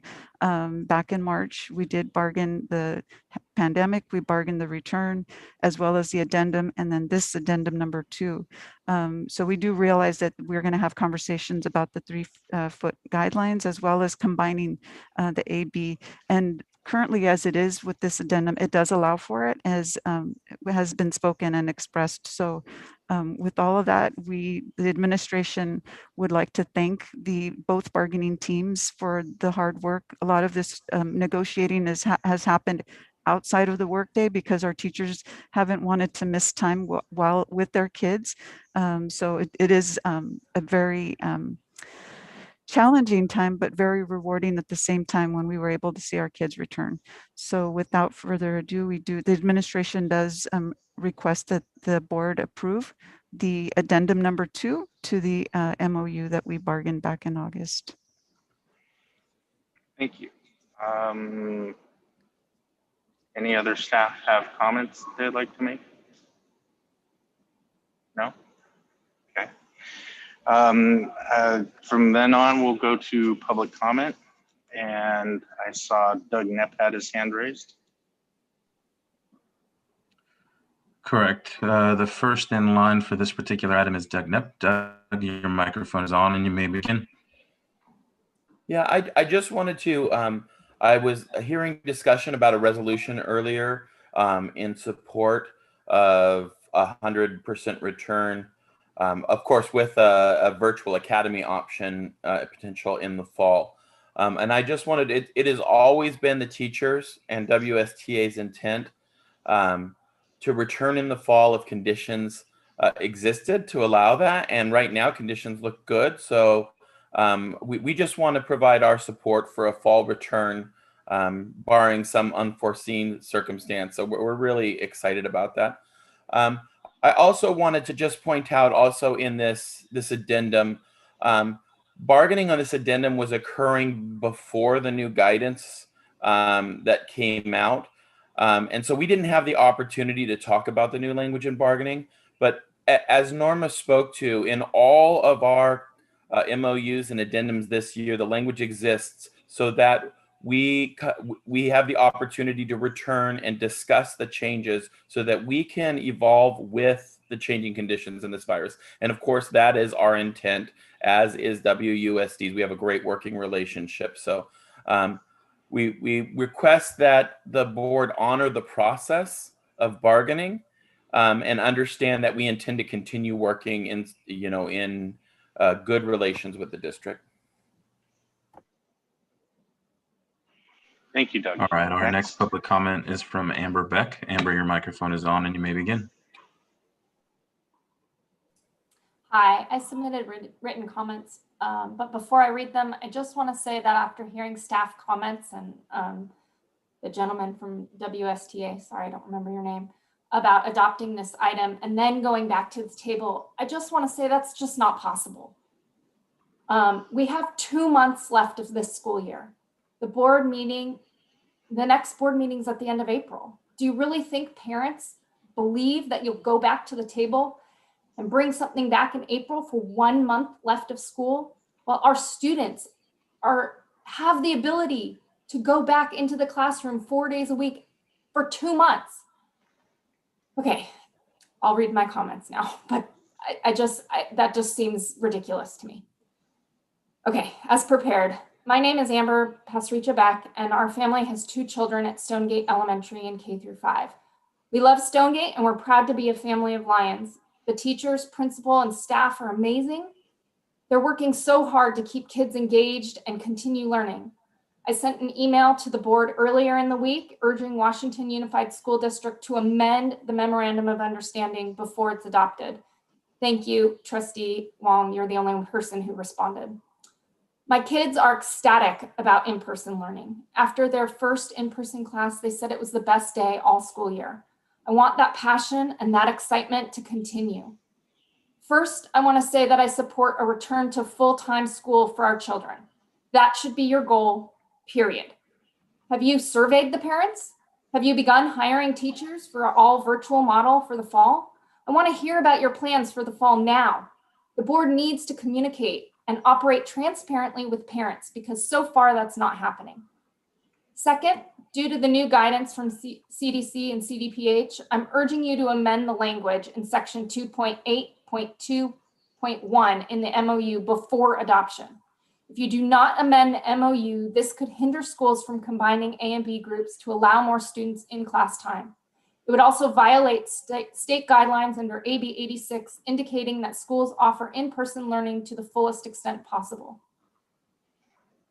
On the board's webpage under section titled The Role of the Board, number 4 is providing community leadership. It states, as the only local elected officials chosen to represent the interests of our children, board members have the responsibility to speak out on behalf of the children of our community. If this is true, why are you ignoring the plea of more than half of the student body in grades K through 12 who've opted to be in class in the hybrid learning model? They want to be in class. Stand up for them and help them get more in-person time with their teachers. You not only have the power to make this happen, you have the responsibility. I urge the board to put the interests of school children first. Thank you. Our next request is from Ryan Eisberg. Ryan, your microphone is on and you may begin. Good evening, once again, board members, neighbors. Public comment is on the proposed MOU amendment 2.8.2.1. Simply want to urge the trustees and my trustee, Sarah Kirby-Gonzalez, to please vote no. Please vote no. Do not ratify an amendment to an MOU that is out of compliance with federal guidance, that is out of compliance with state guidance, that is out of compliance and out of alignment with current scientific data and research.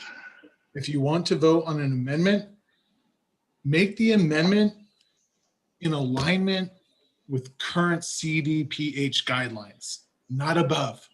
We're running the risk of being the only district in California that wants to go above and beyond what federal and state guidance says.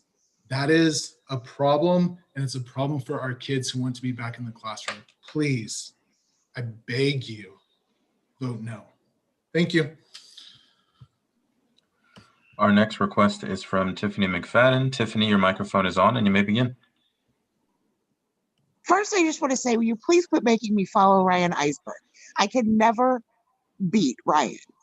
I just want to say, I echo Ryan's words. I echo Amber's words. While I understand that this MOU, or I'm sorry, this amendment was negotiated before the current guidelines came out, I also know how many weeks it took to negotiate this amendment.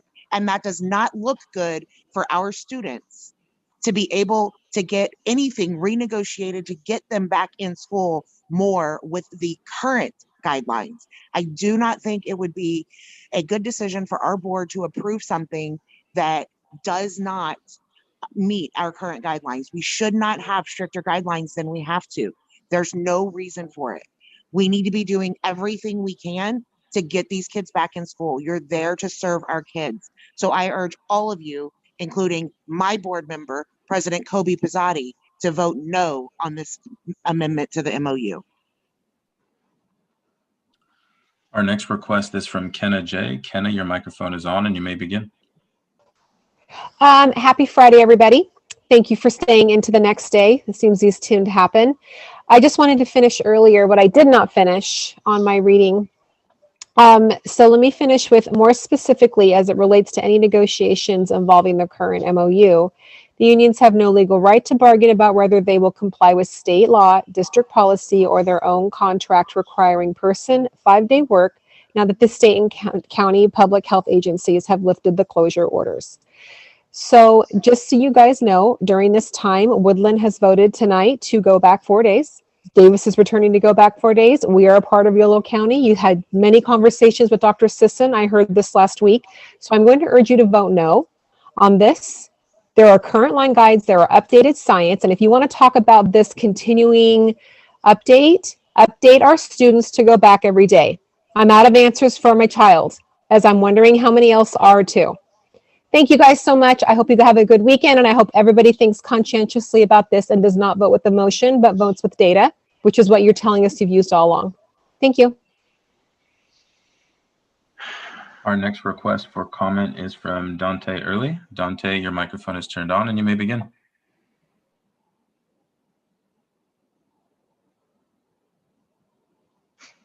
You got it. Hi, this is Dr. Dante Early West. My pronouns are she, her, hers. I did not have public comments prepared because I have to admit, I didn't think we were going to have a discussion about science. Obviously CC, CDPH, guidelines are what the guidelines are.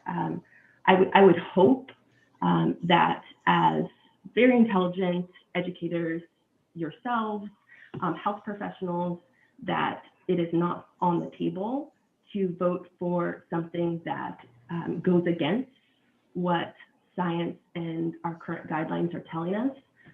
But if you need urging, I would urge you not to vote for this amendment, for this MOU. I would also like to make a comment on the fact that I too want AB combined. I want the kids on campus 5 days a week, if possible. I haven't heard us discuss even if we combine it AB, does that mean we're still only getting 3 hours for those 4 days each day? My child is in Spanish immersion, and we are going to be going into 2nd grade, and she does not speak Spanish. And she doesn't because she actually hasn't been immersed per her Spanish program since March of last year.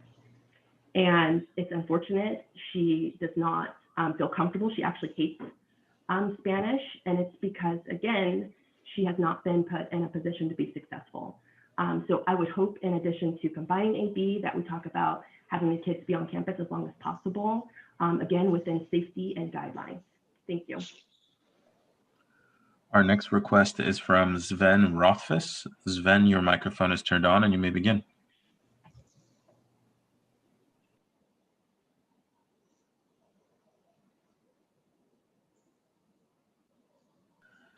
Sven Rothfuss, your microphone is on and you may begin.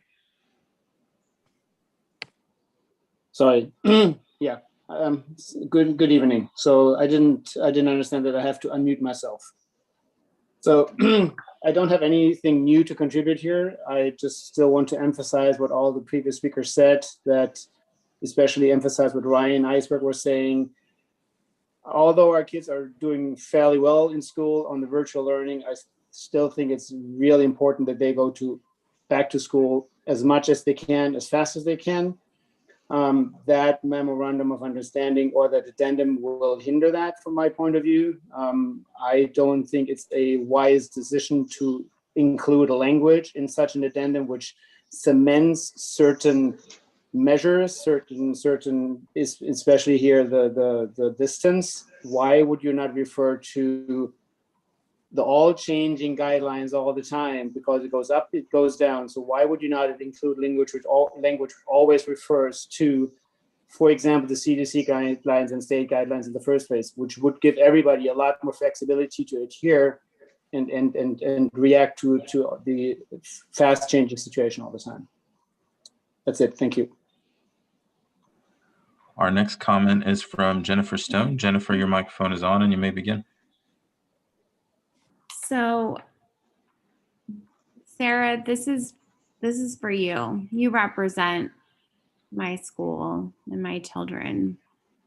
You are elected to represent us. I understand that you've had some personal loss related to COVID, and I'm sorry about that, genuinely. I'm sorry for the 58,000 almost Californians that have lost their lives due to COVID. And I genuinely am thankful for our teachers. Like Miss Best in 5th grade at Stonegate, she's a freaking hero. She adapted to virtual learning and she did everything she could to make sure that my child had the best experience possible. I have zero negativity towards anyone in this community. But I am not being the mother that I need to be if I don't urge you guys, if I don't give a personal plea. Our children are suffering. If I work from home and I have 6 children here, which I do, 5 of which are in WUSD, and my workday is interrupted 17 million times based on Common Core math questions, and I can basically mostly handle it, how much more are the kids who are left alone not handling it? Sarah, please do not vote to ratify this MOU. You are not representing your constituency if you vote to ratify this MOU with outdated guidelines that does not provide for the most possible in-person instruction. I'm just begging at this point. Please do what's right for everyone. That's it. Is there any more, Yildiz? And that was the last one. Okay, it's back with the board. There was a lot of points raised that I think the community is unclear about. And I think we need to be very clear when we have this discussion.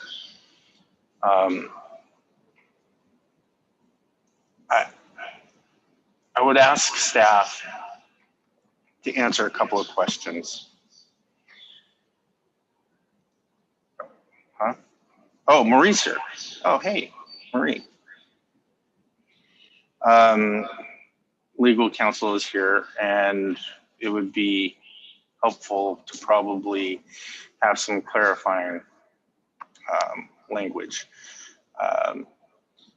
So, Marie, we are currently operating under the MOU for August. Is that correct? With Addendum 1 for the SDC class? Correct. We're operating under the August. Well, the Addendum 1 did not modify all of the August 2020 MOU. The Addendum 1 only modified with regards to the small cohorts of SDC students, and I think pre-K through 12. Right. So then the question would be, if we didn't ratify tonight, we would have to go back to the bargaining table, correct? That is correct. We would need to return to the bargaining table as close to immediately as possible. Okay.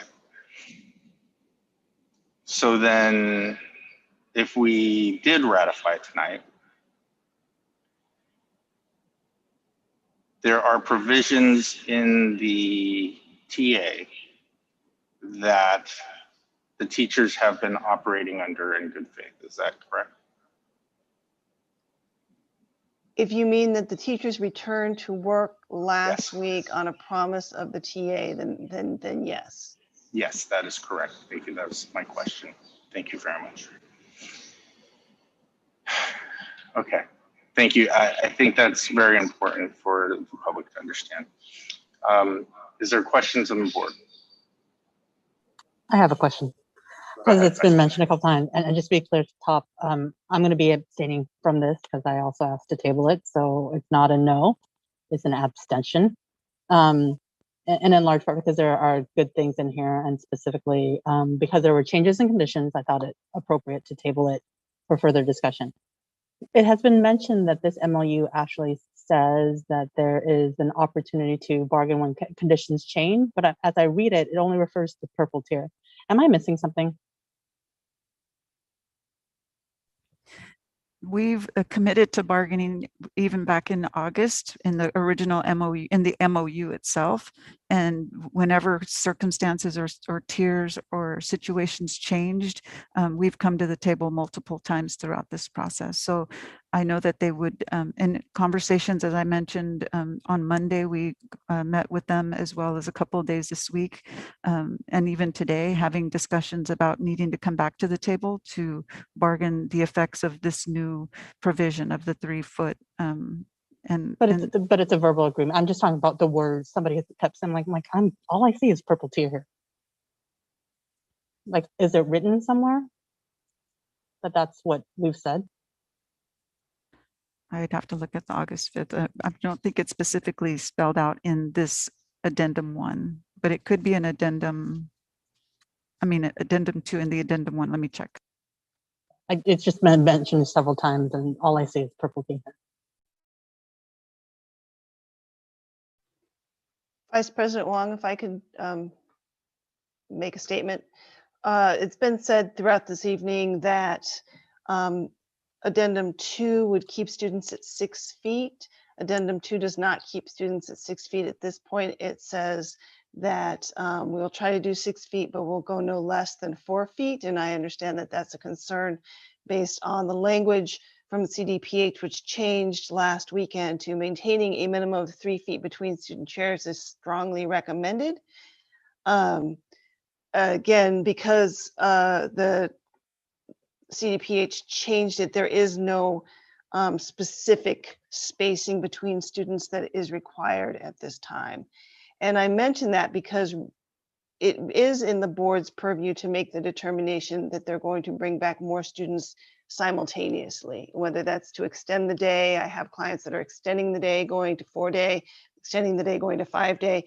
That's within the board's decision. That is a decision to be made by the board. It is also, and if that decision requires students to be at 3 feet, then students will be at 3 feet. Our obligation at that point is only to negotiate with the union the impacts of that 3 feet. I don't know what impacts those would be, but that's not for us to define. That's for them to identify. So I've heard a lot about the 3 feet this evening, and and the 6 feet, and I just want to clarify that right now, if the board decides that it's going to bring back more students, which seems to be what I heard this evening, simultaneously, that we do have mechanisms by which to bring back those students if that's the board's decision. And my understanding from talking with Assistant Superintendent Moisich is that for the majority of schools, that is bringing back students is not a problem. There may be a couple of schools where there is an issue, and we're looking at how to make that transition happen and happen fast. Including, if necessary, putting students at 3 feet and having that conversation with the union as close to immediately as humanly possible.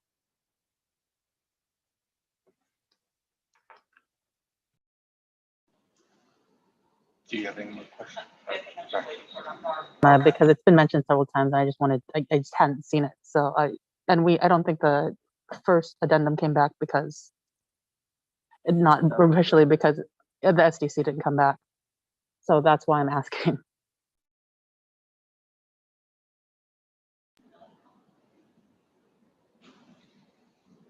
So the first one didn't come back because of the SDC, if you recall, and we were told that it didn't have to come back to us, remember? Right.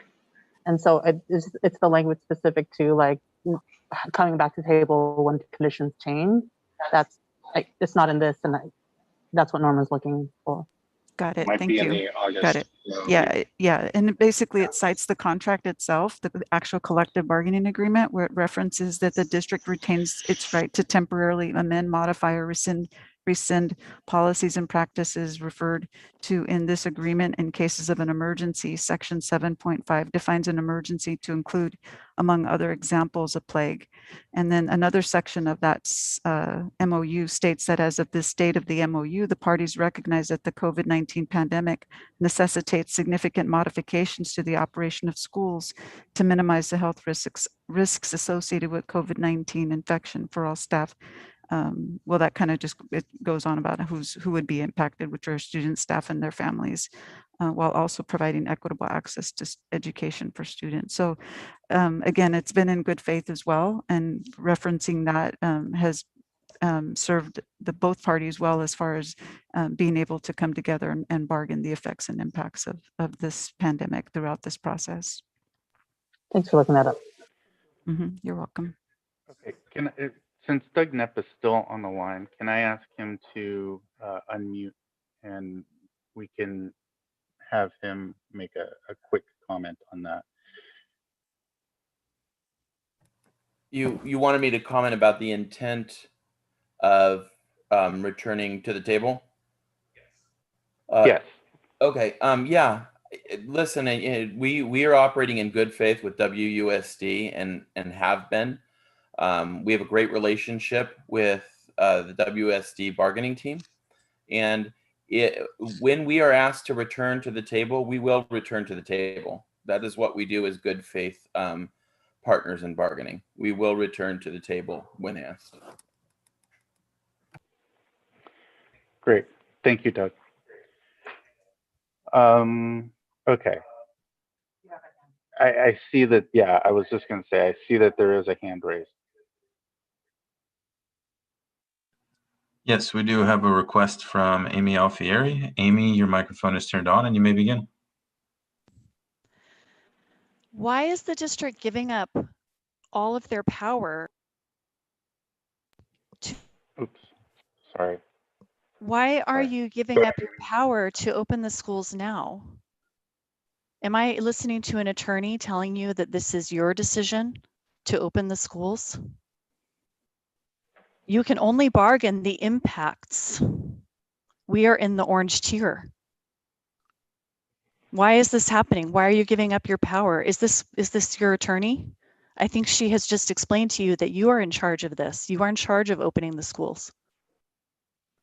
That's what we've been telling you in all of our letters, because we have been quoting attorneys and we have had attorneys review our letters. So we are trying to ask you to take your power and your leadership to bring these children back to school, because they need it very badly. All of the children need it badly. That is why parents have organized, and that's why they have turned out this evening, and that's why people are still on the line at 12:23 a.m.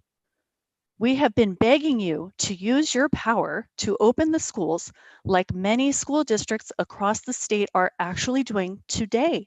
They are opening almost immediately in early April, or even on Monday in late March. It's happening now all around you because you have it in your power.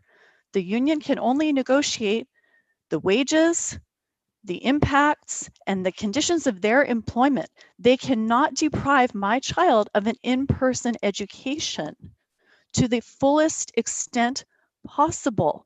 They cannot do that. My child is not a party to an MOU, and my child is not going to be deprived of her rights to an education, okay? The union does not have that power, okay? You guys have the power. And I believe that this is your attorney, and she is telling you that. I don't understand why you won't do that when we are in the orange tier and kids need to be in person as much as possible now. You guys could be doing 4 full days now. You guys could be doing all kinds of things now. You could keep the minimum day if you wanted to. Other districts are doing it. San Ramon Valley is doing it. Natomas is doing it. Chino Hills is doing it.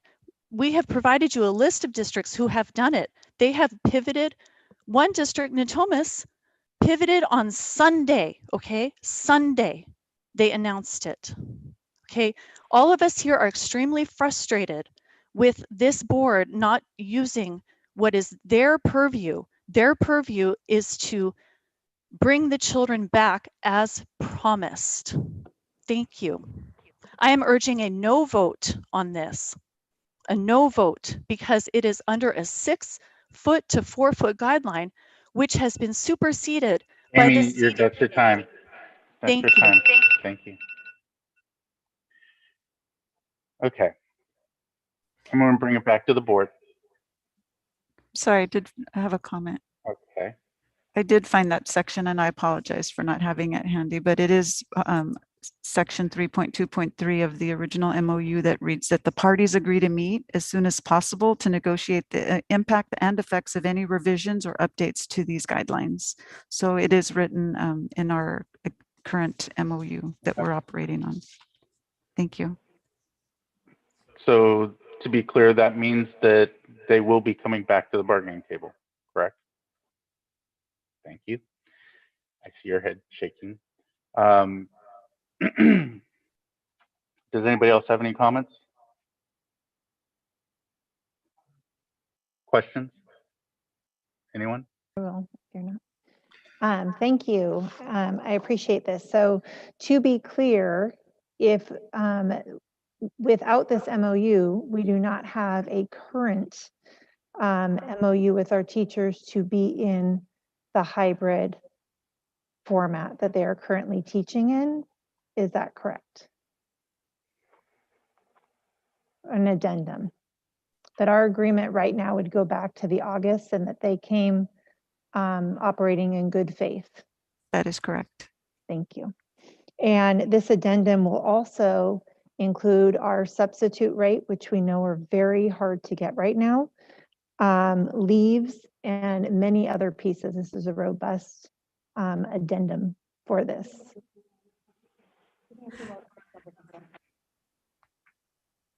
The subrate was approved via consent, but the instructional minutes is and the preparation that is part of this. So that would be also shelved if that was, yeah. Thank you. And so operating within an MOU that gives us 4 feet, knowing we will go back to the table as soon as possible, and that we have given clear direction tonight to combine cohorts A and B is where I stand, and I am supportive of, because without it, to be clear, we do not have an agreement with the current format that our educators are teaching in. You're done, sir? Okay, Clerk Venegas, go ahead. You know, I'm hearing a lot of in good faith again, and that we have a healthy relationship. And I'm just going to say, even if whether this is a yes or a no tonight, that a healthy relationship is disagreeing and doing what is right, and being able to put our students first. So I do have full trust, and full faith that, you know, we all know why we are here till 12:30, and we are, you know, thinking of our students. Whether that means that, you know, it goes back to the bargaining table and understanding that we don't have much time. So I appreciate the fact that there is a healthy relationship, and I'm counting on that healthy relationship and that good faith. And thank you to the union for doing its part. And I'm just going to go in full trust that there is that healthy relationship. Thank you. Okay. I think the direction is clear. We've given direction to the superintendent to collapse the AB schedule. So that does not take a vote. That just simply says we've given you direction. The superintendent is very clear on that. The teachers are working in good faith based on the tentative agreement that has been reached, and I would honor that.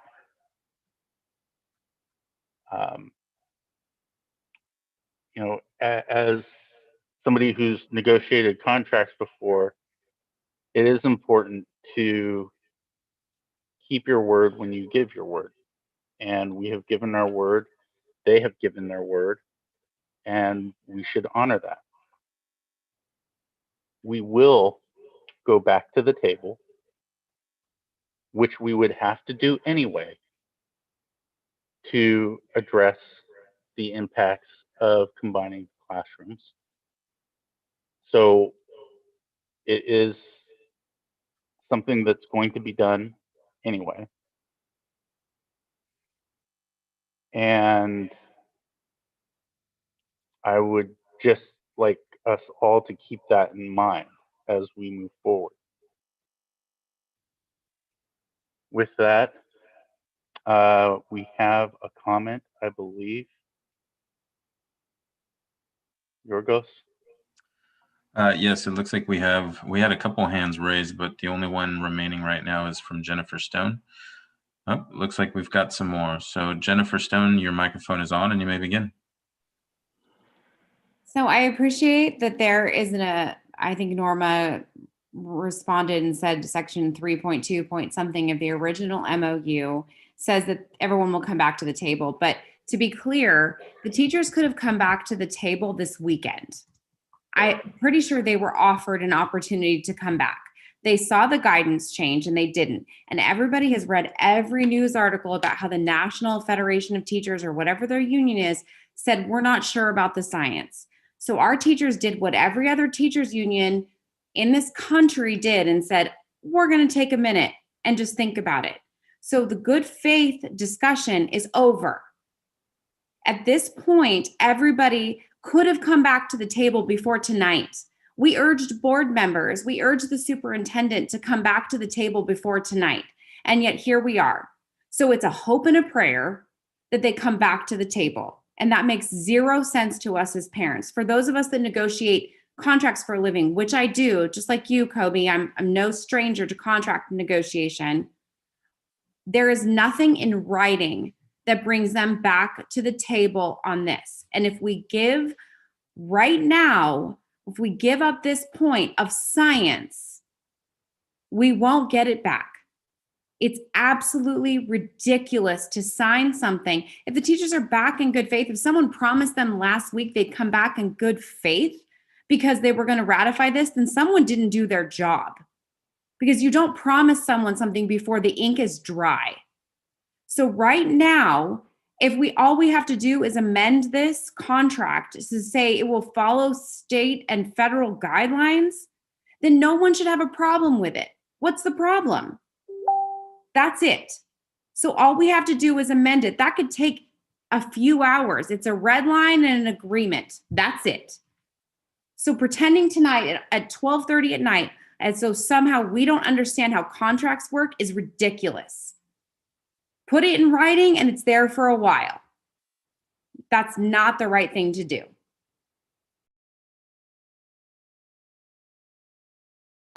Okay, so President Posada got kicked off. Are you back? Okay. Okay. For those that have not commented, let's go ahead. We can take them. President Pizzotti, all the names that currently have hands raised are names that have already spoken, if memory serves me right.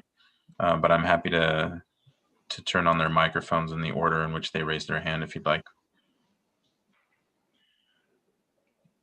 If they've already spoken, then no, let's continue on. So is there any more questions or comments from the board? No? Okay, is there a motion? Well, okay, go ahead. Is there a motion? I'll make a motion to approve with the clear direction that has been given tonight to go back to the table and to collapse cohorts. Is there a second? I will second. So we have a motion by Trustee Kirby Gonzalez to approve and go back to the table to discuss collapsing cohorts and moving to the CDPH's guidance of 3 feet. We'll take a roll call vote. Trustee Kirby Gonzalez. Aye. Vice President Long. Oh, she abstained, that's right. Clerk Venegas. No. Trustee Barnes. Aye. And I too vote aye. The motion is approved.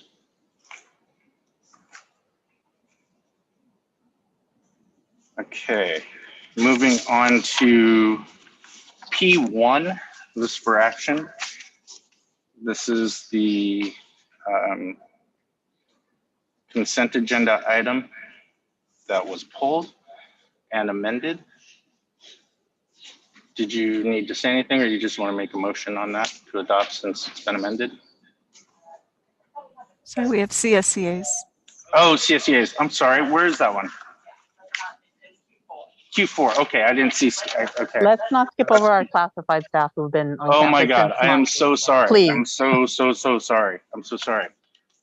There it is. Okay, I see it. I'm sorry, it's on my paper. I just didn't see where it was. I'm terribly sorry. Unless, I mean, there's a reason that. No, God, no.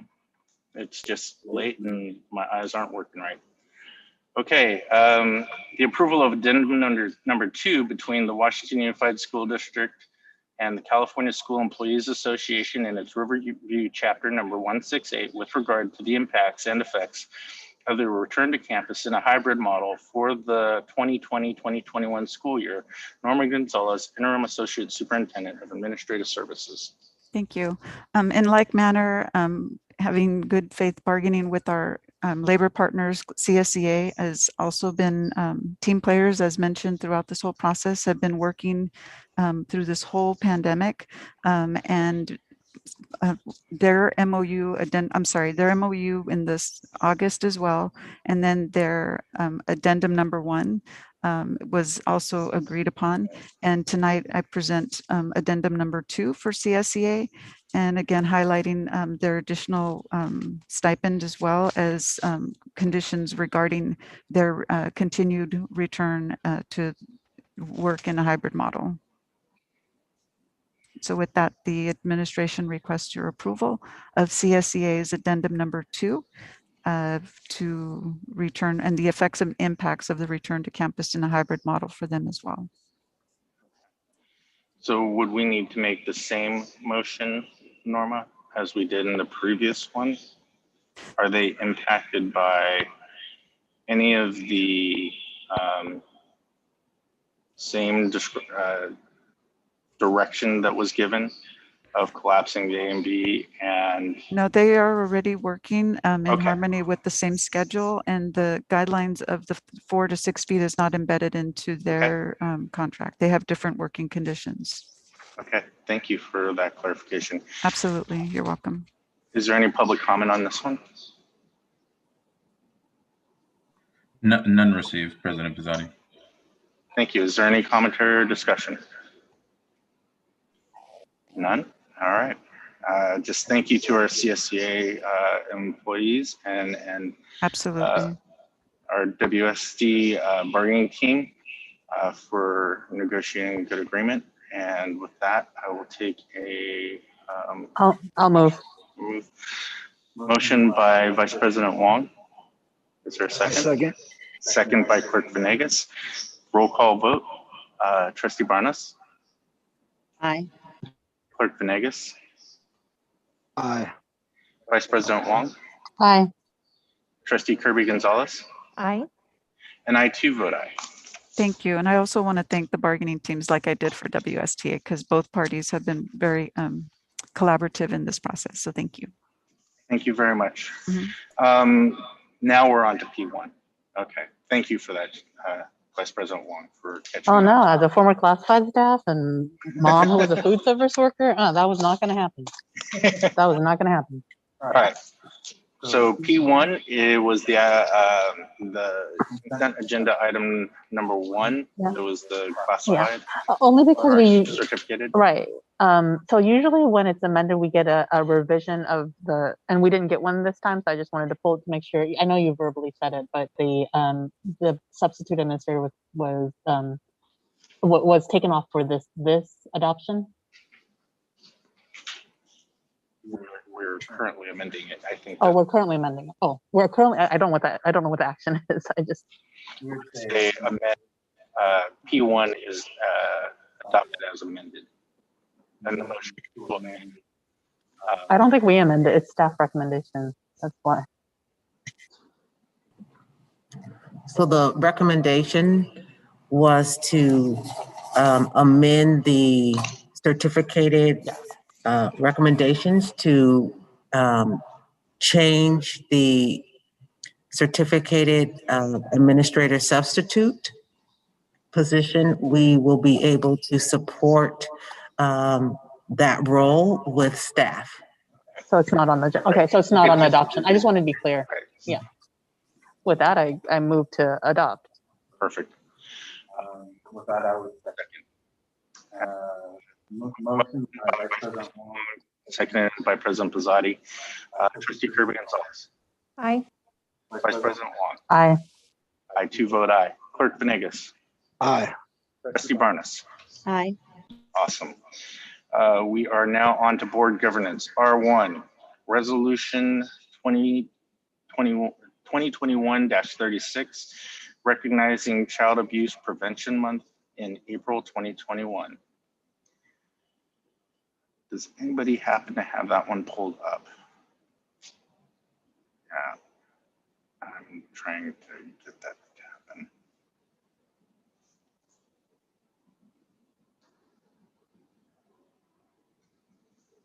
Okay, let's see if it'll.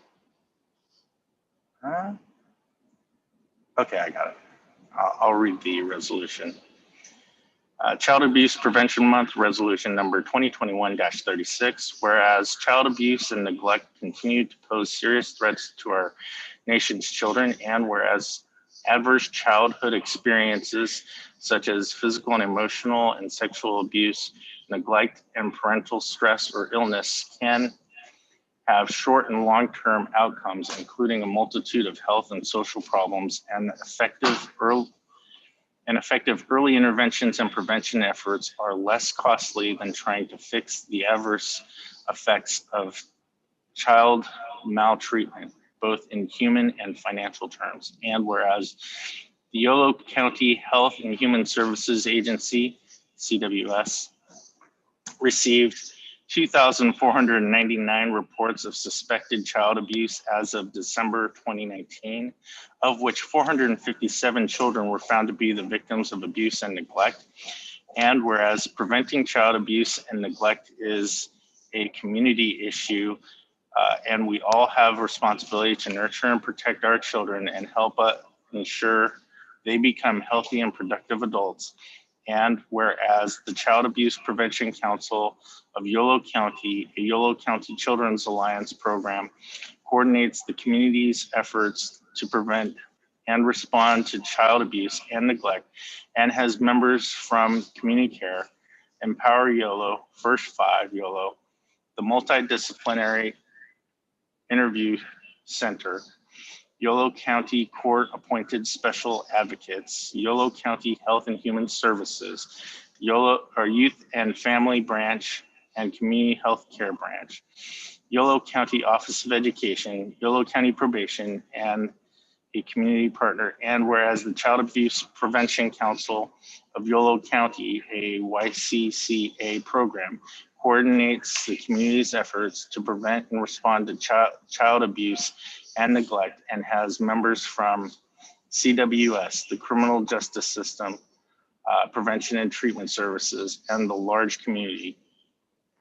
And whereas in Yolo County, over 20 agencies and community organizations are collaborating in their efforts to prevent child abuse and neglect through the YCCA Yolo Family Strengthening Network. And whereas providing community-based prevention services and strengthen families and reduce the likelihood of child abuse and neglect.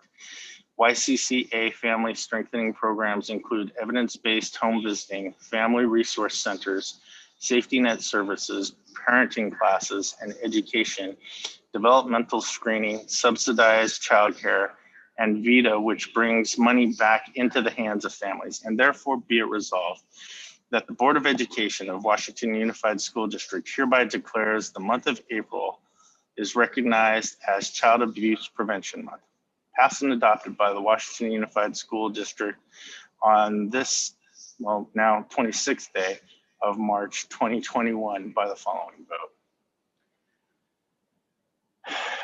Is there any comments? Nope. I appreciate it. I move. Moved by Vice President Wong, I'll second. Oh, you can go ahead. I'll second. second by Trustee Barnes. And we'll do roll call vote. Trustee Barnes. Aye. Clerk Venegas. Aye. I too vote aye. Vice President Wong. Aye. Trustee Kirby Gonzalez. Aye. Thank you. Resolution is adopted. R2, approval and recognition of Resolution 2021-37, School Library Month. Let me pull this up. My eyes are starting to get wonky and I don't have my glasses. Let me see if I can. I've got it up, that's fine. I just had to widen it so I can see it. That's fine.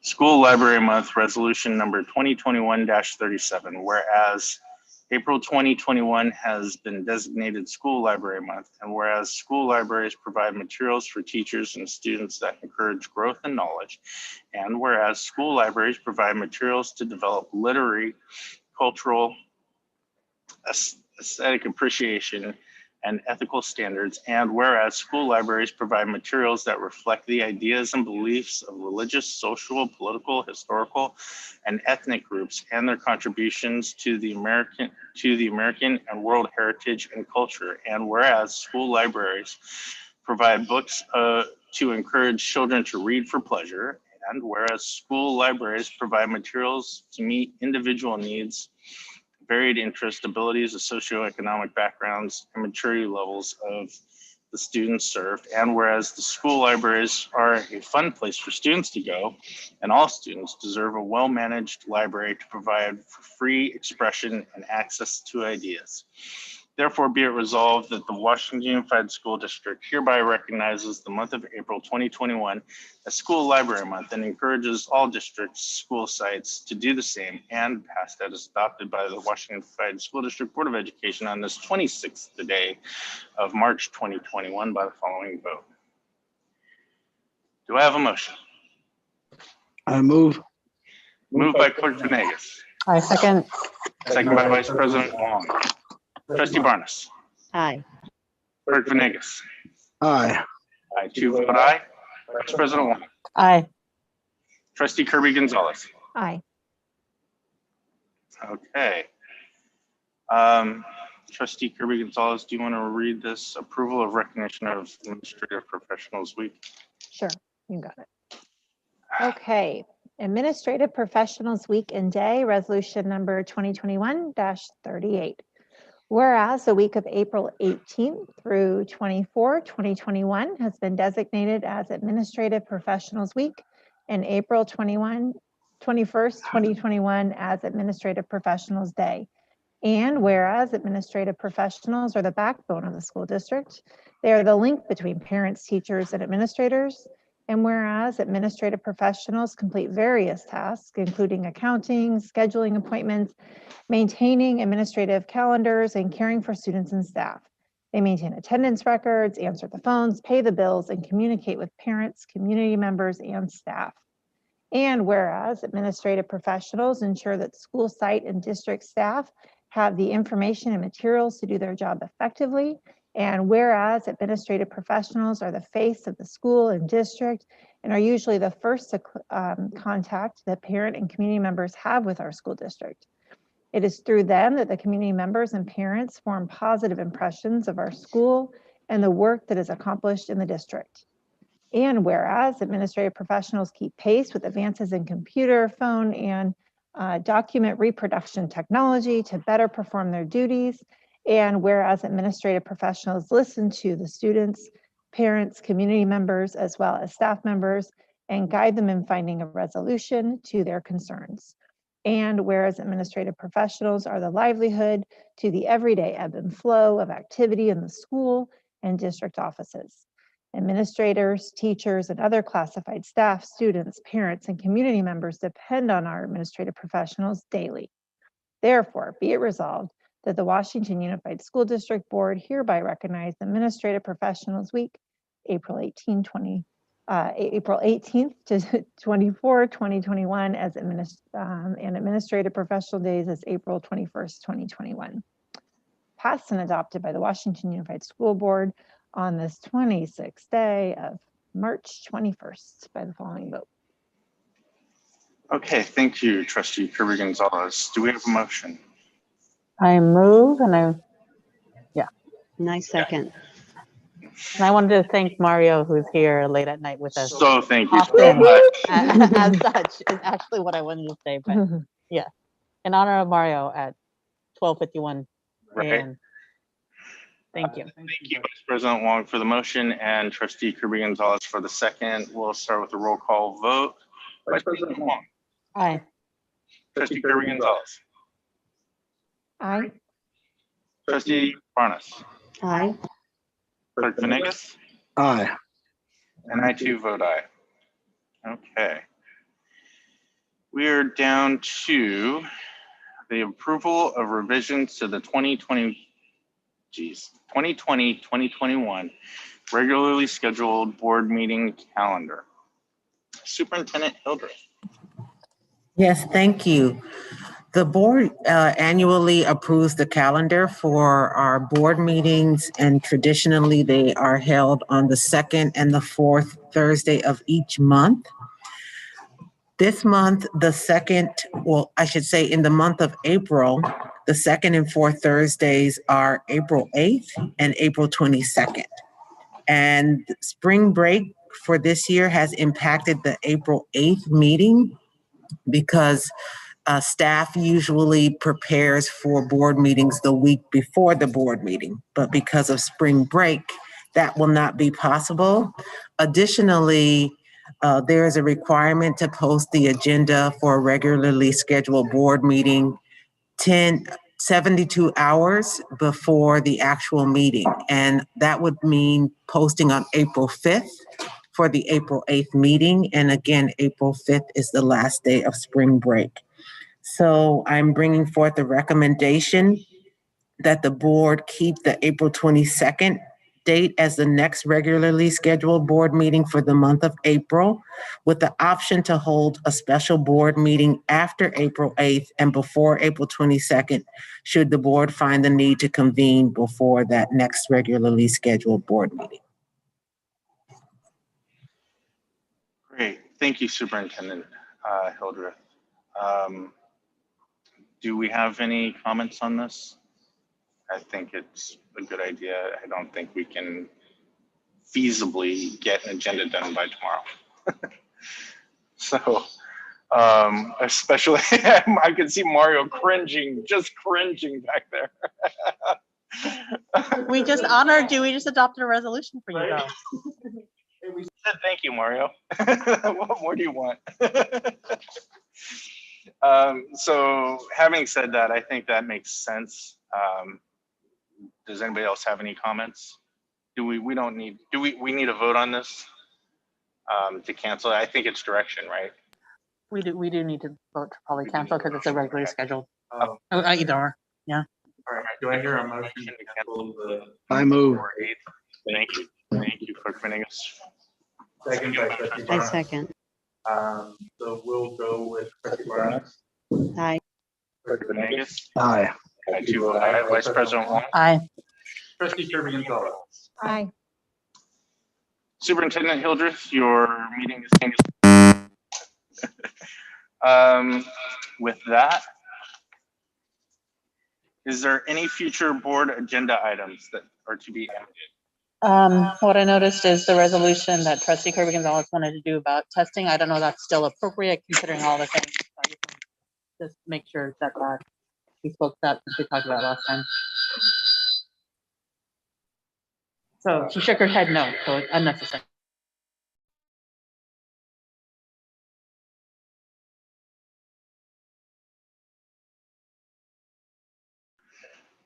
Okay, so we do not have any future board agenda items to add right now. With that, I will entertain a motion to adjourn. Motion by Clerk Venegas. Second by Trustee Barnes. We'll start with a roll call vote. Trustee Barnes. Aye. Clerk Venegas. I too vote aye. Vice President Wong. Trustee Kirby Gonzalez. Aye. And we are adjourned. Thank you, everyone, and have a good night. And thank you to all the staff that stayed up late with us.